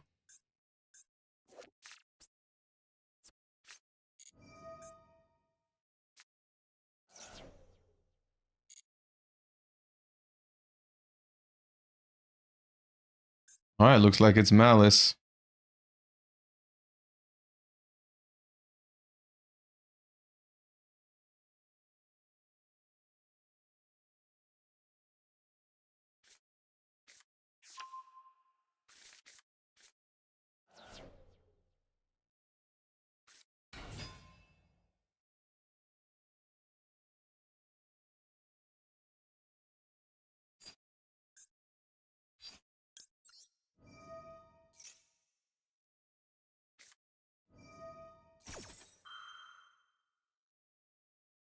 Okay, I mean, I have no idea why they impulsed that, because I was gonna give them a Perulia draw from Izuna as well.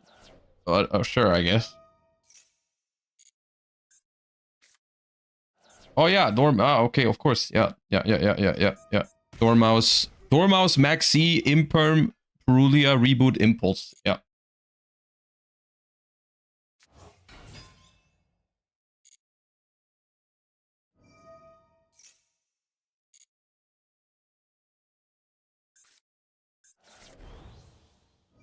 Bro, they got all them in Royal. That's crazy.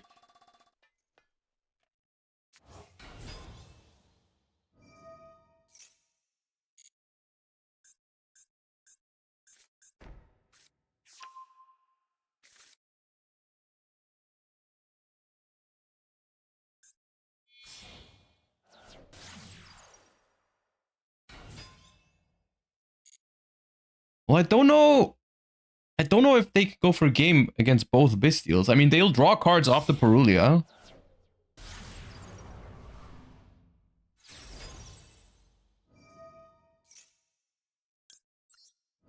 Sure, I'll take my Ripper value.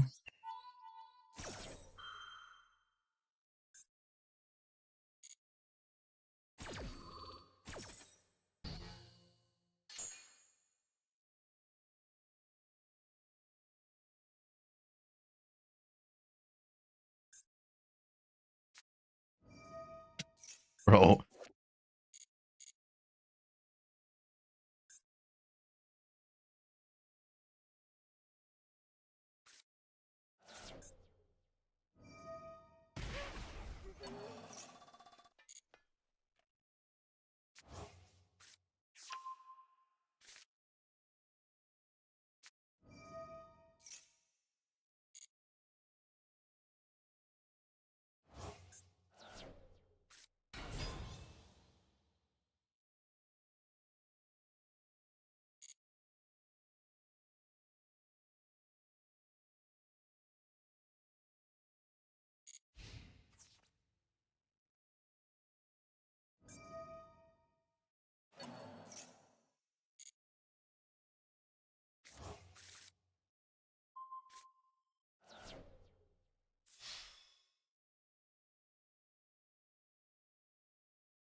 It's not game, right?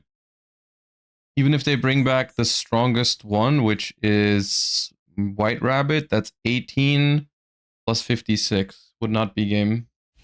Yep.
Oh, they're summoning Rabbit?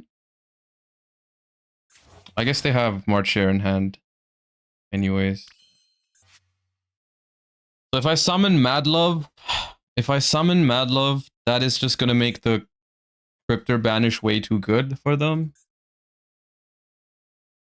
But now they have to play into Lupus though to do that.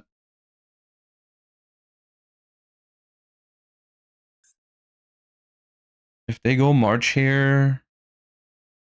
Yeah, but the face down, if the face down is good non-engine, it always wrecks me. Madlove Bounce the Link. Madlove Bounce the Link is a good suggestion. I love that suggestion. That is great. I should do that.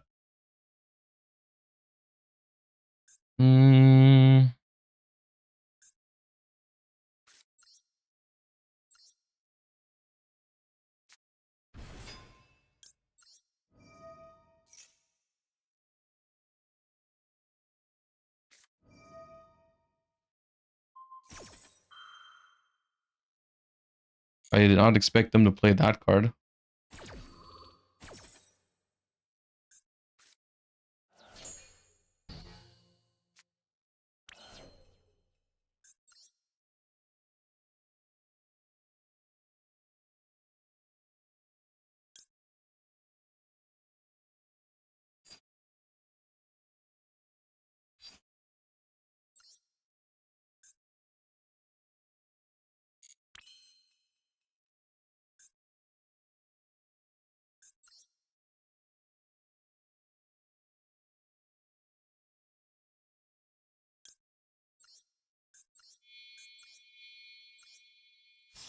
I think I lose this.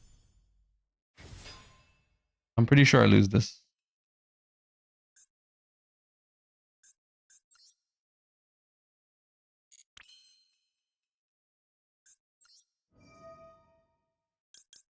Not because their setup is so strong, but because my hand is so freaking ass.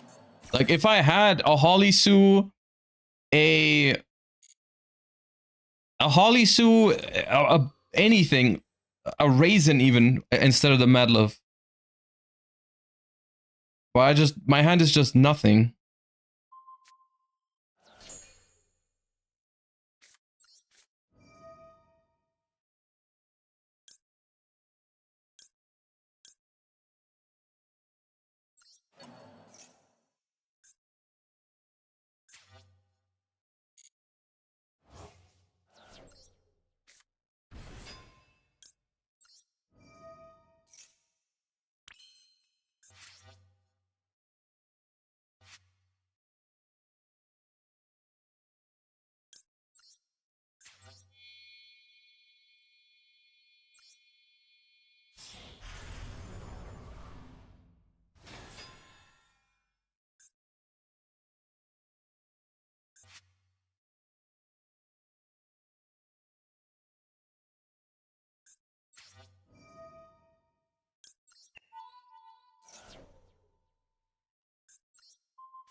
They did Impulse. Why not Druis? Because they have Wizard at Ignister in hand, and Wizard at Ignister gives them 2 bodies, and Splash Mage gives them 1, so I'm not Druis Worming on Splash Mage. Also, Splash Mage plus 1 Malice name isn't threatening because they can't make anything with that.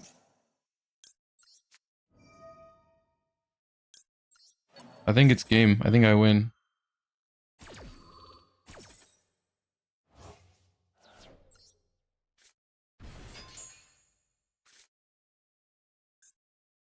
Well, I mean, it's not over yet because they still have March here in hand. So like they still have a lot on my turn. It might actually not be over. Rhoda is good. So they have March here and TB11 set. Oh.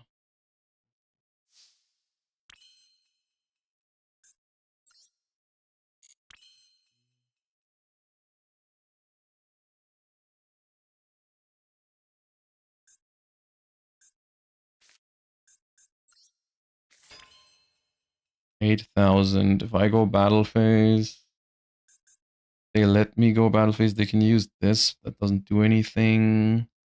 March here with MTP engrave already. I don't think March here is a disruption. It draws a card with White Binder and it messes up my graveyard a little bit. I think I can play.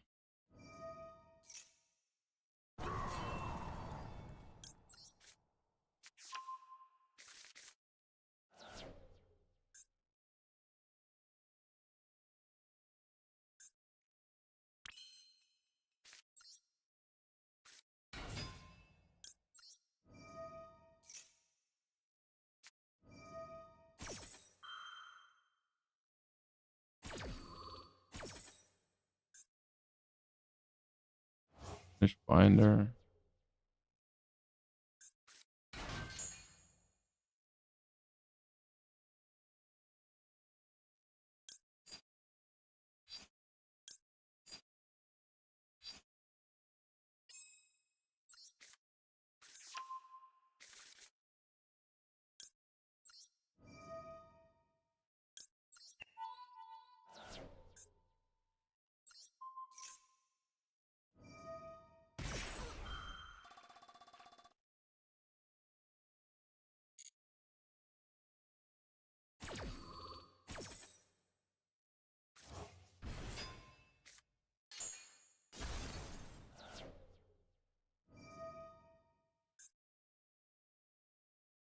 I guess I could have just popped the March here.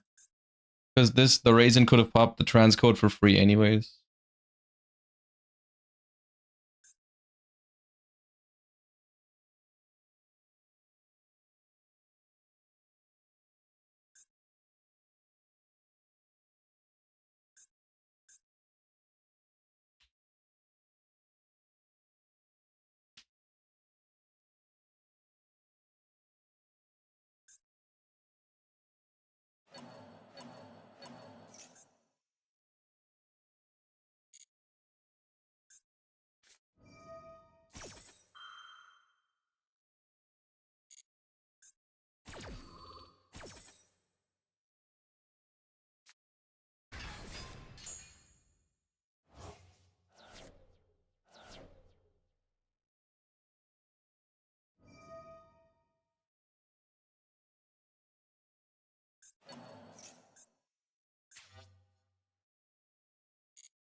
$100, $600, $1,000.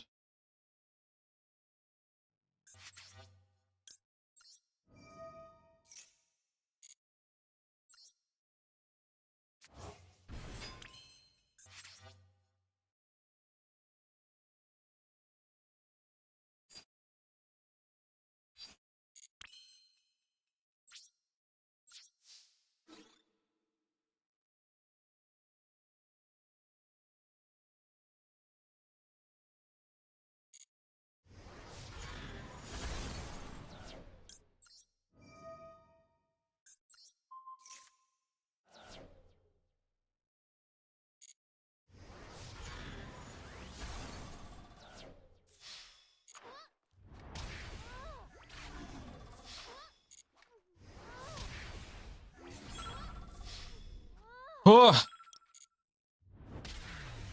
I feel like something went wrong on their last turn.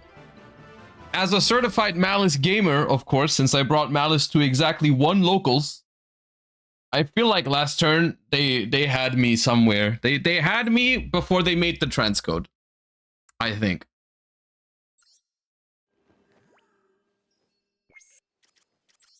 The transcode needed to be some other, that needed to be some other line there in the beginning instead of the splash mage into transcode thing that they did. Oh, yeah. All right, I'm calling one more.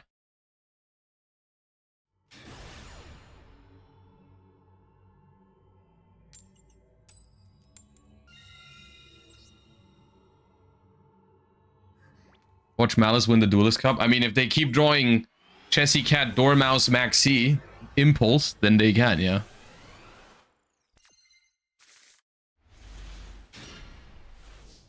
Okay. It all kind of sucks into Fuva, no matter what I do. I guess Stake Your Soul is better into Fuva. Noroi is much better into Droll. Technically, I mean, Droll is semi-limited. Fuba is usually a 3 of. It's also better into Maxi. I think I start with this. I've talked myself into Stake Your Soul.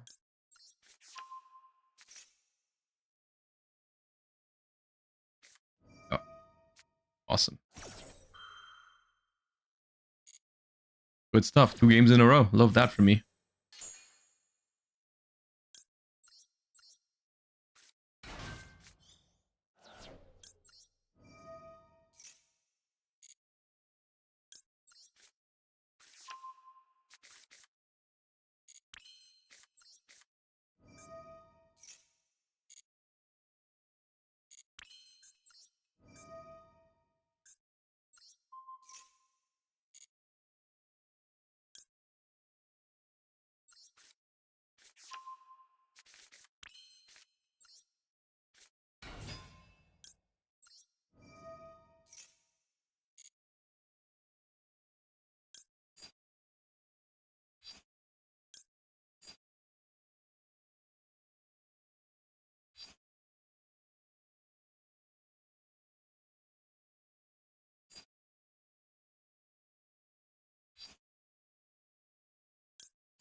I bounced both back to my hand, I think. So I don't need a Jiaolong for fire. But I can also get the Borger on their turn, just in case they stop my trap. I think it's better to have a fire.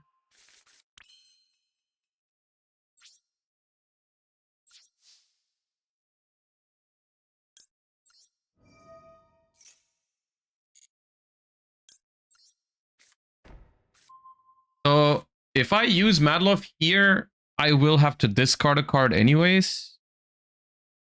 And the worst, I mean, it's probably just discard Noroi. I could also just leave the Raisin on the board. Not great, though. I think I'd rather have a Raisin in hand than Noroi.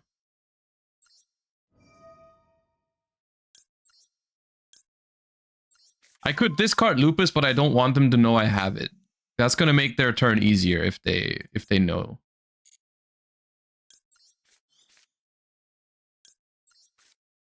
Technically, Lupus is the best discard, but they don't know I have it, so I don't want to.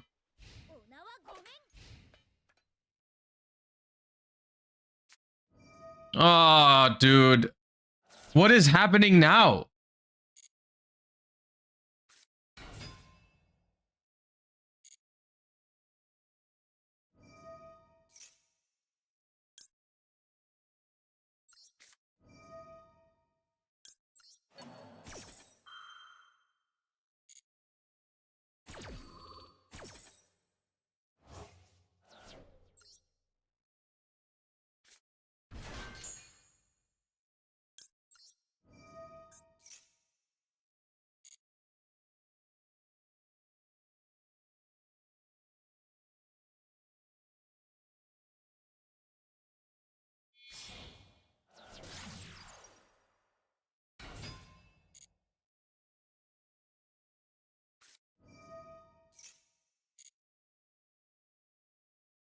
Is it Malice or not? Ghost Ahoy, thank you for the 3 months and the kind words. Appreciate you. Thank you. Oh, they linked off. They linked off Lingeribo. That's good for me. Wicked. I will take Wicked if I can.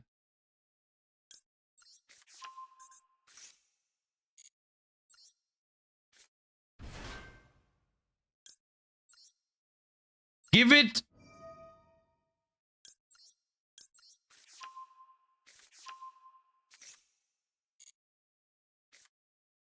Thank you.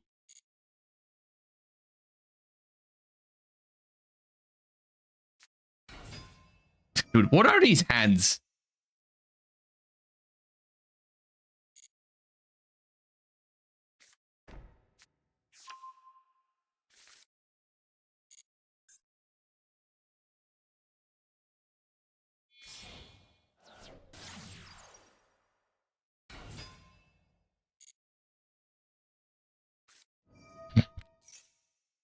Hiya.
Oh, wait, now I don't have Earth anymore. Why did I put Wicked there? I have to still one pop. Okay. That is what you call a world-class bait, all right? That's what you call a master bait, which was clearly intended.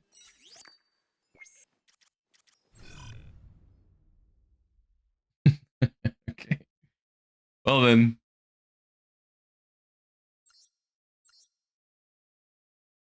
I will say it's been going a lot better since I removed the Rescue Ace cards, which of course hurts me a lot because they draw cards, but the Bestials were very good.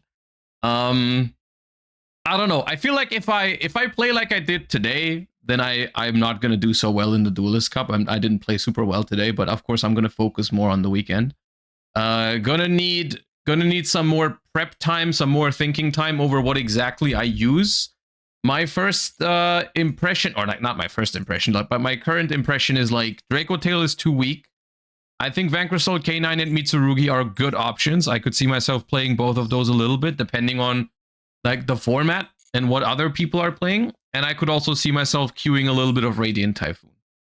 But I'll think about that a little bit more. I'll think about if, like, because I think this deck is like, I think this deck's better than Draco Tail, but I'll work on the list a little bit. Yeah. Yami is good, but I don't really see myself playing Yami. I don't really want to play Yami if I can avoid it. Not because I think it's bad, but because it's not really my style, I feel like. But it is good. It is a good deck. Oh, yeah. Okay. Well then, that's going to be it for today. Thank you all so much for tuning in. I will see you all on Friday morning for the first day of the second stage of the Duelist Cup. I will be live probably over the course of the entire weekend unless something goes horribly wrong and I quit at some point, but shouldn't be the case.